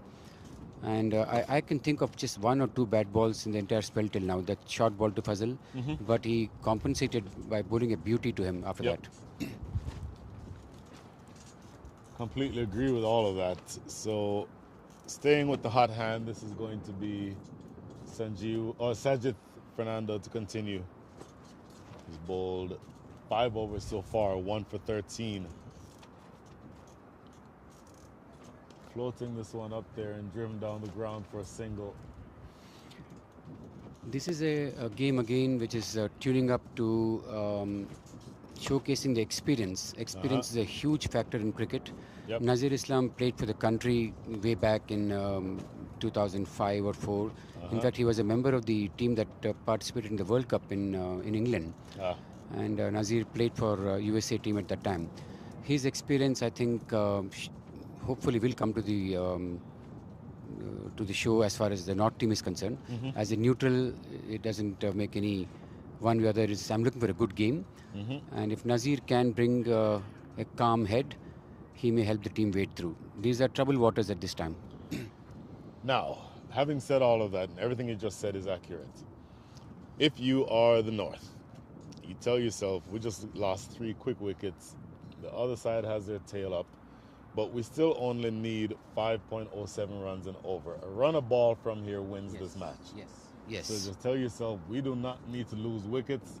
All we need to do is look for opportunities for singles. But it's also the case that the West knows that, because look how everybody is in tight preventing singles. That was good captaincy, good field placements. Excellent captaincy, wanting to force the issue. Right. Like if you're going to score, try to go over the top. And this is really good captaincy by Sanjeeva. I think this is shaping out to be one of the best games of the tournament. As in yesterday, we saw a very close game.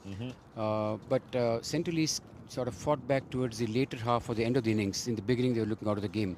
But this particular one is shaping up to be tight right from ball 1 of the chase. And as a viewer, that's what we want to see. We really want to see how... Trouble here. Direct hit would have been interesting. Yep, I don't think there was a run there. No, there was not a run there, but that's more evidence of pressure. Yes, that is pressure that's pressure. building. It is pressure. But the point you make is a very good one. This game is still one about singles. You don't need any big hits. It's run a ball. And I'm also looking at who will bowl after Sajid. Do they have the bowling depth? Raj is a good bowler, obviously. Raj brings a lot of experience and has played many Masters games and done well for his team. We need to see whether they have the all-round bowling depth after Arun and Sajid to keep this pressure on.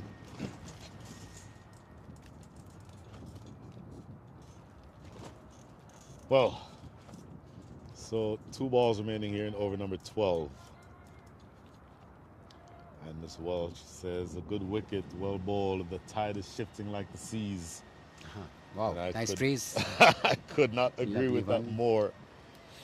And the pressure is building just like the tide is, shifting. Wow.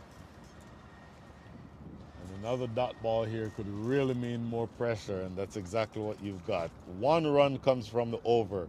At the end of 12, the score is 42-3.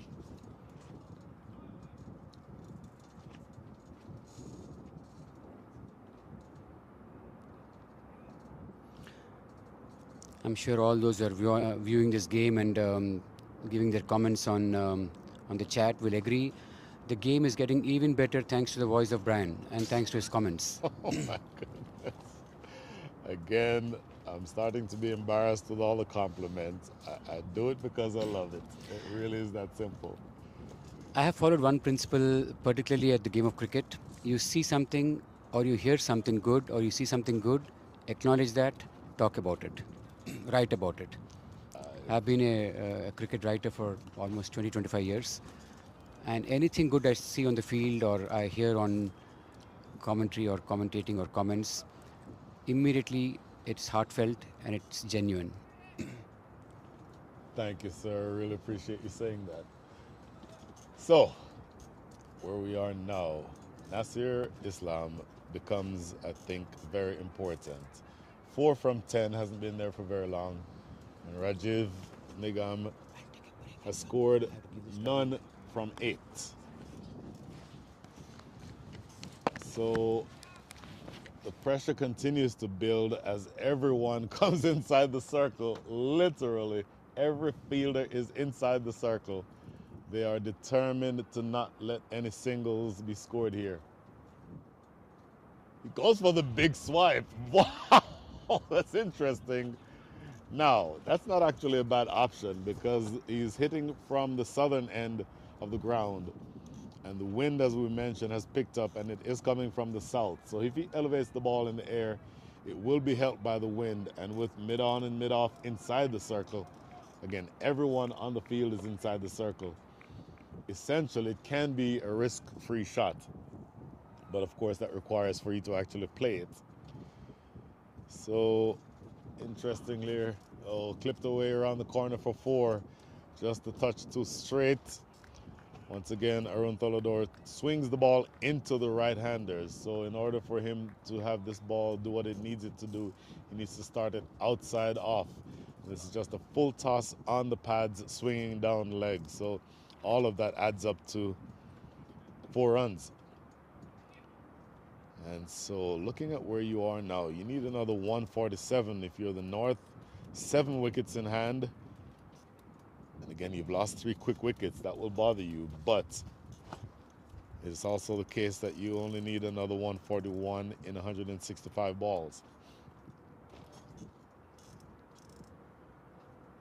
So here's Arun Tolador again, needing to start this ball a little bit more outside off. Looking aggressive, down the wicket, looking to go over the top.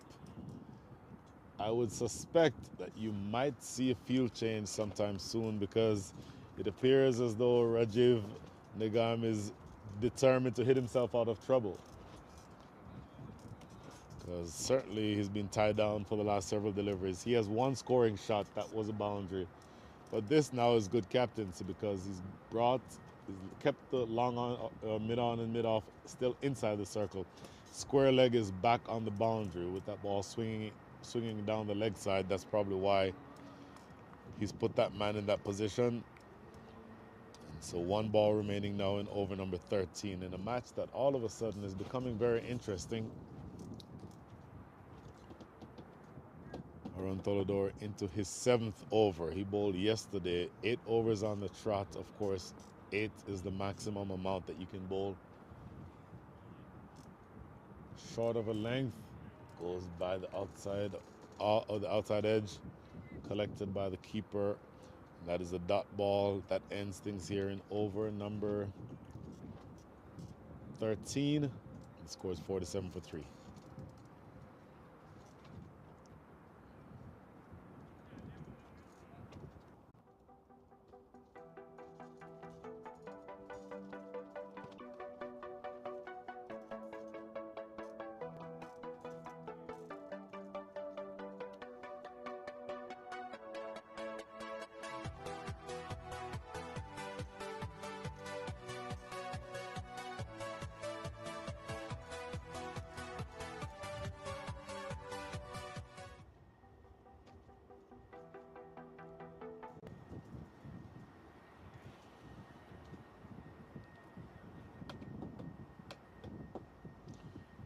.47 for 3.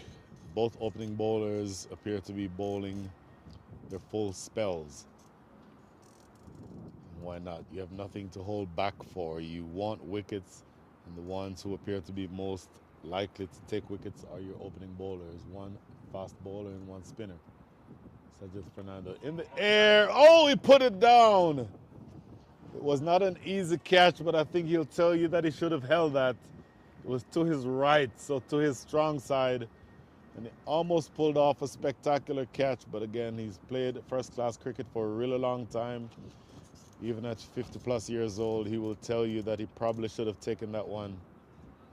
And that might have been the chance, because it would have been a big wicket. Nasir Islam is a big hitter, playing within himself at the moment, but could have missed out on an opportunity there. Bang for 4.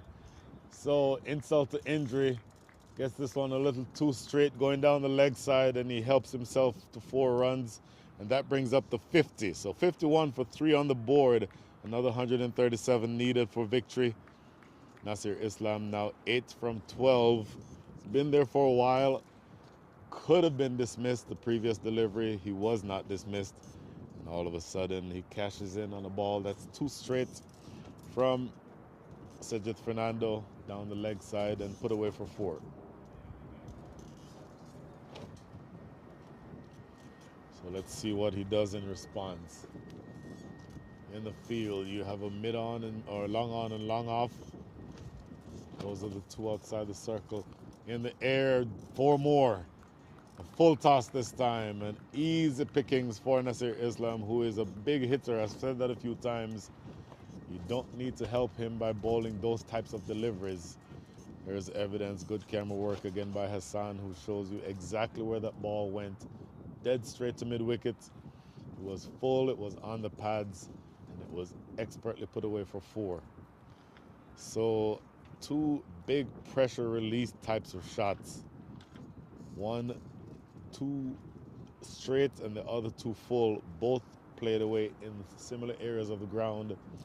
Both went for 4, and now there's a change in the field as the sweeper has come inside. The sweeper on the offside is now inside the circle, and there's now a man at deep mid-wicket to go along with mid-on, make that long on and long off. 3 outside the circle. Reverse sweep. It's going to go running down the hill. May not make it all the way to the boundary. In fact, it will not make it, I don't think. And it slows down a foot away from the boundary. In fact, Nasir Islam thought that was going to make it to the boundary, so he ended up just walking. So they only walk 1 run. 9 runs already from the over, though, with 2 balls left to come.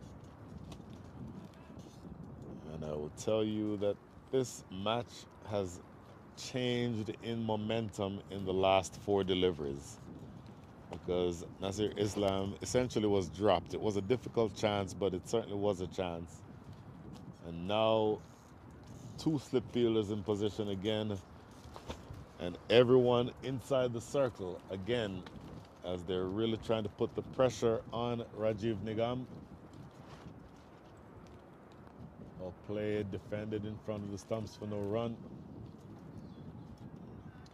And now just the last delivery remaining in this, the 14th over. And in fact, after this delivery, we're going to have a break.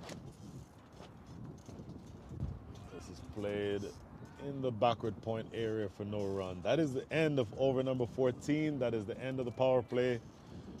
Water break for us, 9 from that over. The North have wobbled a little bit, but for me, they're still slightly in front by a nose. Score after 14 is 56 for 3.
Welcome back to the Grand Prairie Cricket Stadium, where the North Zone, in chasing 188 runs, have wobbled a little bit, but I think they may feel that the game is still theirs to lose.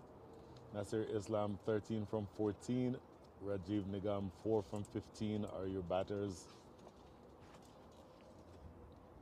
And a very long way to go here for both sides, because the West, in order to win this, needs to take 7 more wickets. 7 wickets will not be easy, but at the same time, you don't get to 7 without taking 1. And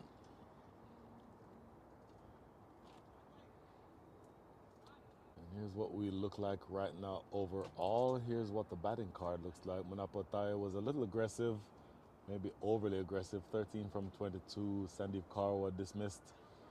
Clean bowled for naught, and then Fasal Alam with a beauty. 19 from 13, but he got an absolutely beautiful delivery from Arun Tolador.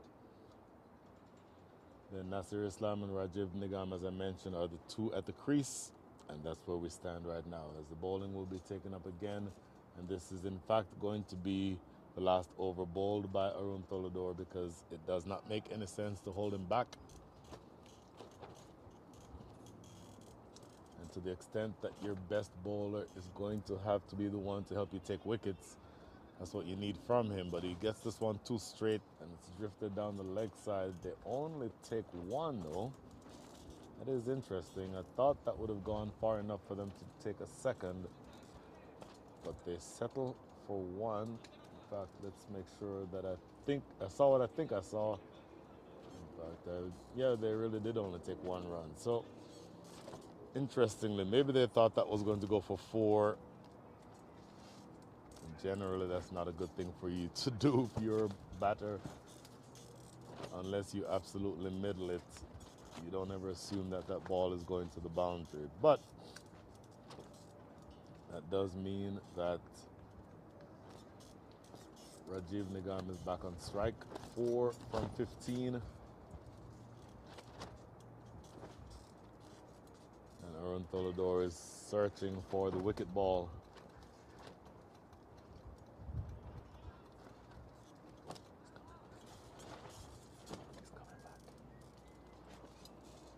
So here's going to be the next ball.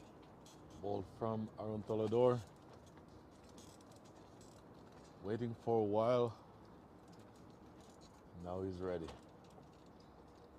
Down the leg side, that's going to be 4. Question to be asked is it runs or is it wise? Nope, came off the inside edge, runs away for 4. So, here's the replay coming up. Little too straight.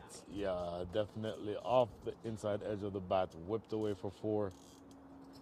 Little too straight by Arun Tolador into his last over. Again, he's bowling 8 overs on the trot, and that is never an easy thing to do, to maintain the same line and length for 8 straight overs. So 2 deliveries gone in his last over. In the air and gone. Peeled off the outside edge, straight to backward point, and it carries. It was sinking as it got to the fielder, but he snaps it up knee height without much issue. And that is the 4th wicket that goes down. Throwing the bat at the ball, and it gets off the outside edge, and it is taken. That is the end of the day with the bat for Rajiv Nigam. And look at that. All of a sudden, you have yet another wicket down. So it's now 61 for 4. That partnership is broken, and it is going to be interesting to see exactly what happens from here, because that 1 wicket may just have opened the door. You hear the yell from the West side just now, because they know that they have an opportunity here. Only 6 more balls, 6 more good balls wins this match for you if you're the West. And so now you're going to be thinking, how exactly am I going to get this next wicket? And this next batter is going to be Gani Ganeshan.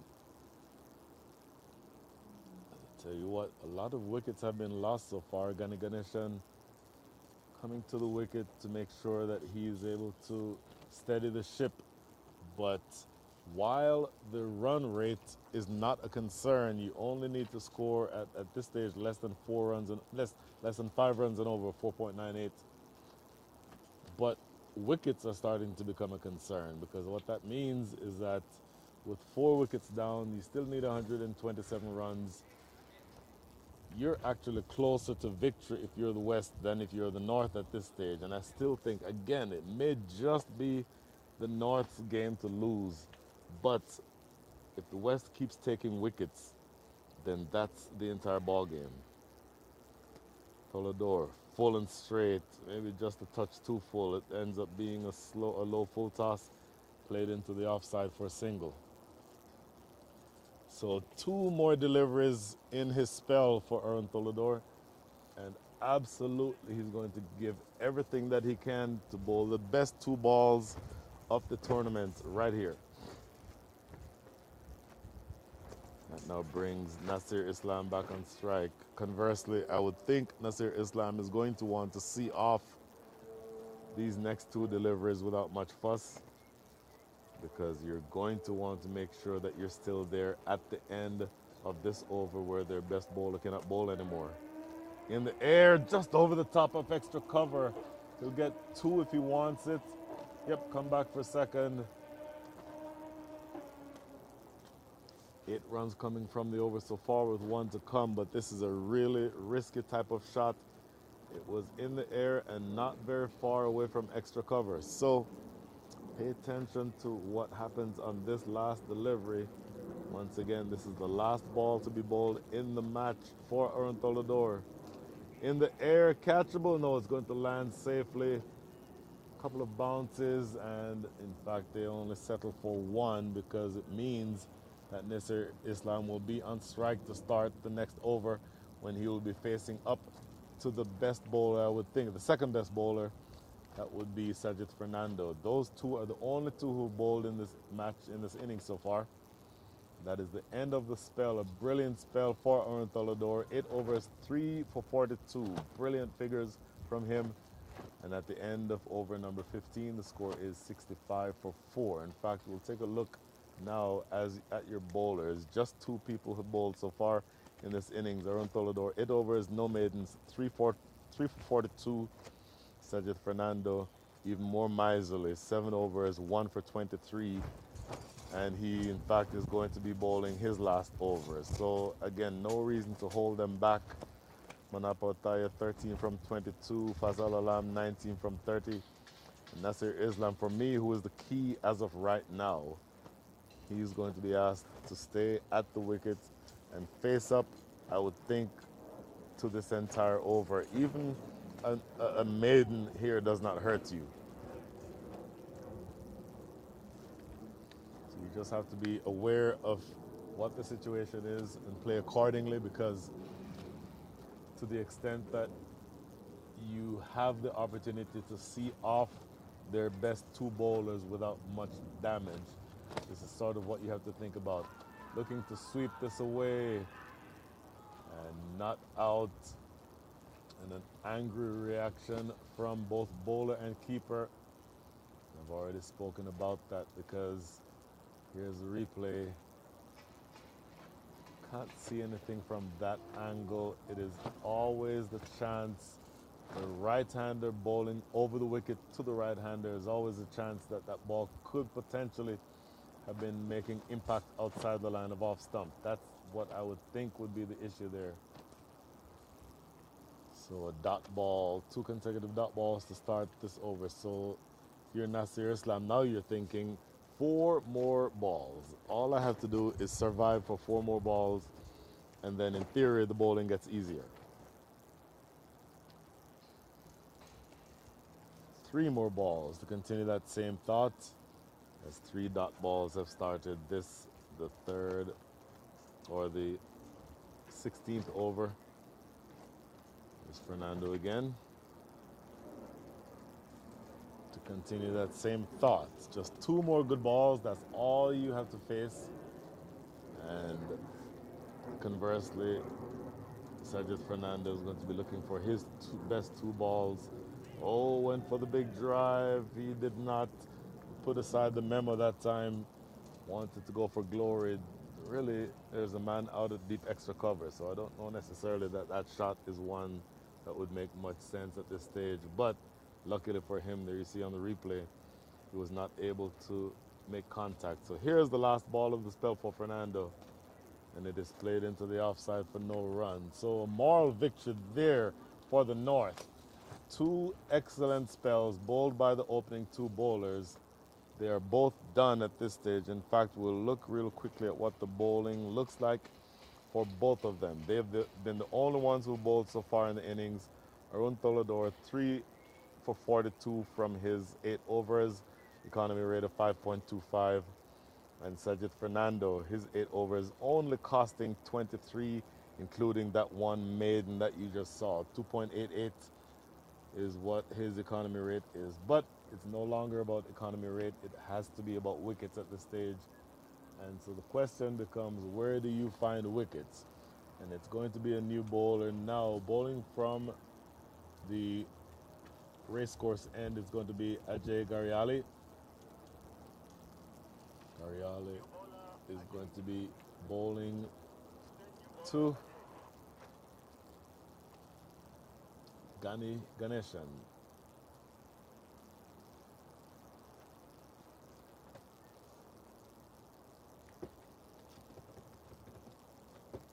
So bowling medium pace, slow run up,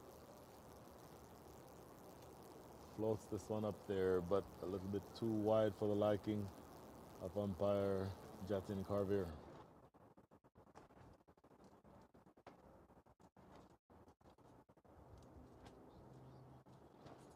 So thinking of where you are now,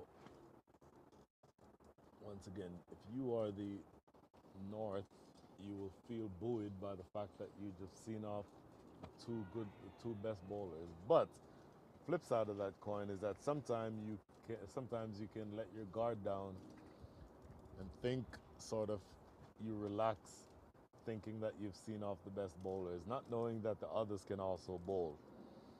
So it's going to be important to keep that same mindset as they strengthen the slip cord and extra man coming into that position.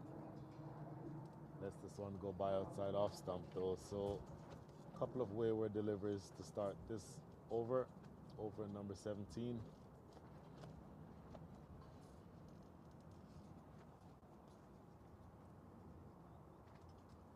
One legal delivery bowled, 2 runs scored, both of them wides.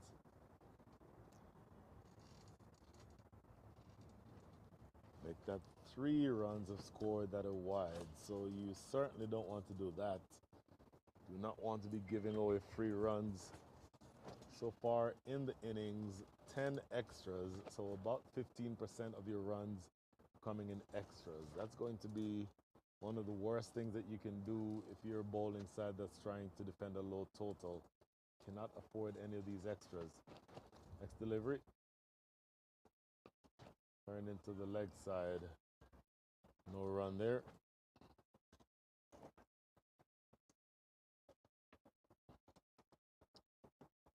So Ajay, talked about him earlier when he was batting. Served as the Southern California Cricket Association president for a while. Driven into the mid-on area for no run. Played and lived in Southern California for several years now, and now being asked to help turn things around. His side certainly needs wickets, and he's going to try to be the one to provide them, but that's not going to happen if you keep firing the ball down the leg side. So that does mean that things are getting more and more difficult. You're helping your opposition get toward the winning total. And that wide means that you're only needing another 119 runs. 119 runs, and you need to get them in 142 balls. So you're well ahead of the run rate if you're the North, meaning the required rate. And so now you need something to happen if you're the West. full and driven. Mid-on is right in position though, so no run. Nothing off the bat yet this over. 4 runs, but they've all been extras, all been wides. And really 16% of your runs coming in wides is not something that you can afford. Oh, came off the edge but didn't carry to slip. You might make the argument that the slip fielder is a little too deep, or you might say that you give credit to Gani Ganeshan who played it with soft hands, but it just trickles into the slip cordon and does not appear to have caused any trouble. 2 balls remaining now in over number 17. Make that 1 ball remaining. Peel for leg before, and I like what I just saw from Ajay Garial. Immediately signal, nope, that one was not out. Good cricket from Ajay Garial, and you see on the replay here, might be able to pick up why he immediately decided that this is not out. Yeah, going down the leg side, even with the angle that's not directly behind the bowler's arm, we can tell that that was slipping down. So good over from the standpoint of no runs having been scored off the bat, but he does have 4 wides. He'll want to clean that up for the next over. 17 up, the score is 69 for 4.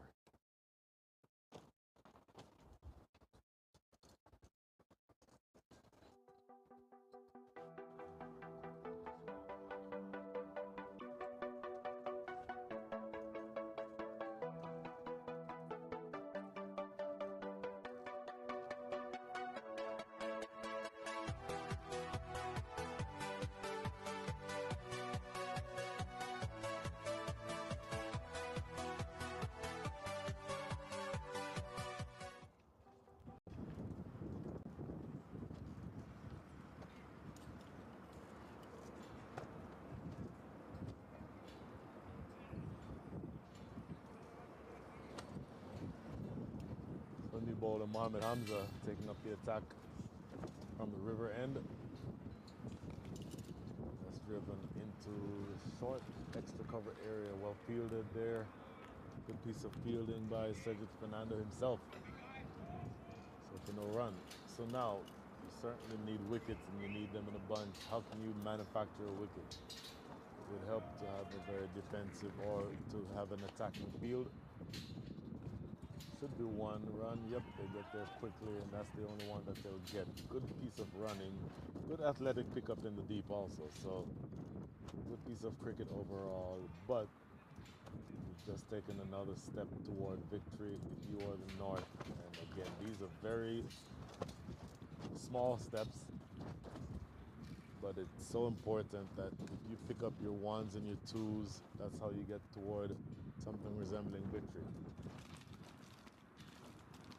Oh, went for the big drive for a split second, then checked his shot. That's well played, actually. Goes into the outfield for a single. Good strong throw coming from the deep. Once again, just being able to pick up the singles, really that is all that is required at this stage.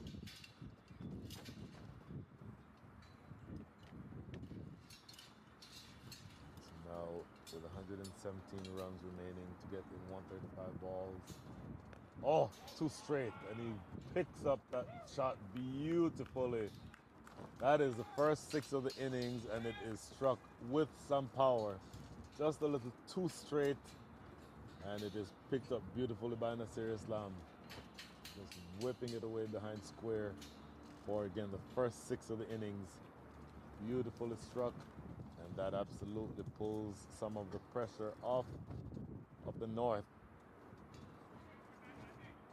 Just 2 balls now remaining in over number 18. You are more than, let's see, you're about 2 overs left, 2 overs and 2 balls from the halfway stage.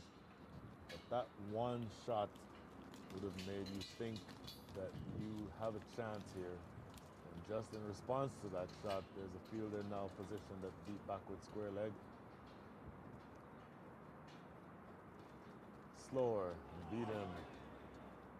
Oh, let's see where this one passed. I think that might have passed between the bat and the leg stump. Let's see if we can see a replay on that, because Take a look at this. Where did this ball pass? Oh no, my goodness. It passed the outside edge or the inside edge and then passed the off stump. So it was actually a good delivery that very much could have bowled Nasir Islam. That's well played. A good comeback, couple of deliveries by Mohamed Hamza. That is the end of over number 18. The score is 77 for 4.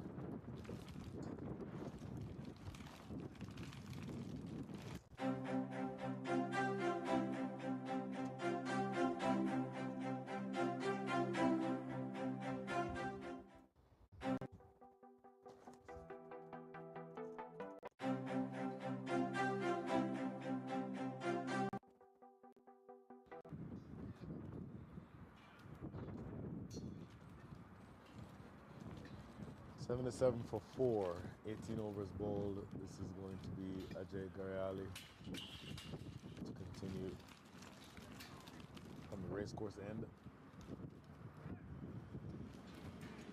Danny Ganeshan on strike, 2 from 8. Nasir Islam, 24 from 28 is a non-striker. Very full, driven into the offside. They may get 4 for this. Full delivery outside off stump. And it cashes in. When I say a full delivery, I mean a genuine full toss, a low full toss with width. That essentially is the formula for scoring through the offside, particularly with nobody deep in that extra cover area. So once again, a pressure release type of a shot, and that provides the opportunity to score freely. Next delivery.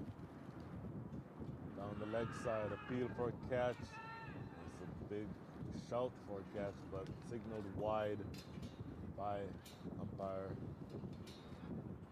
Jatin Carver. Thought about it for a second. The appeal for a catch, I think, whether intentionally or not, to distract the umpire into missing out on the fact that that ball went down the leg side. Unfortunately for them, umpire Jatin Carver is not going to be easily intimidated, as evidenced by the fact that he has signaled a wide. Next delivery. Slip field is in position and a short point. So it goes by outside off.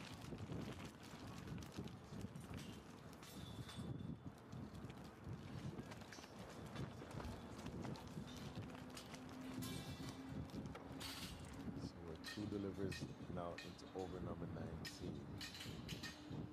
Next delivery, very full and driven into that extra cover area. Just a single this time though.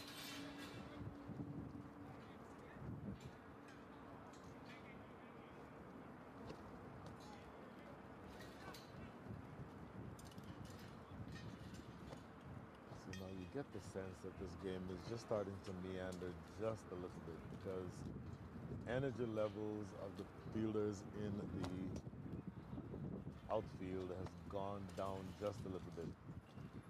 And this partnership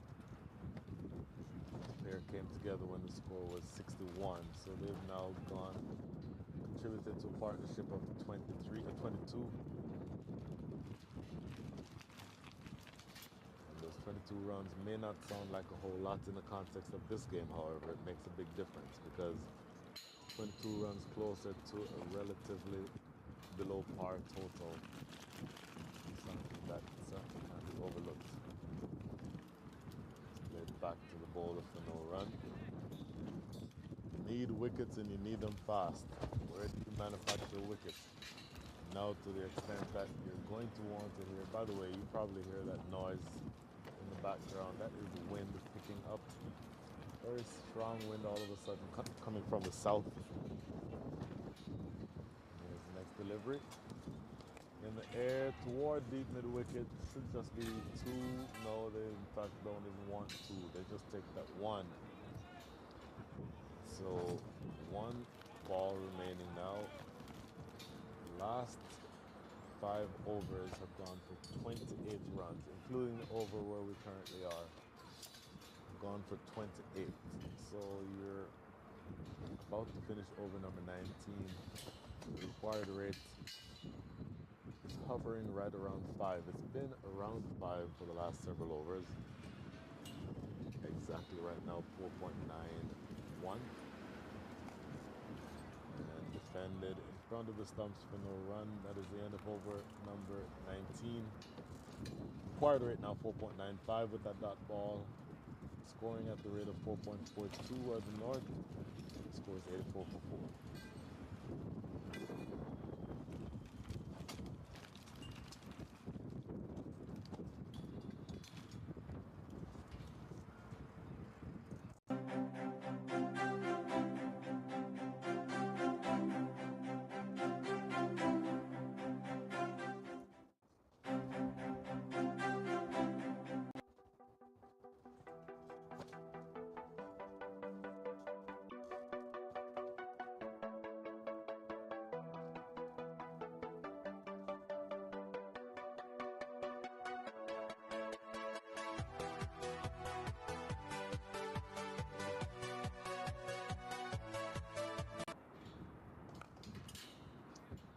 For 4, back to live action. This ball is played through extra cover for boundary. Effortless shot that time by Nasir Islam. The first ball of over number 20 goes for 4 through extra cover. Just reaching forward and punching this, not trying to overhit it, just hitting it with timing, less power and more timing. Getting it racing across this lightning fast outfield here in the Grand Prairie Cricket Stadium. Going away for 4. This is Mohammed Hamza, who's starting his second over. First over went for 8. First ball of this second over goes for 4. This is just dropped into that backward point area for a single. So really, conversation should be pretty straightforward as of right now. Just making sure that they continue to make the scoreboard tick without making any rash decisions that would result in a loss of a wicket. That really is all that is required. And in fact, with that single, that brings the target to under 100, which is again a psychological bonus. You only now need 99 runs from the next 124 balls. Delivery full and driven straight to Fernando at short extra cover.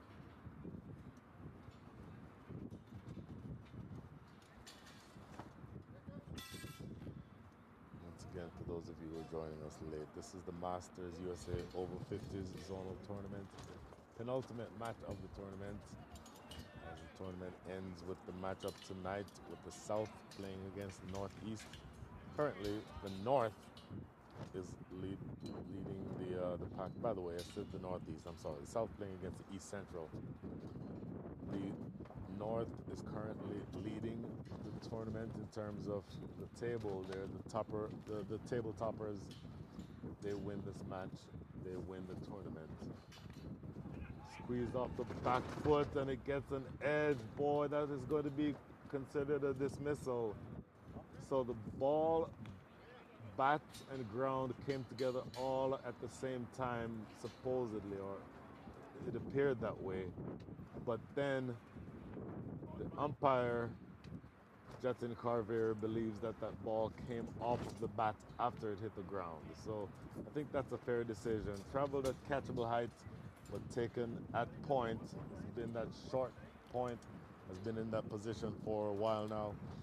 And he definitely takes that catch. So that is going to be the end of the day with the bat. My goodness, this is going to be interesting because all of a sudden another wicket has gone down. 5 wickets are down now, so halfway there now in terms of the number of wickets needed for the West. And it is the case that the West is closer to victory than the North. Still think, even though my confidence level in this statement is starting to wane, but I still think it's the North's game to lose. But for them to be able to win this game, the North is going to have to start taking wickets. Here's the overall scorecard. Nasir Islam, for me, is the most important person on that page so far. 30 from 32, but the others have fallen away. Ataya, 13. Sandeep Kaur went without scoring. The captain, 19. Rajiv Nigam, 8. And Gani Ganeshan, you just saw dismissed, 7. So now the new batter is the left-arm orthodox spinner, Dilip Chavan. But he's going to be asked to do something completely different here. That is going to be to prevent any more inroads into this batting side. So a long way to go, and we're going to see exactly what these guys are made of. In fact, I was incorrect with what I just said. It's going to be Dilip Chavan, who's a right-handed batter. I was mixing him up with someone else just now, but the reality is that he's a right-handed batter, and he's going to be asked to hold off Mohamed Hamza. Played into the offside, no run. And that is going to be the end of the over. Over number 20 sees another wicket fall. It is 89 for 5, a brilliant over. And that is going to be the end of the halfway point. So we're halfway through the innings. And another 20 overs to go with a total, a maximum of 20 overs, but may not go that far because the North needs another 99 runs and the West needs 5 wickets.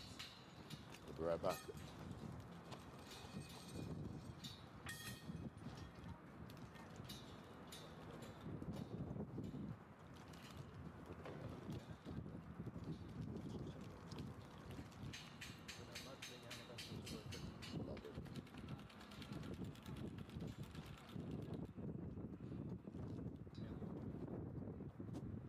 So Ajay Gariali to continue. 2 overs so far, none for 11. And does he join the wicket-taking party?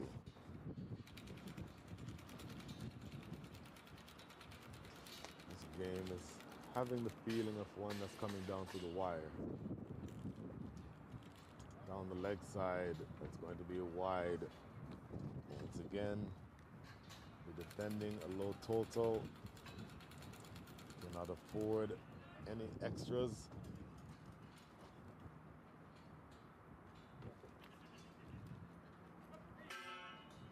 And the fact that you have not been disciplined so far.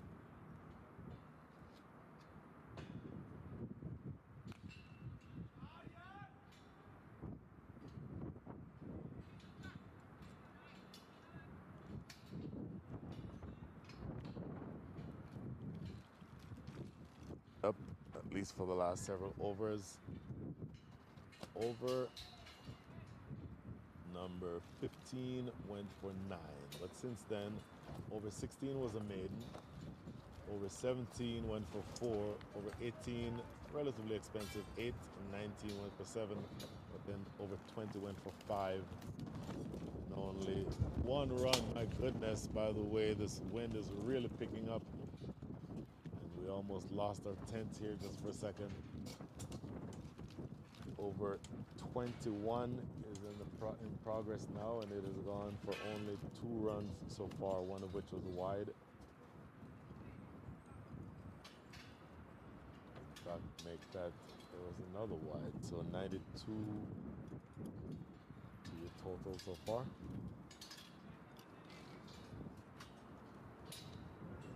Jay Gariali. Here's again. Goes for the big swipe, appeal for a catch, no. And that's going to be, yet again, as you see on the replay, I think more enthusiastic appealing than anything regarding whether or not that ball actually came off the bat.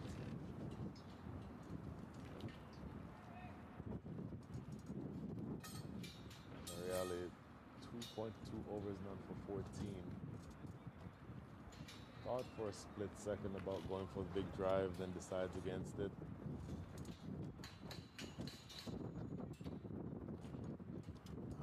looking to see where your next runs are going to come from. Runs have really dried up. For me, Dilip Chavan is going to be key.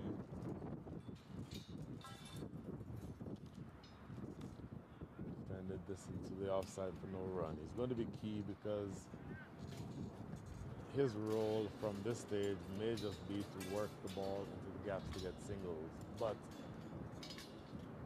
I think that the West knows that because they're trying to do everything that they can to deny him singles. Again, everyone on the field is inside the circle. Not giving anything, no opportunities to get singles. This one goes through for another dot ball. 3 runs from the over already, 2 of which are wides. Here comes the last ball now in over number 21.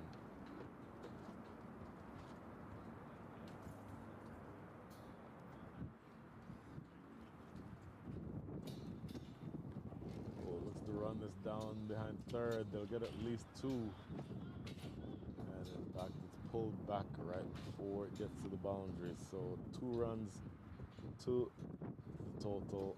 Over number 21 ends up with 5 runs from those 6 balls, 2 of which were wides. And in fact, look at this.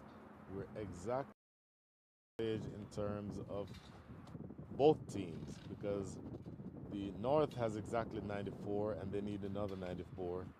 The West needs 10 wickets and they already have 5. So both teams are equally within distance of winning, both with the bat and with the ball. That's an interesting stat. Don't ever see that, or don't always see that happen.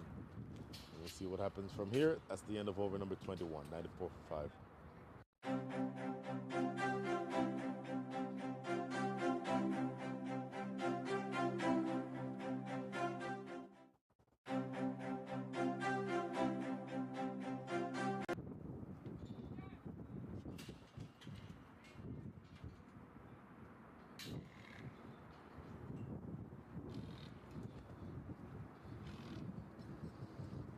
94 for 5. It will be interesting to see how Nasir Islam handles things from here. Driven into the offside, just a dot.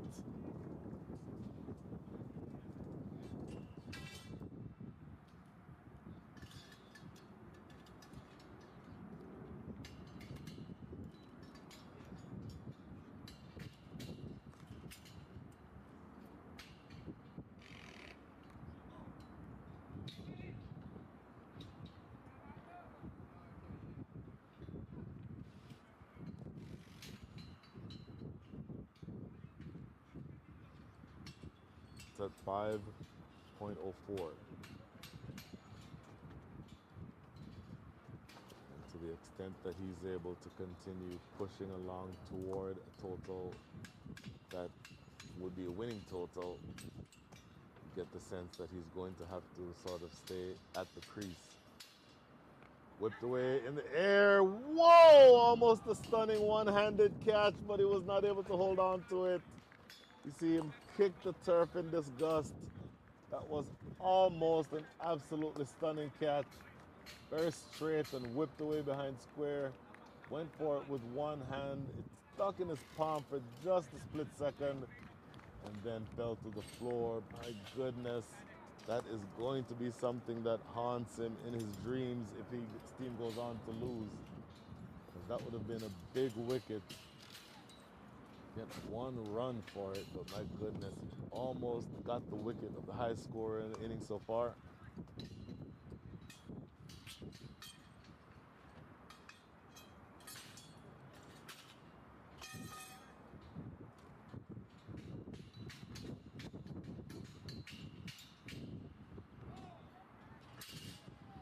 Misses out on that big drive.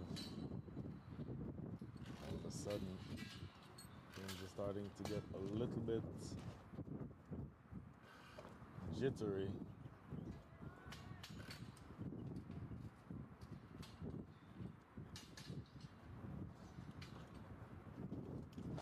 Mohamed Hamza again. Slower through the air. That's well bowled. trying to induce the rash stroke.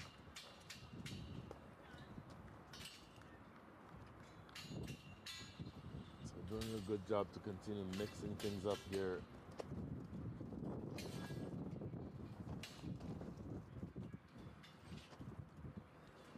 Let's see to what extent he can manufacture something here. Cuts this away past slip, it goes for 4. Oh, he tried to play it square, thick outside edge, and it flies at pace past the slip fielder, and it runs away down the hill for 4. Look at this, off the back foot, and cuts it, trying to play that square. Genuine outside edge taken, and the ball races away for 4.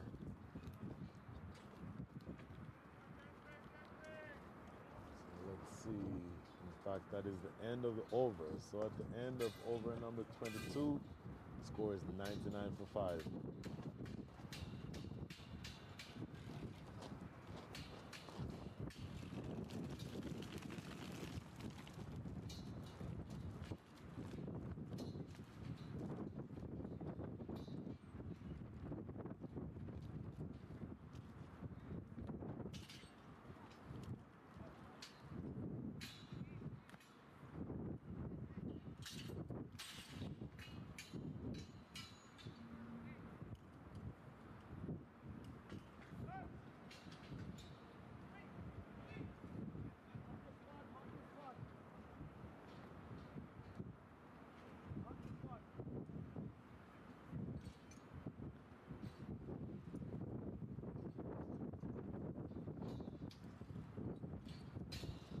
Down the leg side, and considered wide. The story continues with all these wides, and in fact that wide brings up the 100. So 100 on the board. You need only another 88 runs. You need to score them in 108 balls. So again, the run rate is not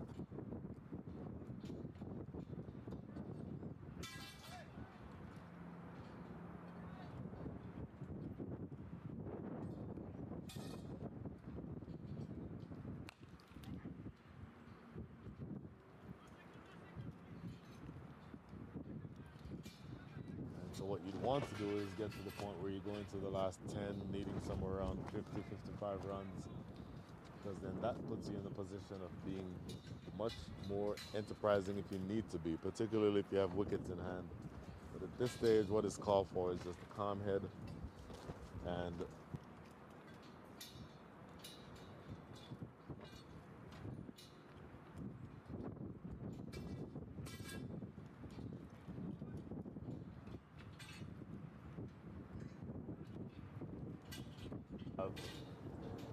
the opportunity for runs to be scored, but you want them to be scored off the bat. It does not do you any good if you're scoring these runs off of anywhere but the bat, because you're getting free runs. Those free runs end up costing you, because not only gifting bonus runs to the opposition, but you still have to bowl an extra ball. And that's the case with every wide and with every no ball.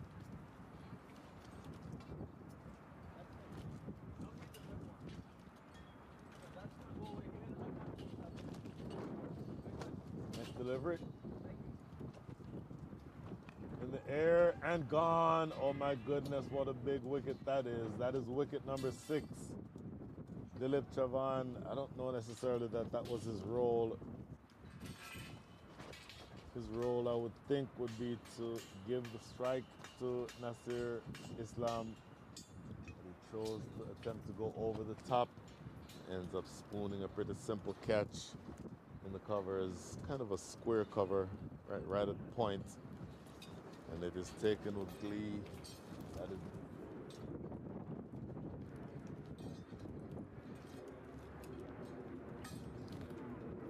Reese's Barkananta, very experienced, capable batter, former captain of U.S.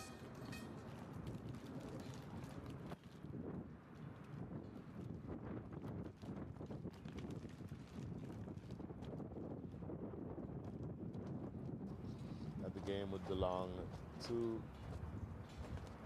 the West. But if this pair can put on a 30 or 40 run partnership and blunt the bowling, score it in such fashion that it leaves the batters to come afterwards with less work to do, then that's when you can think that it would be potential of game to lose for the North. But again, a long way to go before any of that becomes relevant. Parkananta, again, one of the better batters overall and lightning quick behind the stumps. We're now going to see what he's be able to do. And he's asked to operate in front of the stumps. So, a little bit of a delay while we get sorted out here, but feels like it's going to be a really long 106 balls. So 17 overs and 2 balls is what you have remaining.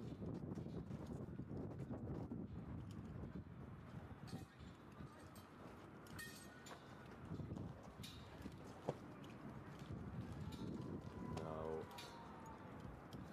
this is going to be Gariali. Oh my goodness, that was another catch. You almost dismissed him first ball. Played firmly, but catchable.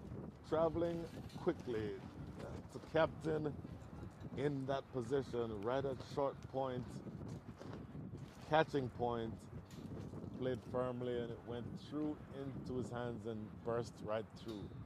So, first ball is given a life. Parkananta. It is played for no run. Oh, how big a miss is that going to be? So now we'll see what we're looking at. Another 104 balls remaining.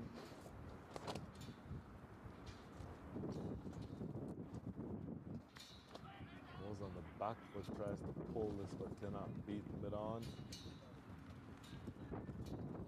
Oh boy, all of a sudden wickets have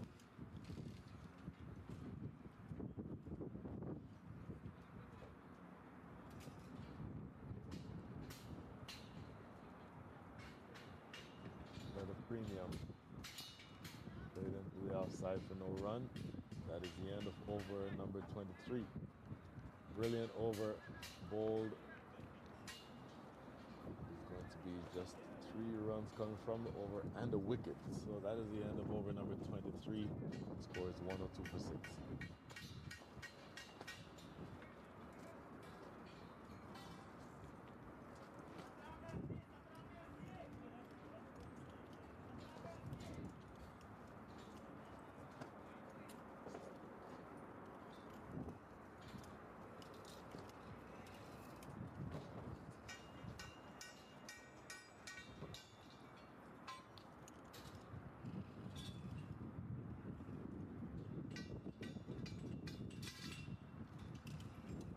None from 4, but it could have been dismissed first ball. No, again, the man who I think takes on all the significance in the world, Nasir Islam.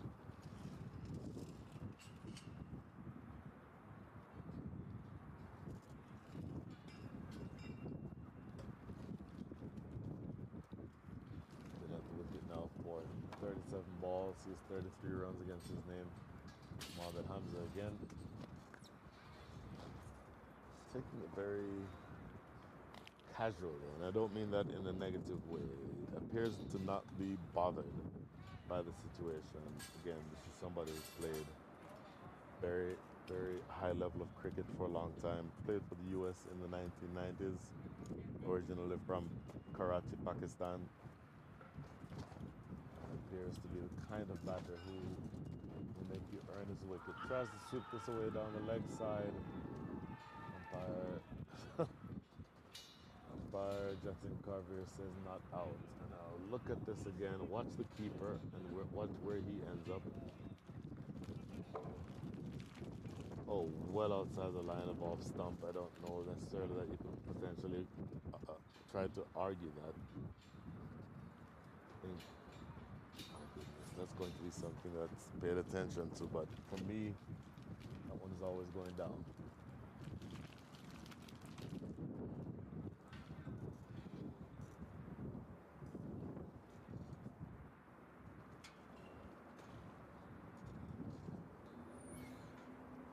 delay here.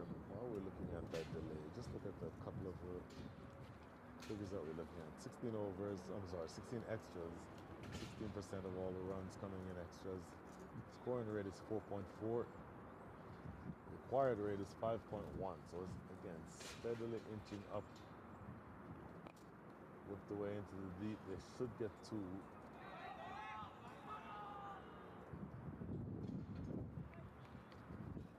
Goodness, it's going to be interesting to see how they handle the chase from here. So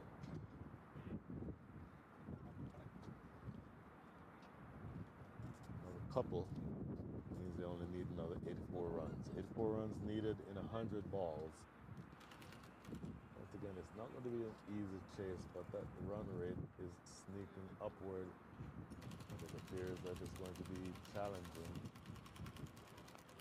Oh my goodness, in the air for a while, that man right at backward square leg, and they'll end up getting a single.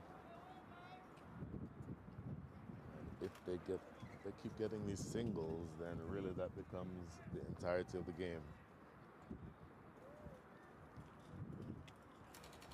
2 balls now remaining here in over number 24.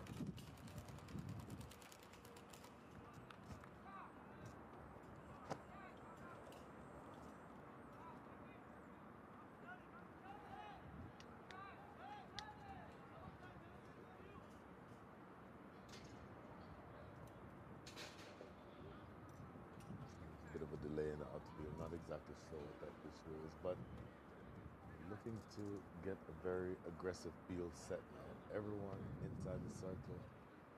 Once again, a lot of times that has happened in this match, in this innings.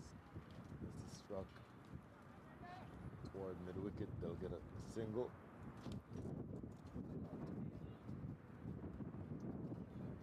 So now 106 runs on the board. You're looking for another wicket here if you are the West. 97 more runs, 97 more balls remaining, 82 more runs to score. Just the, in fact, they'll get 2 if they run. Yeah, they'll get that pretty easily in the end. Parkananta is very fit, and he's always going to want 2 there. So that's a good way to close things out in over number 24. At the end of the over, the score is 108 for 6.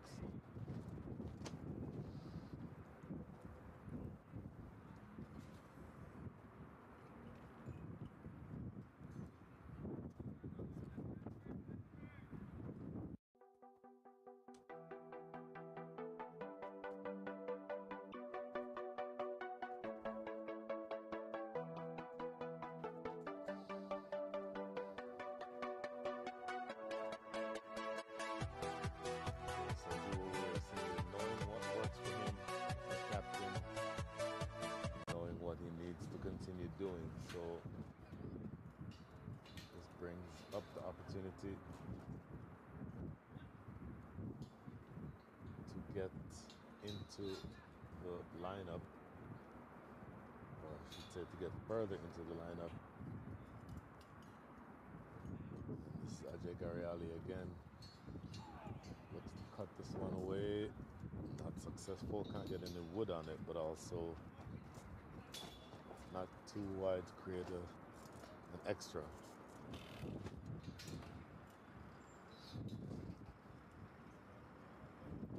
Ajay Gariali 1 for 19 from his 4.1 over. So generally bowled very well. Clipped into the deep. That's going to be 4. Racing across the carpet, and it gets there now. Should hear, or you could hear the grunt from the bowler who delivered that one. Because he knows he got it too straight. Pulling on the pads. Into the deep. That's going Meat to be and drinks 4. for anybody worth his Across salt. the carpet, and it gets there now. Away for 4. So that is a good way to start the over. 2 deliveries already have conceded 4 runs.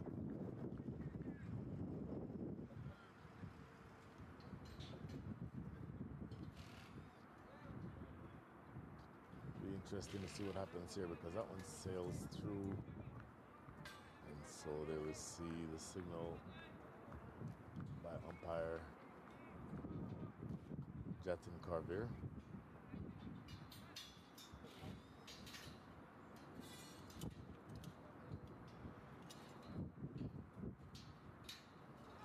Oh, goes past the outside edge. Brilliant delivery.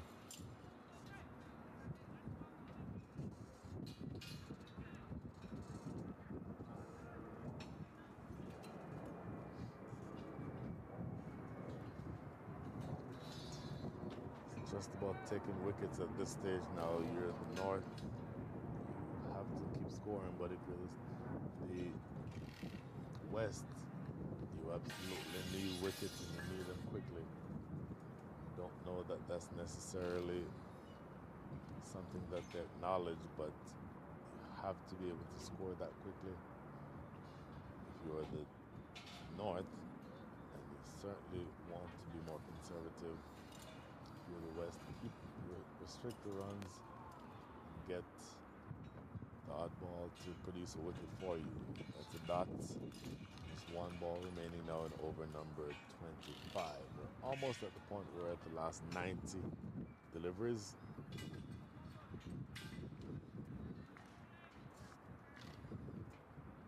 To the extent that you absolutely want to see this game come down to the wire. That is outside the line of off. Good over, 5 runs coming from it. You do want to see the game go down to the wire. It feels like that's where we're headed here. Score after 25 is 113 for 6.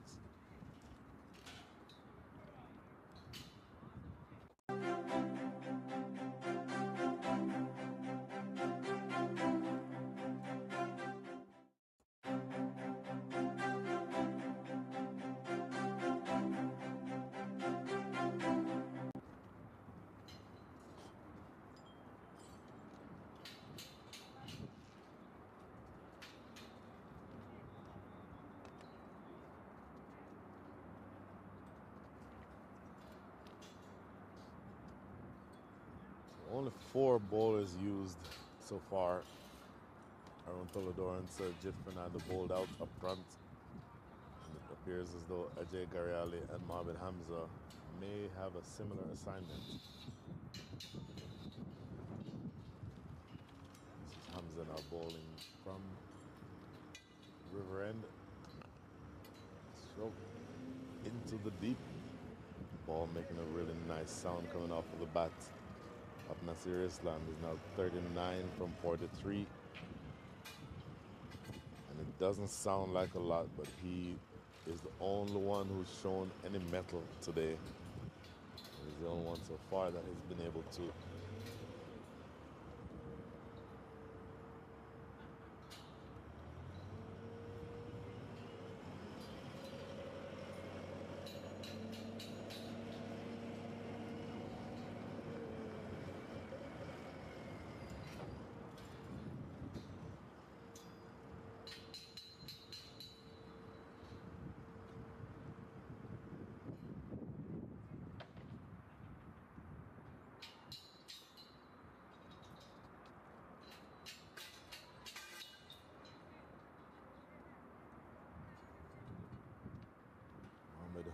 Mohamed Hamza, 25 runs conceded from his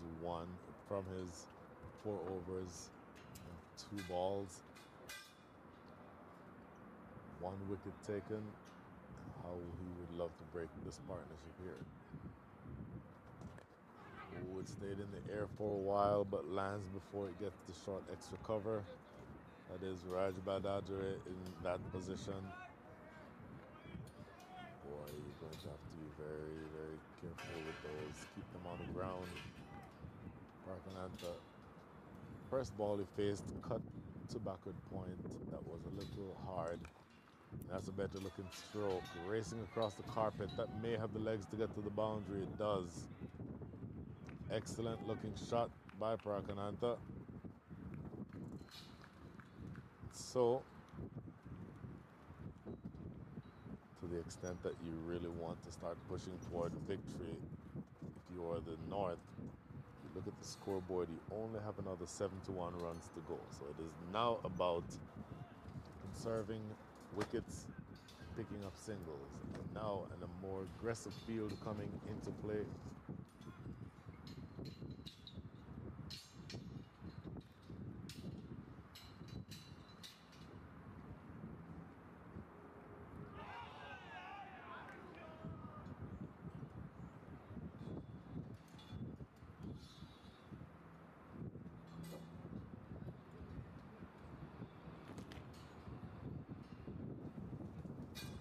Loopy and just past the outside of the off stump.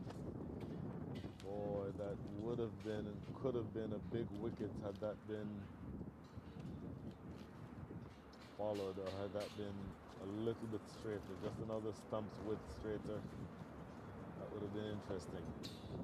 Last ball of over, number down the legs. Oh no, he bowled him. He went across the line. That is a big wicket. That is a huge wicket. Nasir Islam, thinking that that ball was going down the leg side, chose to play across the line, but he ends up playing across a straight one and loses his leg stump. There you see on the replay, that ball really was not there for the shot that he just played, Nasir Islam. And you see his reaction because he knows that he played a shot that he should not have played. And that is 7 wickets down, believe it or not, ladies and gentlemen. And that is the end of the second power play. So an interesting chase coming up the rest of the way.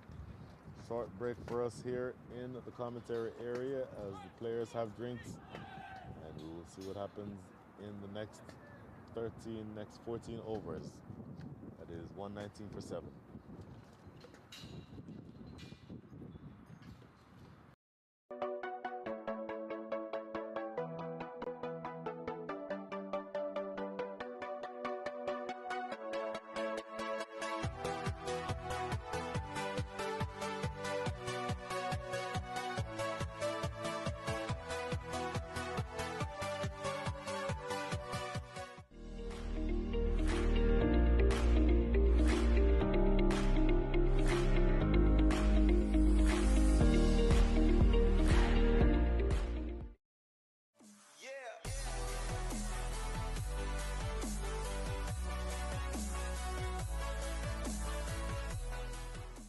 In this era of extreme possibilities, re-envisioning and reimagining business is key to accelerating growth.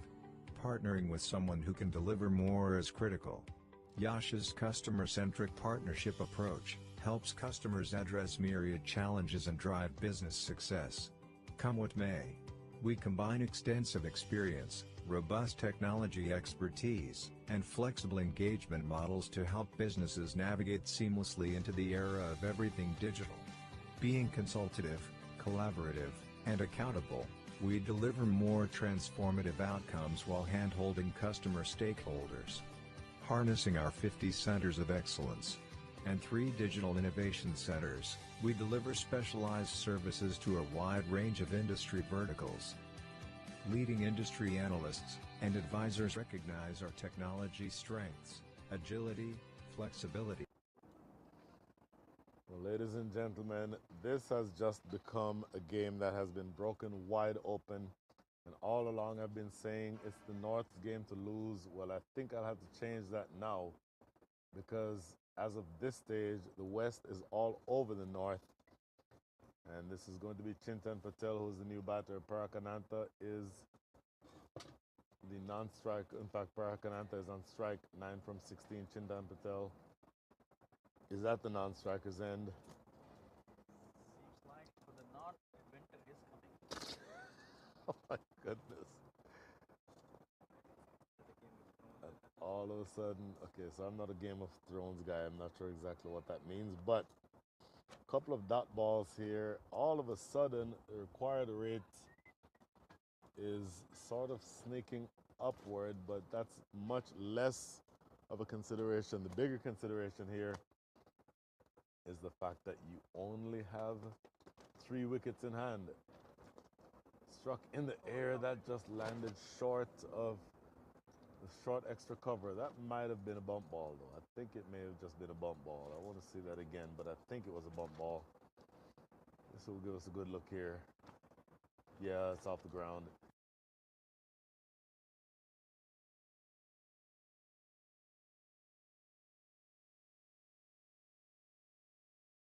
Closer, but that 68 runs that you have to get feels like a long way away. Played into the covers, quick single. I'll tell you what, these are two very fit fielder of players though, because I mentioned that Prakananta, former captain, wicket keeper, brilliant behind the stumps, very fit. And then probably the only person on the side who's fitter than him is Chintan Patel. So one would think that if the idea is to punch it into the gap and get quick singles, this pair would be good ones to have at the wicket. That's cut firmly. That's the captain at short point. He only deflects it, so he prevents it from going for a boundary, but they still get a single. He's in the hot zone in that spot. He's only maybe 10 or so yards away from the bat. He's already taken a chance fielding in that position, but desperate times call for desperate measures. This is off the outside edge down to short third. Another single. This really is all that you need if you are the North. 4 singles to close out this over after the first 2 dot balls. Productive over from that standpoint. You're now 65 runs away from victory if you're the North. 123 for 7.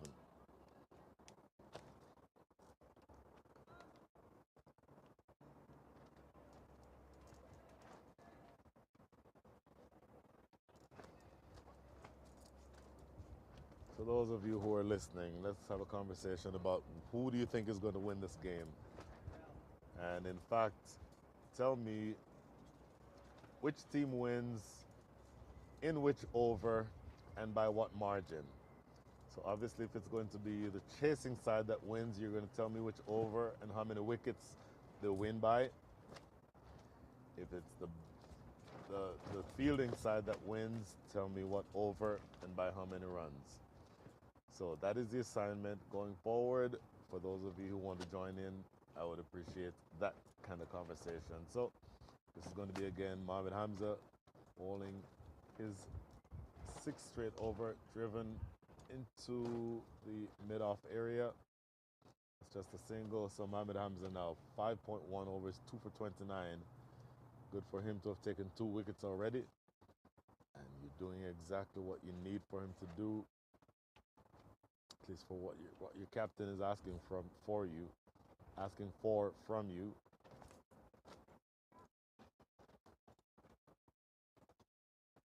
Next delivery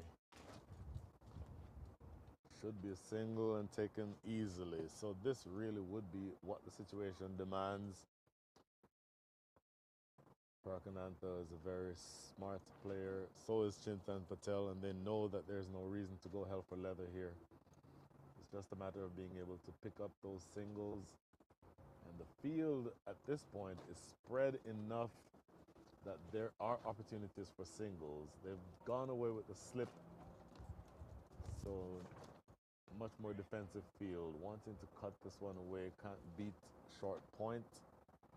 A short point fielder has been in that position for pretty much the entire innings. That's the captain, Sanjeewa Weerasinghe.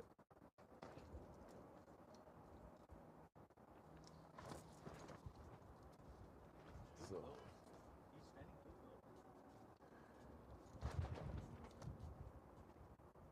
3 balls remaining. Slow, loopy, and played down the ground. It's going to run away for 4. Mohamed Hamza will be disappointed with that delivery. He floated that one up there, and it's banged it down the ground for 4. Full toss, and just worked expertly. Didn't try to overhit that one. Chintan Patel just playing it full, taking it full. Of course, he had no choice but to take it full. It was a full toss that got to him at knee height. So all he had to do was just place it straight in between mid-on and mid-off. And it goes away for 4. Welcome boundary. That brings the deficit now under 60. 59 runs needed from the last 74 balls. Struck through the covers for 4 more. Chintan Patel is going to make the North players feel a little bit better from the last 2 deliveries. That one was struck with more power than the previous one. The previous one, he just placed it. This one, he actually opens up his shoulders and plays a full-blooded cover drive. The ball racing across the carpet for 4. Still with a very aggressive field, and I don't mind that Urisinga knows that he needs wickets, so he has men still in close, in catching positions. There's a short mid-wicket. Sanjeewa Urisinga himself is standing at short point. Very, very close, actually. There's a backward point on the circle. Everyone inside the circle. Cut away for 4 more. That is going to get to the boundary. 3 consecutive boundaries. This is what you want to see from the north, or at least what you want to see from Chintan Patel if you are the north. So that over ends extremely expensively. The first 3 balls go for 2 runs. The next 3 go for 12. So 14 coming from the over. And at the end of 28, the score is 137 for 7.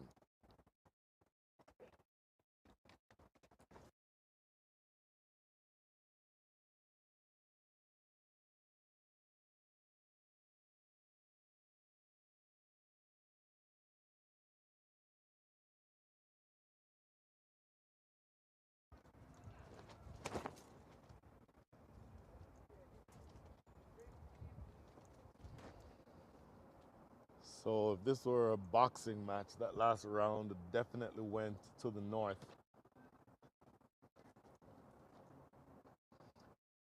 As we see here, 14 runs coming from that over. A big over in the context of this game. And so Parakananta, 12 from 20. Chintan Patel, very busy, 15 from 7. And 12 of those 15 coming in the last 3 balls of that last over. And you see just 4 bowlers used so far. Really good bowling by Sajid Fernando, 1 wicket and an economy rate of less than 3. Good bowling overall, but here we see the batting side. Nasir Islam anchored things early, 39 from 44. A few cheap scores around him, but then this partnership is threatening to put the game out of reach for the West. Parakananta 12 from 20, as I just said, and Chintan Patel 15 from 7. There's your partnership worth 18. Reaching forward and driving this one into the outfield or into the covers for no run. Boy, things are going to be really interesting from here.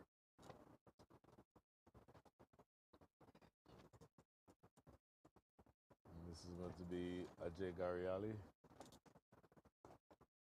Driven back to the bowler himself for no run. Again, mid-on and mid-off inside the circle. Everyone, in fact, is inside the circle. A very aggressive field being set by Sanjeewa Urisinga.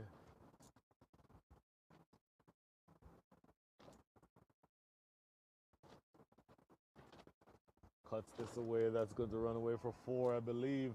Chintan Patel jogging, but it's going to get all the way to the boundary. So a couple of dot balls, but then this one cut away for 4. And I'll tell you what, you're looking for wickets, so I can certainly understand why you have field inside, everyone inside the circle. But bowling short and wide outside off stump is not the way to bowl if you're looking to take wickets. Because that's just inviting a cut shot. That's exactly what Parakananta did there. He now goes up to 16 from 23. Strike rate by my quick math, which is about 66 or 65. Here's this next delivery. Outside the line of off. Dot ball. So just 2 balls now remaining here in over in number 29.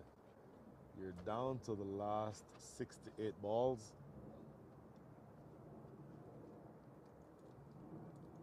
Now let's see exactly what you can manufacture from here. 68 balls where you need 47 runs. Stroked into extra cover for no run. That's going to be Sajid Fernando in that spot. Now the last ball of the over. In fact, that's not Sajid Fernando. That's, I think, Arun Tolador. Let's see what's next. Played in back toward the bowler, no run. So only one scoring stroke coming from that over. It was a boundary. 47 runs needed in the next 66 balls. They need to score at the rate of 4.27 and over. 141.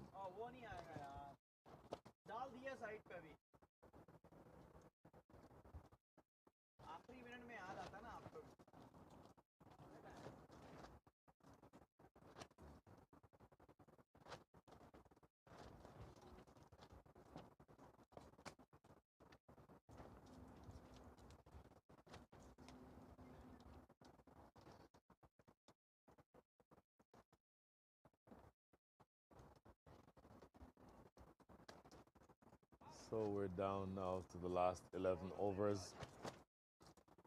This is going to be another bowling change. Raj Badadare is going to be asked to bowl here, bowl his off breaks, and this feels like a roll of the dice because off break bowler bowling to two right-handed batters. This could go one of two ways because any turn will be into both batters. If they choose, they can play the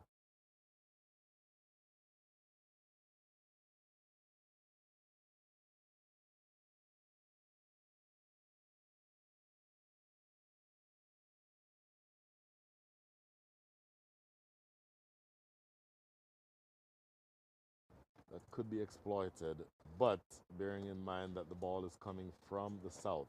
So as you look at the screen, if the ball is hit toward you right now, it's going to be hit into the wind. And so that would have been part of the reasoning for bringing Raj Badadare from this end. Oh, he looked for the big shot, all right. Only getting that one to trickle to mid-wicket for no run. He's not going to hold anything back, and I think he was eyeing that gap I just talked about. Oh, appeal for LBW. He's going to give it. Wow, the slow finger of death going up. So big swipe and a miss the previous delivery. This one Chintan Patel plays, tried to play back and I think just get caught on the crease. And he's trying to not look at the umpire, trying to not make eye contact with the umpire Jatin Karveer, because I think he may have known he was at least in trouble. And so that is wicket number 8. My goodness, this game has just swung yet again. Fall of the wicket is at 141. And just 2 more wickets separate the north, make that the west from victory. Bearing in mind that there is only, again, 2 wickets in hand, and Satbir Singh Sodhi is going to be at the crease, or Satbir Singh, my apologies, it's Satbir Singh. Satbir Singh and Parakananta are going to be asked to put on a partnership similar to what the 9th wicket partnership was for the West. In fact, if they put on a similar partnership to that one, then that will leave the scores level. And that would leave the last pair with just 1 run to get, because that last pair, or the partnership for the 9th wicket in the first innings was 46. You right now need 47 runs to win. So a whole lot of trouble here, because you're going to have to bat as well as the West did at the back end of their innings. So really interesting. I think you'll see from here that things are going to be really, really interesting, even more so. Now, Satbir Singh, ready, looking over his shoulder. Good slow tossed up delivery. Goes by outside off and it misses. No run. Raj Badadare with the slow, loopy deliveries that are completely enticing and inviting the big shot. He's not able to get anything away just yet. Satbir Singh, a couple of dot balls already for him.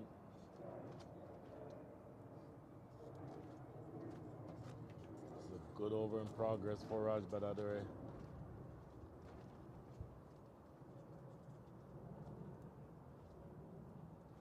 This one he turns over. Wanted a run there. I think he might have just bowled that one as a leg break. Wanted to change things up, but it just results in another dot ball. So one ball remaining here in over number 30. And what it will do is play it off the back foot. That just spoiled the maiden. The ball running away down the hill. It should get too easily. And they do get there now. So that is the end of over number... No, my apologies. One ball remaining. Nope, in fact, the scoreboard is incorrect. And I was right. So 2 runs in over number 30 and a wicket, importantly.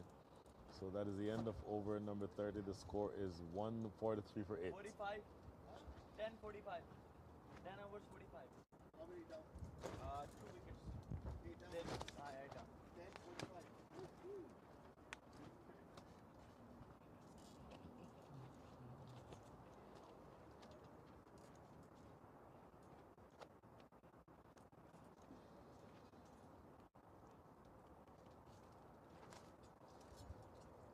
Satbir Singh will be on strike. No, in fact, Parakananta will be on strike. As Raj Badadare has a successful over. And this is now going to be Mohammad Majid, who bowled an absolutely brilliant last over in yesterday's game. He's going to be asked to do something different here. You'll see Mohammad Majid bowling. Slow bowler, bowls off breaks. So he'll also be turning it into the right-handers. So he'll be asking the right-handers to hit big, I would think. However, at this stage, if you're going to hit big from this end of the ground, you'll be hitting with the wind. So that will make a big difference. And those men who are in the deep working on the scaffolding may be threatened if you choose to go big. But the question is, do you have the will to do exactly that? Paddler on the corner, I'll tell you what, that was just 3 runs saved, I think. In fact, 2 runs saved as they come back for a couple. Parakananta getting that one a little, just sweeping it away, thick inside edge. But it has to be said, that's a great piece of fielding by the captain. Sanjeeva Weerasinghe able to prevent that one from getting by him at short fine leg.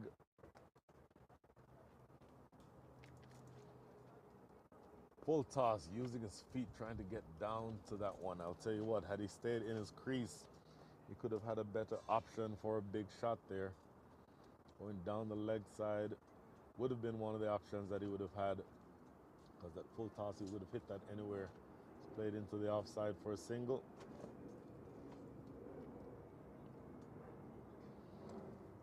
So now you've gotten 1 run closer. 146 for 8. Another 42 runs needed in the next 57 balls, and this game is getting that much closer. And now cover coming in. Only 2 men outside the circle. You can have as many as 5, but a very aggressive field being set. This is played back to the bowler himself for no run. Objective now is to have a couple of dot balls bowled at Satbir Singh quicker and flicks this through the onside for a single. And so now 31 overs. We're into the 31st over. So 1 ball remaining here in over 31, which means you have another 41 runs to get in the next 55 balls. It's a good over being bowled here by Mohammad Majid. In the air toward mid-wicket. They should get too easily here. And in fact, they'll essentially just end up walking the second. So again, a productive over. 6 runs coming from it, which may not sound like a lot, but first, it gets you 6 runs closer to victory. And then second, it means that you're actually scoring above the required rate. 4.33 and over left the rest of the way. 149 for 8.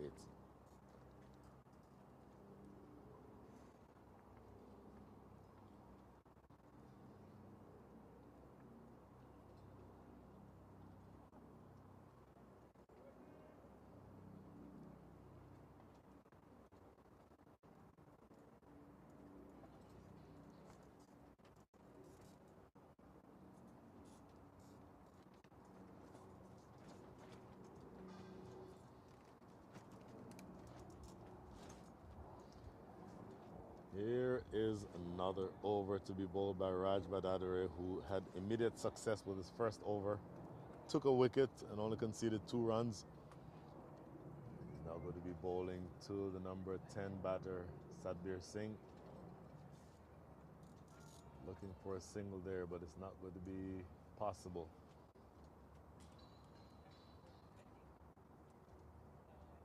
Sadbir Singh now 3 from 7. Parakanantha been there for 30 deliveries, scored 21 runs.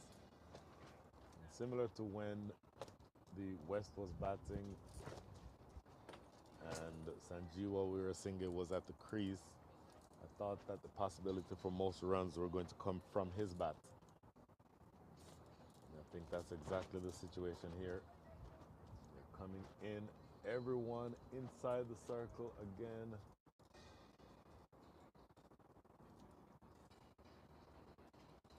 Slowly looped up and tossed up. They wanted a single. Parakanantha says no. It would absolutely make no sense to get runouts here. I think Parakanantha making the decision right.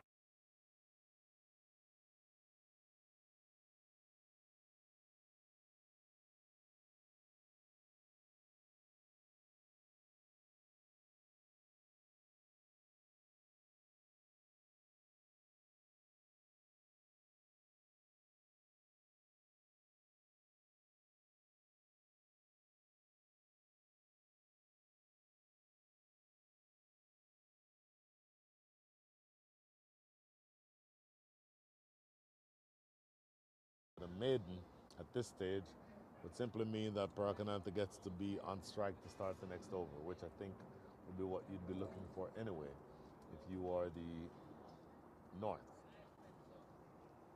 So here we go now. 2 balls remaining. And I think Parakanantha might just go down and have a chat with Satbir Singh and say, hey, look, 2 dot balls is perfectly fine. That's all we need. That'll be one of the 2, and the next one will be coming up. At least in theory, the next one will be coming up next. And now I think you'll see the opportunity for him to be able to see that dot ball. That's exactly what you have here. And that is, I think, not the worst of things that could have happened, because that means that after that maiden, Parakanantha is going to be on strike to start this next over. That's the end of over number 32. Score is 149 for 8.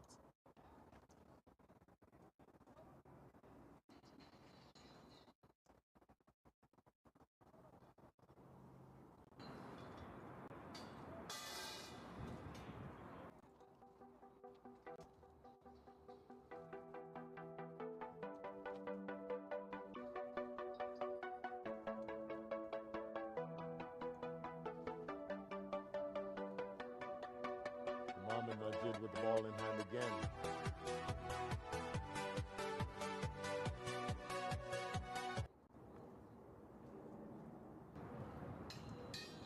A long conversation taking place between Mohammad Majid and his captain, Sanjeewa Weerasinghe. Because where we are right now,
possibly throughout the rest of this partnership. When a single is scored with Parakananta on strike, the field will switch from being very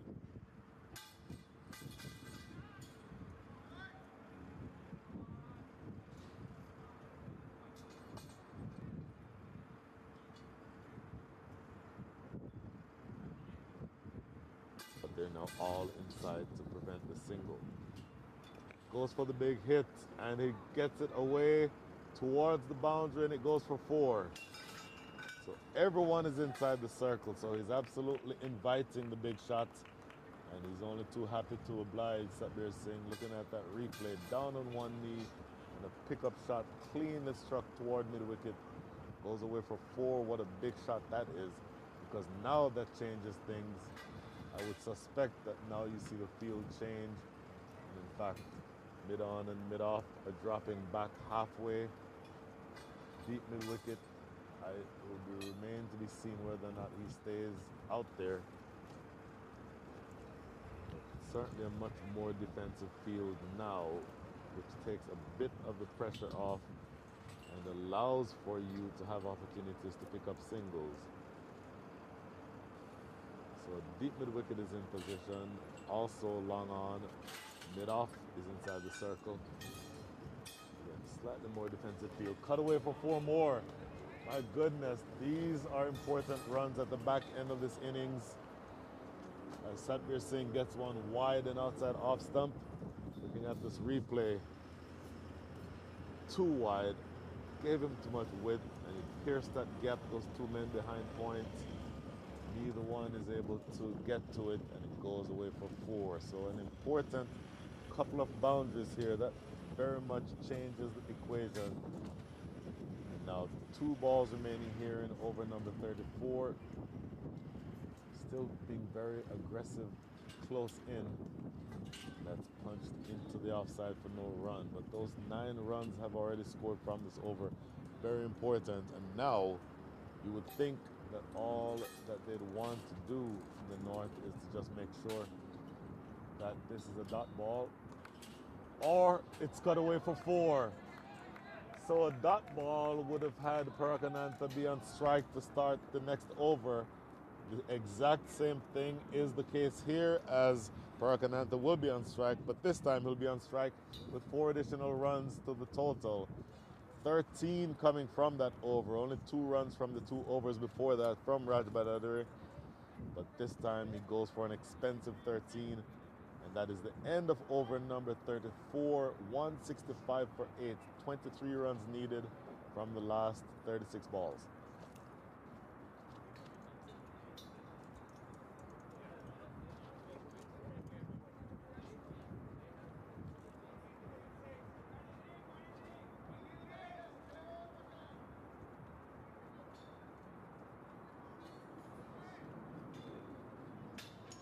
So, 165 for 8.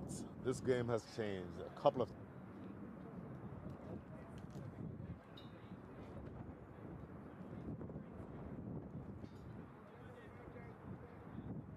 going to be Parakananta on strike. There is a mid-off, or make that mid-on in position, long off. So 1 man in, 1 man out straight. This goes by the offside, no run. And there is a square leg who is halfway between the 30-yard circle and the boundary. Those are the 3 outside. Everyone else is inside. Full toss gets the treatment. That goes for 6, is it? No. Just lands a yard in front of the boundary, goes for 4. But not a good delivery that time from Mohamed Majid. A full toss. Split for a split second. I thought off the bat it might have gone for 6. But it does go for 4, and that means that you only need another 19 runs at this stage. 19 runs for victory. Here's this next delivery. Short, long hop, and this one will be 6. Goes all the way for 6. Oh my goodness, overcorrecting on that length. The first one was a full toss. It got the treatment. The next one was a real drag down, landing probably closer to Mohamed Majid himself than to Parakananta. who jumps all over it and hammers it away for 6. So this game has changed dramatically in the last 8 or so balls. Do we have another switch in momentum, or is this signaling the march toward the end of the game for the North? Pay attention to what happens here. Next delivery. Played much better delivery than the last 2. This is just played into the offside. 2 runs or 2 balls remaining here in over number 35. But the job is not done yet, by the way, because you still have a long way to go. Plays this off the back foot just for a single. In fact, no single. He feels doesn't feel it cleanly, but it doesn't get away. So this now will be the last ball. And does Parakananta try to do it himself? Does he try to look for a single here to maintain strike? Driven into the outfield. Oh, he wants a single. Can't get there. Oh, that may have been an opportunity for a run. He thought for a second about going for it. Eventually, discretion is the better part of valor. They end up not taking that run, but it does mean that Satbir Singh remains on strike. We see if that makes a difference. That is going to be a dot ball to close things out. A precious dot ball. 10 runs coming from that over, though. 30 balls remaining, 13 runs needed. It is no longer about the run rates. It's either runs or wickets. Those are the only 2 things that matter here. So, where does this game end? Does it go all the way into the 38th, 39th over? Or do 2 big blows from either Satbir Singh or Parakananta end this game? It'll be interesting to see what happens here, but we're not done yet. Satbir Singh batted well, 16 from 20. Parakananta, 34 from 40. And a lot of activity, a lot of discussion all the way around. Let's see where we are now. This partnership brewing as Murali takes the ball himself. That partnership now worth 34 from 34 at a run of ball. This is tremendous. Loopy. Oh, he went back and probably a lot more tentative than he could have been. I think he helps that around the corner for easy runs if he is so inclined. 34 from 34. Murali tossing that one up. Boy, he could have gotten extra runs there. Here's this next delivery, slower through the air. And he is determined to not get out, but he's also apparently determined to not score runs, which can sometimes be to your detriment. Long hop. Oh, it bounces twice. That is a no ball. Oh, we did not expect to see that. That ball bounced twice. It is a no ball and therefore a free hit. Oh my goodness, look at this. Drags it down, bounced twice before it gets to the popping crease. That is a great call by umpire Jatin Karvir. So a single, which brings you to within 12. But importantly, this next one is a free hit and it's helped around the corner for 4. Oh, how much did this game change in the last 2 deliveries? My goodness. So that means that you're now only 8 runs away from victory. Oh, killer of a decision by Muralidhar to pitch that one so short that it bounced twice before it got to the batter. That obviously by definition is a no ball. There's many ways that you can have a no ball. That is one of them that honestly you don't see very often. But it does come all the way down to the end of the match. 8 runs remaining. Oh, goes past the outside edge this time. And 2 balls remaining here in over number 36. You get the sense that one way or the other, this game ends in the next handful of deliveries. Pushes this one through at pace. That's a great piece of fielding. I'm pretty sure he just saved 4 runs. That is a brilliant piece of fielding. Boy, that is exactly what Balbir Singh thought he wants to have happen. It was to his left. He's right-handed, but he got down in time to stop that. Loopy through the air, cuts this away again. Babir Singh Sodhi has an easier ball to field at this stage, and it goes through for no run. 5 runs coming from that over. An expensive dot ball that was a no ball, followed up by a free hit that went for 4.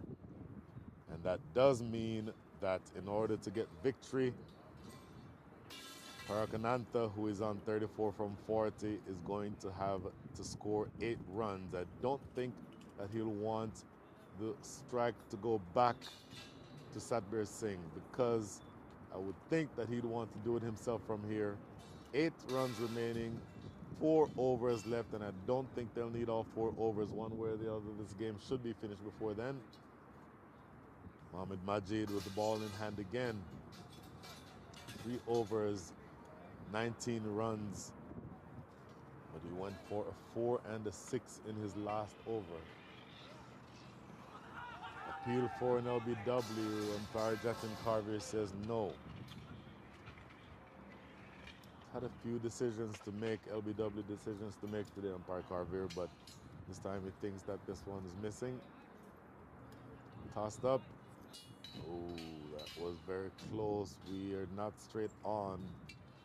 Maybe again the question to be asked is whether or not he was struck outside the line. Full toss, hammered into the deep. That's going to be 4. And so now you're only 1 stroke away from this game being finished.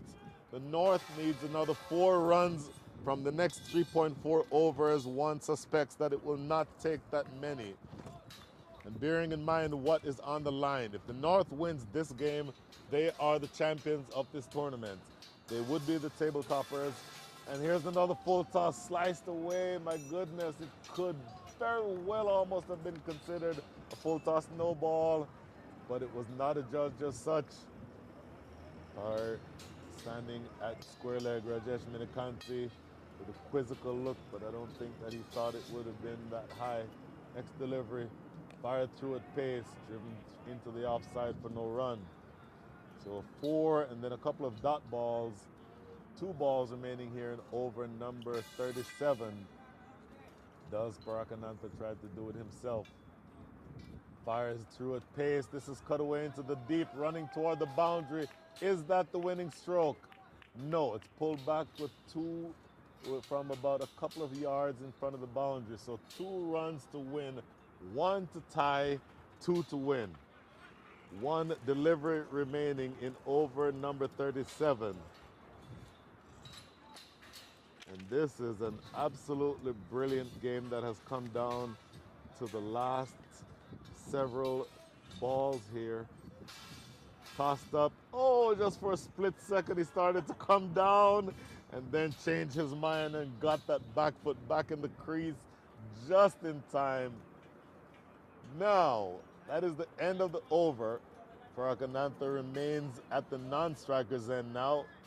4 runs coming from that over, which means that Satbir Singh, who's 20 from 27, has batted beautifully, but he's now going to be asked to score the winning runs. It is now out of the hands, you would think, of Parakanantha unless he gets a single.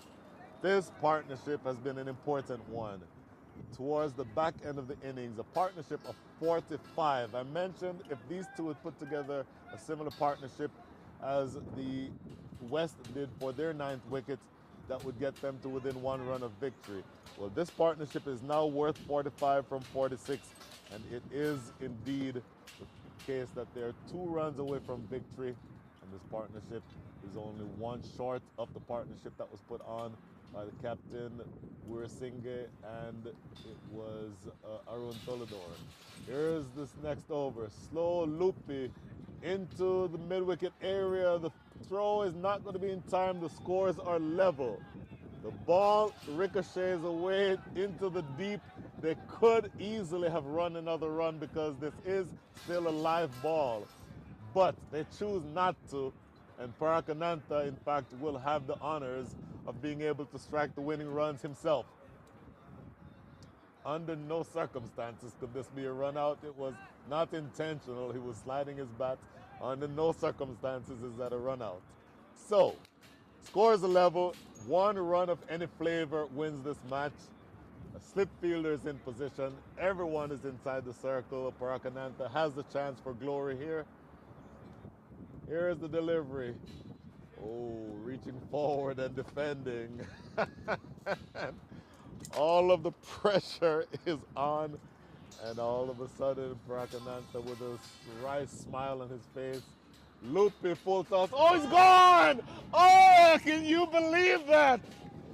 He overbalanced, reaches forward, falls out of his crease, and he is gone as the stumps are whipped off, or the bails are whipped off. Parakananta got them to within a sniff of victory, but has to tuck his bat under his arm, as that is the end of the innings for him. Parakananta 40 from 47, but he is stumped by the keeper, and that is the end of Parakananta. The score is now 187 for 9. Can you believe this? It cannot get any closer. Here is your full score. That partnership ends up exactly at 46, similar to the 9th wicket partnership when the West were batting. And it is now the case that the North cannot lose this game, but it's also the case that they could very well not win it. Because if this is a wicket with the number 11 coming to the crease, and you can imagine that everyone will be around the bat, if this is a wicket, then the game ends in a tie. I don't believe that they'll play super overs. So if that's the case, then the game ends in a tie. If it ends in a tie, you split the points and the North comes out on the champions anyway.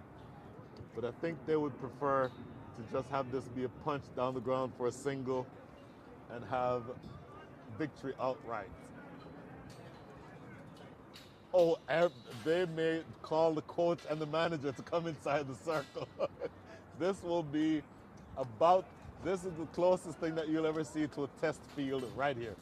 Everyone is inside the circle. In fact, everyone is within about 25 or so yards of the bat.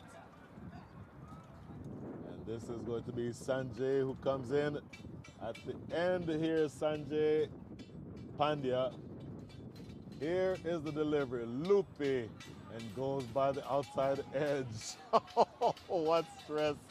Oh my goodness. This is going to be probably the closest game that we'll see this entire tournament. 2 balls remaining here in over number 38. Sanjay Pandya is ready. Murli is ready. Slow through, in fact, he fires this one through at pace, not slow through the air. It is a dot ball, but he needs a wicket because the man at the other end, Satbir Singh, 21 from 28, is more likely to get a single. So you're going to need to take a wicket here. Here is the last ball of the over. Defended for no run. Well played, Sanjay Pandya. And now, over to you, Mr. Satbir Singh. 21 from 28. The score is 184 for 9. Make that 187 for 9.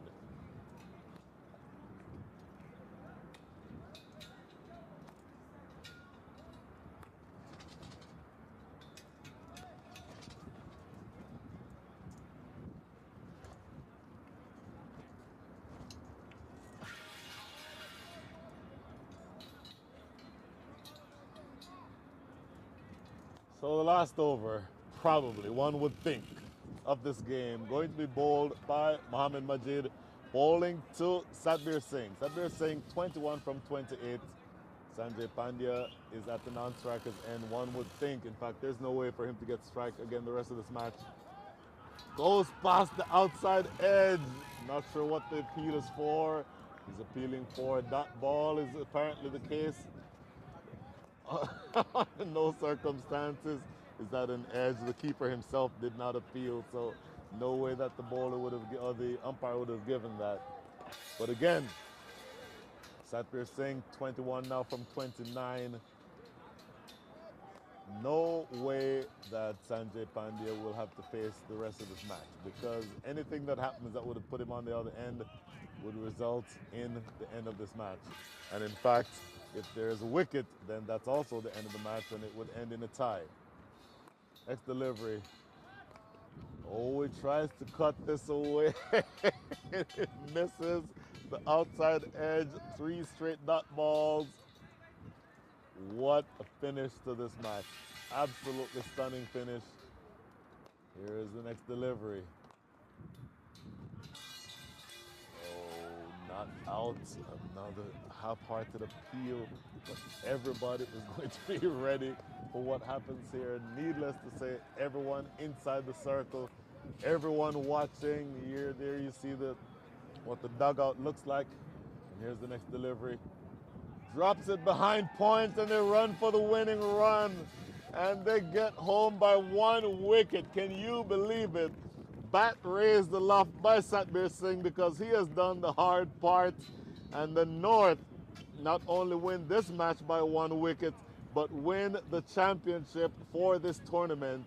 They end up as the table toppers. 3 games played, 3 games won, and they end up at the top of the table. As I mentioned, they are the champions for the Masters USA Over 50 Zonal Tournament 2023 right here at the Grand Prairie Cricket Stadium. So we'll see what the batting looks like. This was absolutely stunning, a really brilliant match as the West, this is the summary, West batting first, asked to bat, 187 all out, with the big number there being Sanjiru Weerasinghe, 109 from 99. The bowlers, Naveed Islam and Gade were the best bowlers for me. And now, when the North batted, it was tough sledding. Manapo Taya 13, Faisal Alam 19, Nasir Islam 39. Farak Ananta, huge partnership towards the back end with Satbir Singh, 46 runs that brought them to within a snip of victory. And then the single taken in that last over by Satbir Singh to create such an absolutely brilliant end to this match. So the victory by the smallest of victories, by the smallest of margins, 1 wicket.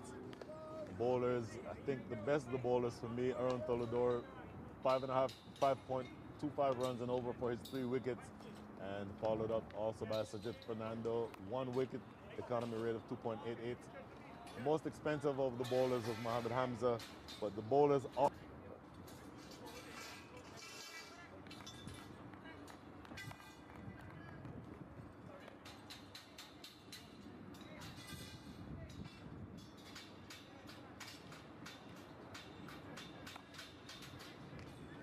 interviewing the player of the match. I would imagine unofficially that would be Parakananta. We'll find out very soon. But in the meantime, we're going to take a break and we'll be back with you very shortly. Signing off for now.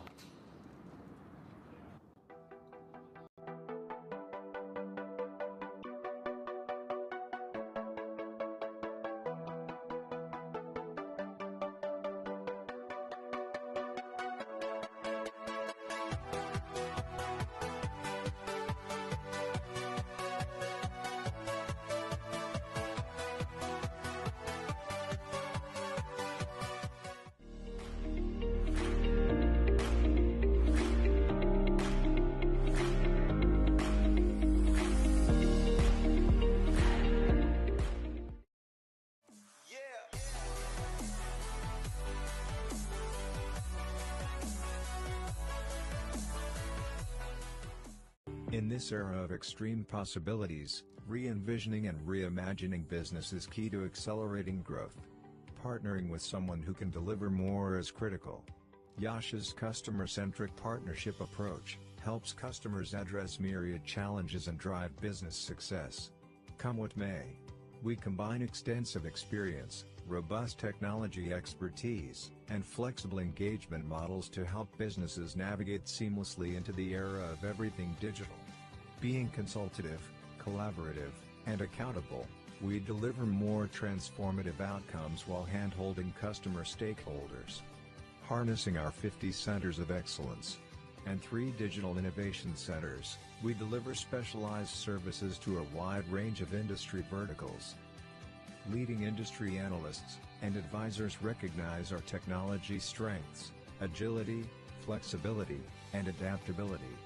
Our global workforce, spread across 20 countries, are innovative, passionate, and focused on making our customers future ready. We are small enough to care, and large enough to transform. With Yash, you realize the power of more.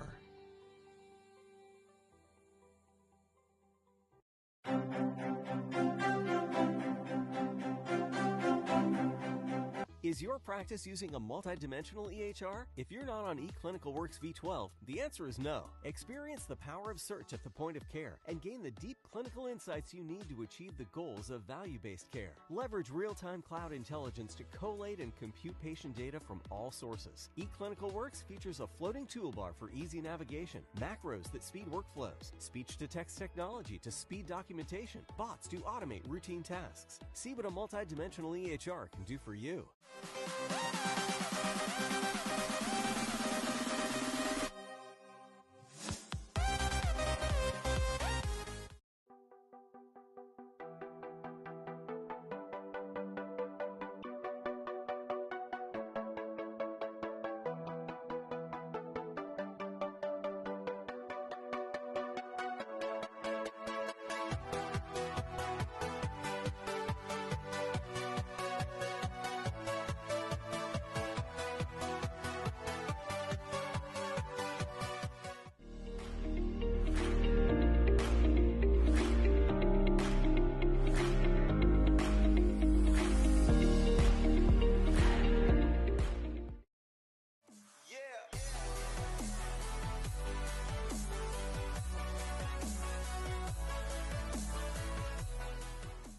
In this era of extreme possibilities, re-envisioning and reimagining business is key to accelerating growth.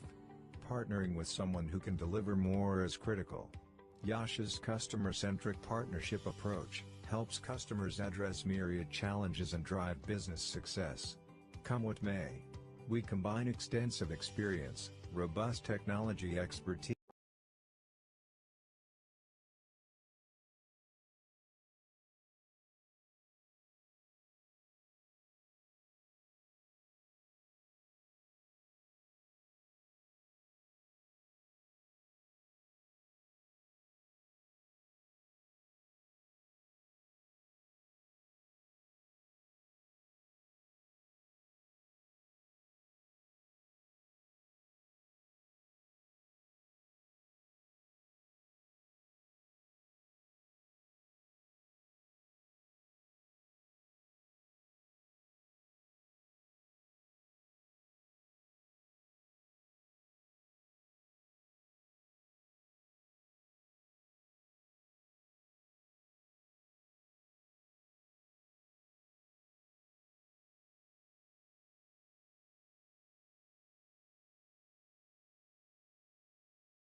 Back here at the Grand Prairie Cricket Stadium with the person who we think is the player of the match. Nasir Islam, 39 runs, 3 wickets, conceded only 26 runs. Good afternoon. How did you all do it? I guess we got lucky. Okay, you got lucky, but look, at the halfway point, let's just say you all probably allowed the West to get way more runs than we thought they would have gotten after, especially starting 8 for 3. So, what did you think after allowing them to get all the way to 187? Yeah, in the middle, I think we lapsed a little bit and we didn't put too much pressure on them. I believe, we gave 50 runs extra. It should have been all out by 130, 145 in my mind. But they had a great partnership in the middle. So, some batsmen scored a century, their captain, and they came back pretty good. So the fact is that you have cricket is a game that is built on momentum. So they had all the momentum going into the second innings. Would that have been something that kept you all on the back foot? Yeah, I think 3 days playing here, 50 plus years old, it does take a toll on your body, right? And it's a great facility, and we just push to our limits where we can push, and we just enjoyed ourselves, and we didn't think about what they're scoring or whatnot. We had the batting lineup to chase it, and we did. That's simple. So finally, you go back home. By our estimation, in fact, if you just look at the points table, you all have won this tournament. What does that mean to you? Well, for other teams to get better and come after us next time, and we have a good team. I think we still need a couple of more additions, hopefully, in the next one. So we're here to win, and we're going to keep that trophy for a while. Very well done, sir. Excellent. Good talking to you. So that wraps things up here for the first game in essentially what has been the deciding game of the tournament. The North team wins it by the minute margin of 1 wicket and take victory here in the 2023 Zonal Championship. For now, this is Brian Walter signing off from the Grand Prairie Cricket Stadium. See you soon.